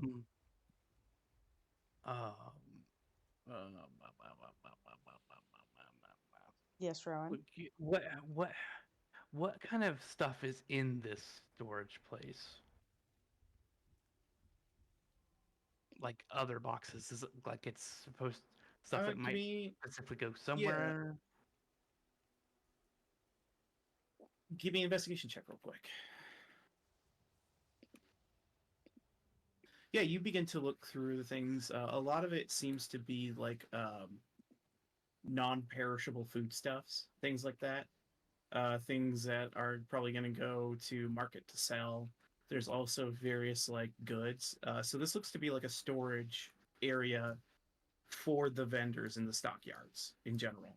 And there's also quite a few empty crates and a couple of wagons in there for the purposes of like transporting and moving stuff around. All right, I got you. Is She there takes out her anything- marker and puts key. Yeah. Is there something that I could do Yep. to label You don't this? have a marker. That well, I mean, I have magical tinkering. I can put a magical marker on it. Yeah, But, you can put a little magic marker on there. But is there Tons of anything I people could do put? that in town. Yeah, is there anything I could do to make sure people don't touch this? Would you like to write "Don't touch me" on the crate? Maybe- Charcoal or Just something? put keep on Well, there. Well, no, because if someone sees something that says "Don't touch me," they're gonna touch it. Or put the With, what's his with name's your name on it. investigation of 25, I will tell you that doing anything to mark this crate will make it seem extremely suspicious in this room. Because none of them are marked, are they? Because none of them are marked. Rowan marks other crates far away from this one Okay. You with mark some random crate. bullshit. Yeah. If you have like some charcoal or something, I'll say you can mark some stuff with charcoal or what have you. Charcoal or chalk if you happen to have it. You know what? Fuck it. The investigation check, you find a piece of chalk in the crates, so you can mark some shit. Damn, on the this is crates. a good fuck it, storage you find room. Chalk. There's so much cool shit in here. There's like some kids' school supplies. It's different colors of chalk. Oh my god, guys! They've got a Scholastic Book Fair tucked away. It's gonna be a good week. There's Goosebumps, some Animorph goosebumps. books. Animorph. I Oh, got man. Animorph for Goosebumps, guys. It's everywhere. Man. All right, so are you guys gonna head to the Oh my coffee god, room? a first edition Hardy Boys. I'm in heaven. Yeah, we're going to the coffin guy. You keeping your wolf out? Sure, why not? I'll let him naturally expire. That's suspicious. What a yikes! Put the wolf away. I'll let you naturally expire. I mean, that sounds Oh. terrible standing over a dead body, but I truly just mean I'll let the time run out for my wolf. Yeah, that guy did. That guy didn't naturally expire. I mean, He didn't was he? forcefully You retired. naturally, Yeah, he He naturally expired forcefully- when he was natural cause of having your head pieced open is to expire. he I has feel gentle repose on him. He's not going to expire for a while. Yeah, he's He's good. got 10 days. He's got 10 days. He's got 10 whole days. Oh, this door's open? This guy's creepy Yeah, already. you see the door is open. Since the door's Wrong. open, Ella just wants to like knock on the open so- door. Oh, go ahead. As you guys approach the door, you see that the door is broken off of its hinges, inward and laying on the ground. Okay. Someone else is after the bones. I think same thing. Like door, I knock on the broken door on the ground. Hello? And actually, what would be a good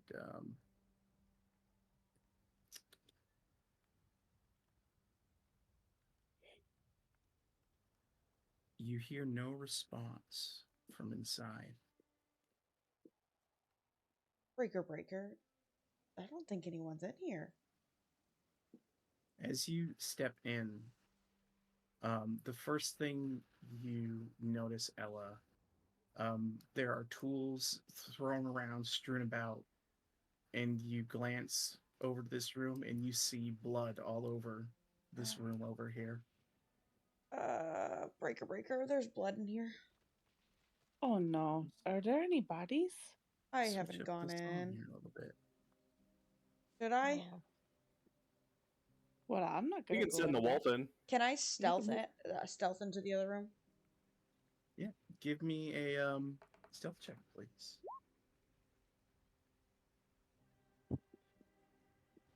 Wait, here I go. Oh, You fuck. you come into the room and you see the most macabre blood spatter all over this room. You see like a painter's brush flown all over the walls, making various lines, and there's purpose to them. They make images, almost like laughing skulls, all over the walls. And you see the dismembered body of this man cut to pieces with such precision and grace.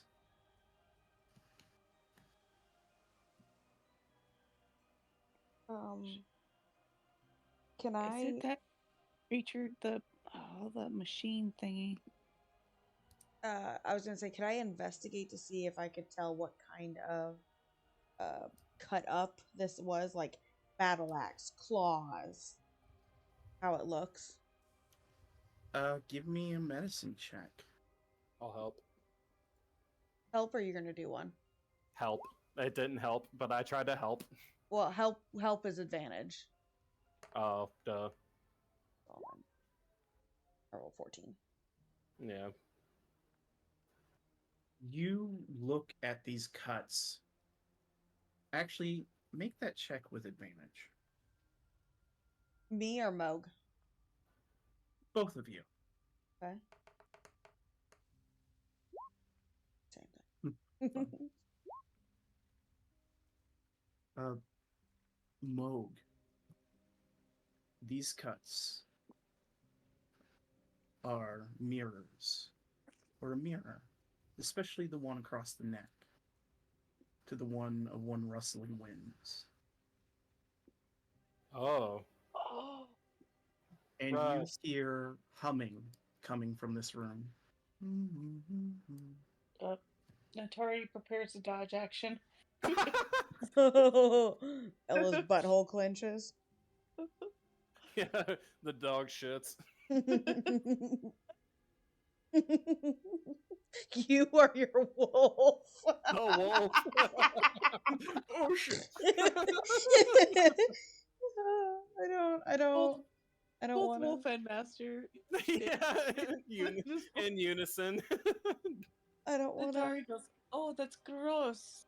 Mog, thought we potty trained you a while ago." Mo, that's all you, buddy. I'm not opening that door.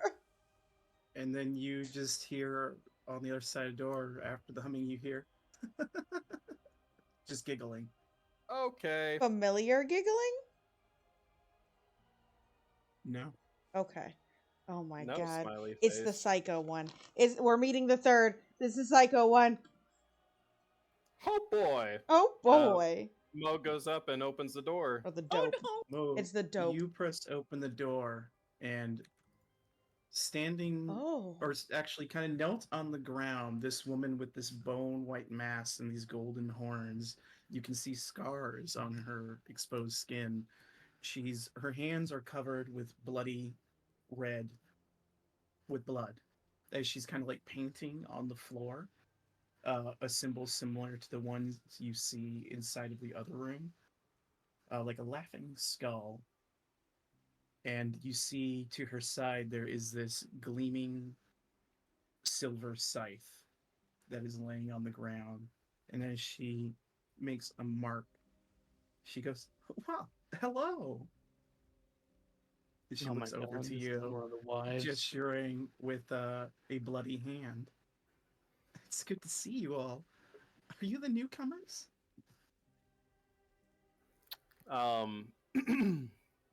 Moog doesn't respond. He just steps to the side, allows his wolf to walk in, and anybody else who would like to come and face this monster.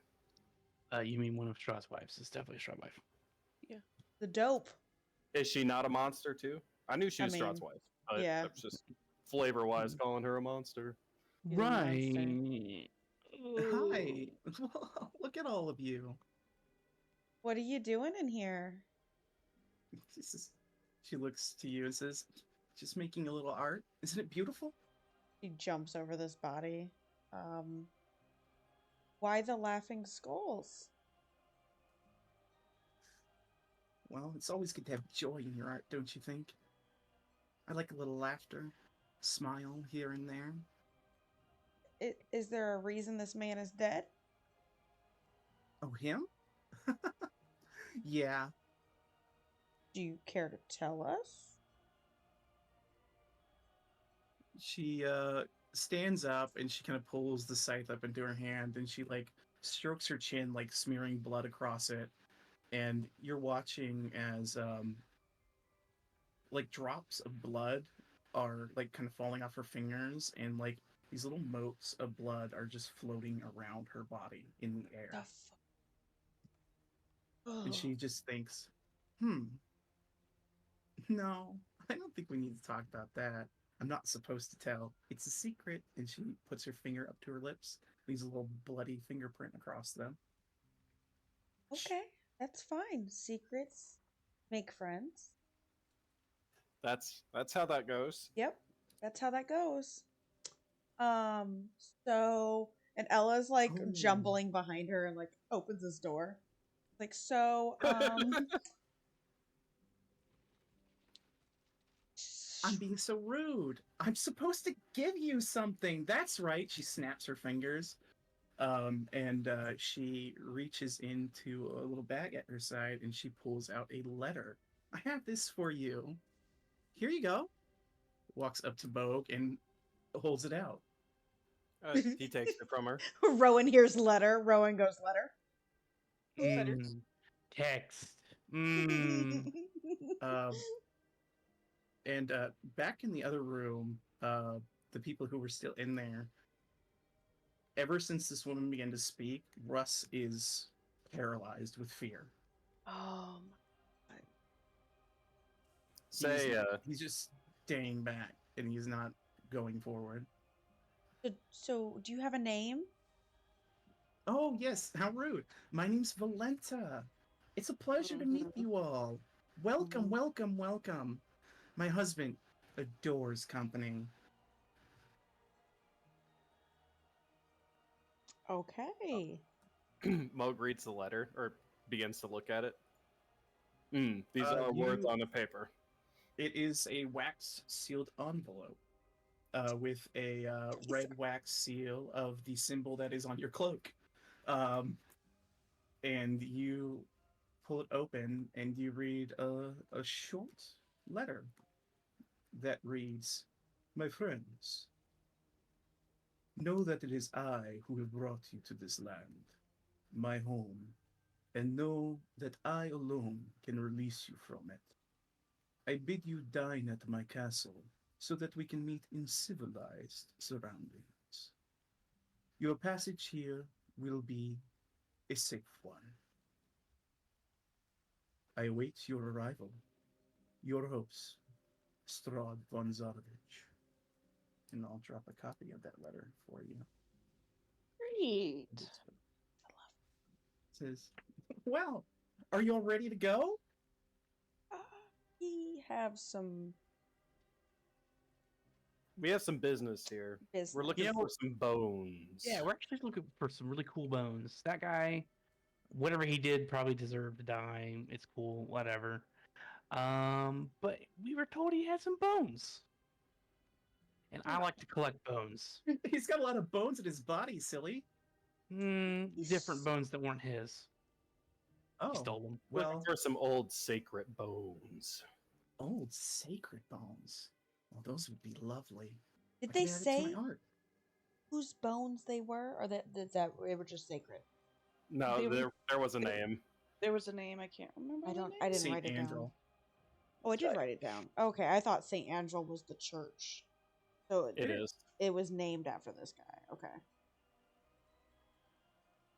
Yeah, but you see her kind of pause it. I could use sacred bones in my art at home. That would be wonderful. I would love Oh, these. Can I okay. have them? We don't know where they Give me are. your bones. No. No. No. Moog shifts uncomfortably after she says that. You must have a brother. His name must be Cap. We don't know where those She bones kind are. of sniffs the air for a second. I smell some familiar blood. Oh. Hmm. Russ will not be joining Close us his door. just yet. Reach behind Rowan and close the Russ. door. What? Russ? Is that what you said? No, actually, I said trust. He won't be joining us anytime soon. Make a deception check. Oh my god, no! I'm too far away to Crit, give you crit, guys. crit, crit, crit. Fuck. Oh shit.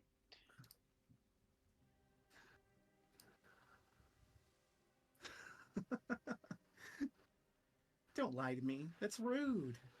I just hate to have to just. And she makes a broad swing that just kind of clips right over your head with the scythe. Chop your head off. Would it be nice? Well, hold on a second. This letter that Strahd said we would arrive unharmed. Did I harm him? Just No, some of but his hair kind of like flicks onto the ground that was cut off from the swing of the scythe. no, but anything more than that, would. I would hate to You got disappoint me. the Lord of the Land. I guess I'm not gonna kill you right now. So if you're ready to go, let's go. Or not. Okay. You really shouldn't turn down his invitations. He won't be happy with that. I mean, there's no timeline on this invitation. We could finish what we want to do, right? I mean, that'd be kind of rude to force us into rushing our plans. She kind of looks at you and her eyes kind of dull a little bit and glaring at you. I don't like people who try and dance around with words. It's not elegant. It's We not have beautiful plans. or artful. Yes, you do. And she steps forward. You are to dine at Castle Ravenloft. Hooray! At what time? Let's go. Breaker. I think I just pissed myself. Yeah, I can smell it from here. And as she's walking, you watch as God. the blood is pulling towards her, like gravity is pulling the blood in her direction. All right, Mm, let's blood go. bending, wonderful. Let me just make a way for you. After you, ma'am. All right, come on. She like motions for the rest of you to start walking outside. That's her.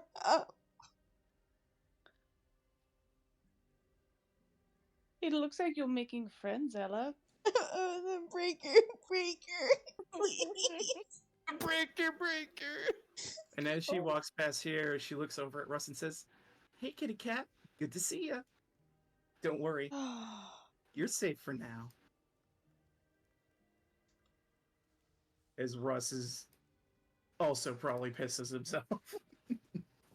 It's okay, Russ. I think we all just pissed ourselves. Breaker. And FYI, this is the Volenta unhinged one. looks I and think says, "Let's gather the tour carriage. Come on, everyone. All together now." no, I think can I just stay here? I'm going to take a nap against this wall. Do you have speak with dead, perhaps? I speak with all sorts of dead people. Could we make a pit stop? I don't. Well, Mo just tells Ella to shut her mouth at this Never point. mind. Ella, don't. No. We don't need to take a pit stop. No. So, Fuck. if you follow Volenta, she leads you towards one of the nearby walls of the city, where there is a broken portion of the wall that you can come in and out of. And on the other side of this, there is a black carriage with two black stallions similar to one you've seen before. She gestures and says, "Well, hop in, everyone."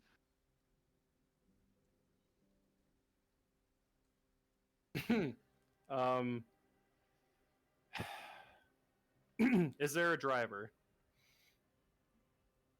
You look and you see no driver, just two horses attached to it with kind of bloody red eyes. Cool. Moog really doesn't want to get in this thing. Someone might have to like give him a push or some incentive to get in it. I also don't want to, because the last time we were in one of these carriages, we got tipped over and attacked by a werewolf. Don't be shy now. So you see, we have a bad experience with these carriages. Like when we get in them, they go and they just fall over, and we end up getting attacked by giant wolves in the middle of nowhere. Don't worry, she won't attack you. She.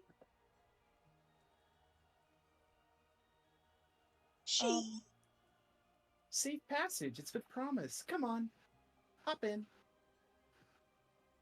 All right, he gets in. Ella gets in. I think we're going to regret this, but Natari gets in. God.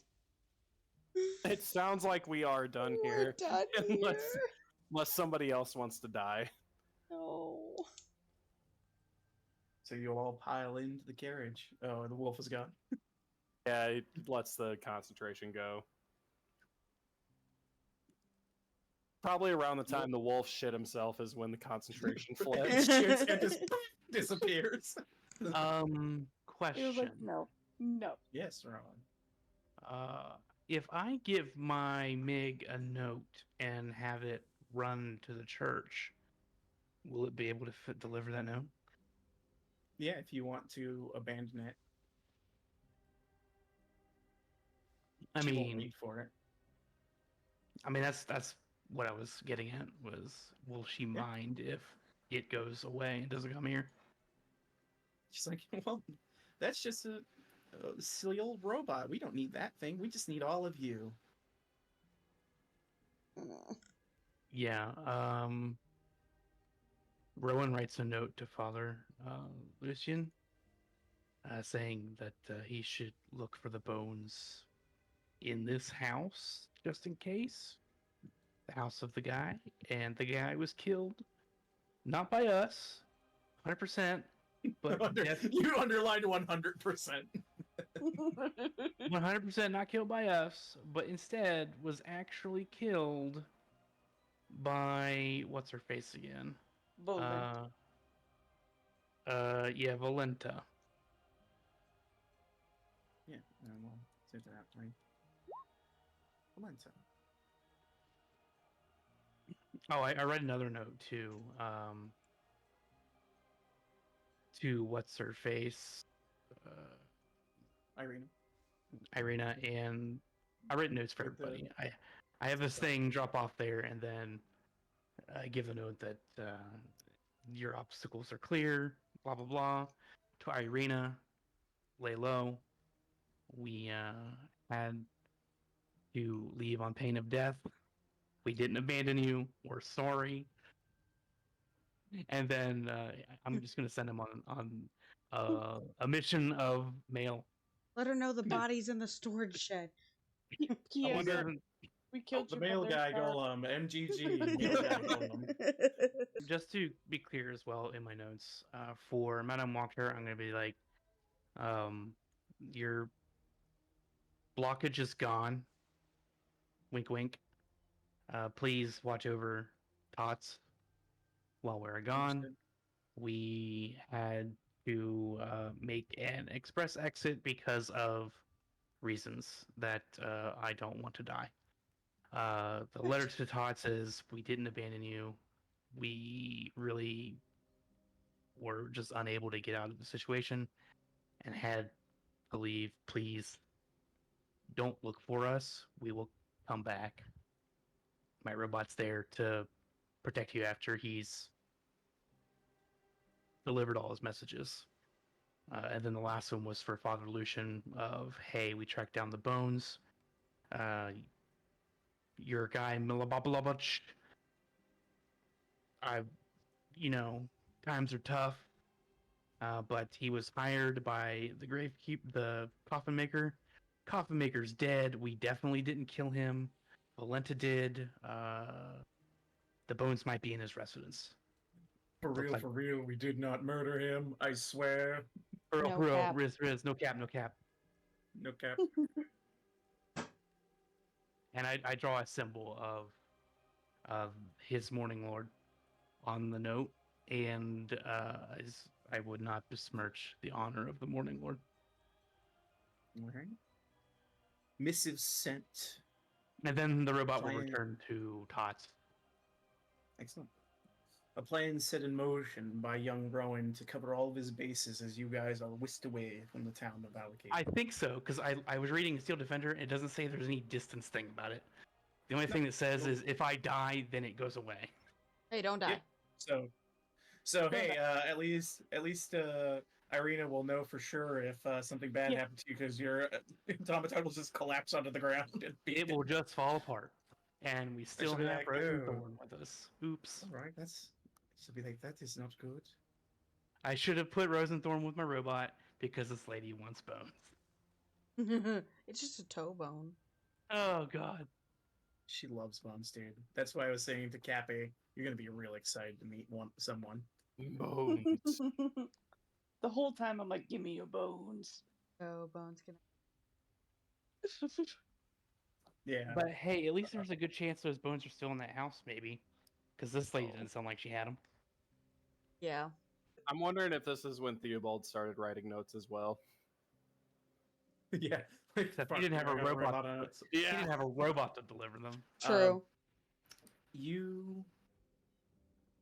all pile into the carriage. She lets you send off whatever missives you want to send. She doesn't care. She has one task, which is to bring you all to the Castle Ravenloft, where you shall dine. And as you all pile into the carriage, she does not step in with you. You just hear the sound of the thud as she jumps onto the roof of the carriage. And seems like she's going to be riding on top of it. And the carriage begins to thunder forward with an unearthly speed, as you all will be ushered quickly and safely to the gates of Castle Ravenloft. And that, my friends, is where we will end for tonight. I know just going down the road in Barovia proved to be one of the most traumatizing experiences of your life. Yeah. Showing up here, traumatizing. Walking down the road here, traumatizing. Talks to friend, traumatized. Breaking and entering, traumatizing. Especially for Mad Mary. Going to a windmill, PTSD. Like, what are you doing? I'm gonna play Baldur's Gate 3, guys. Fuck you. You know, when you said weird nipples, I figured they would have been like baby bottle rubber nipple. Oh, did you show us the nipples? These are just Yeah, regular. I want to see this picture. Oh, yes. Leah. Your mom's a bitch. Uncle Decker, don't say that about her. She sucks, Leah. She's one of the prime evils, I'm pretty certain. I'm fucking dying.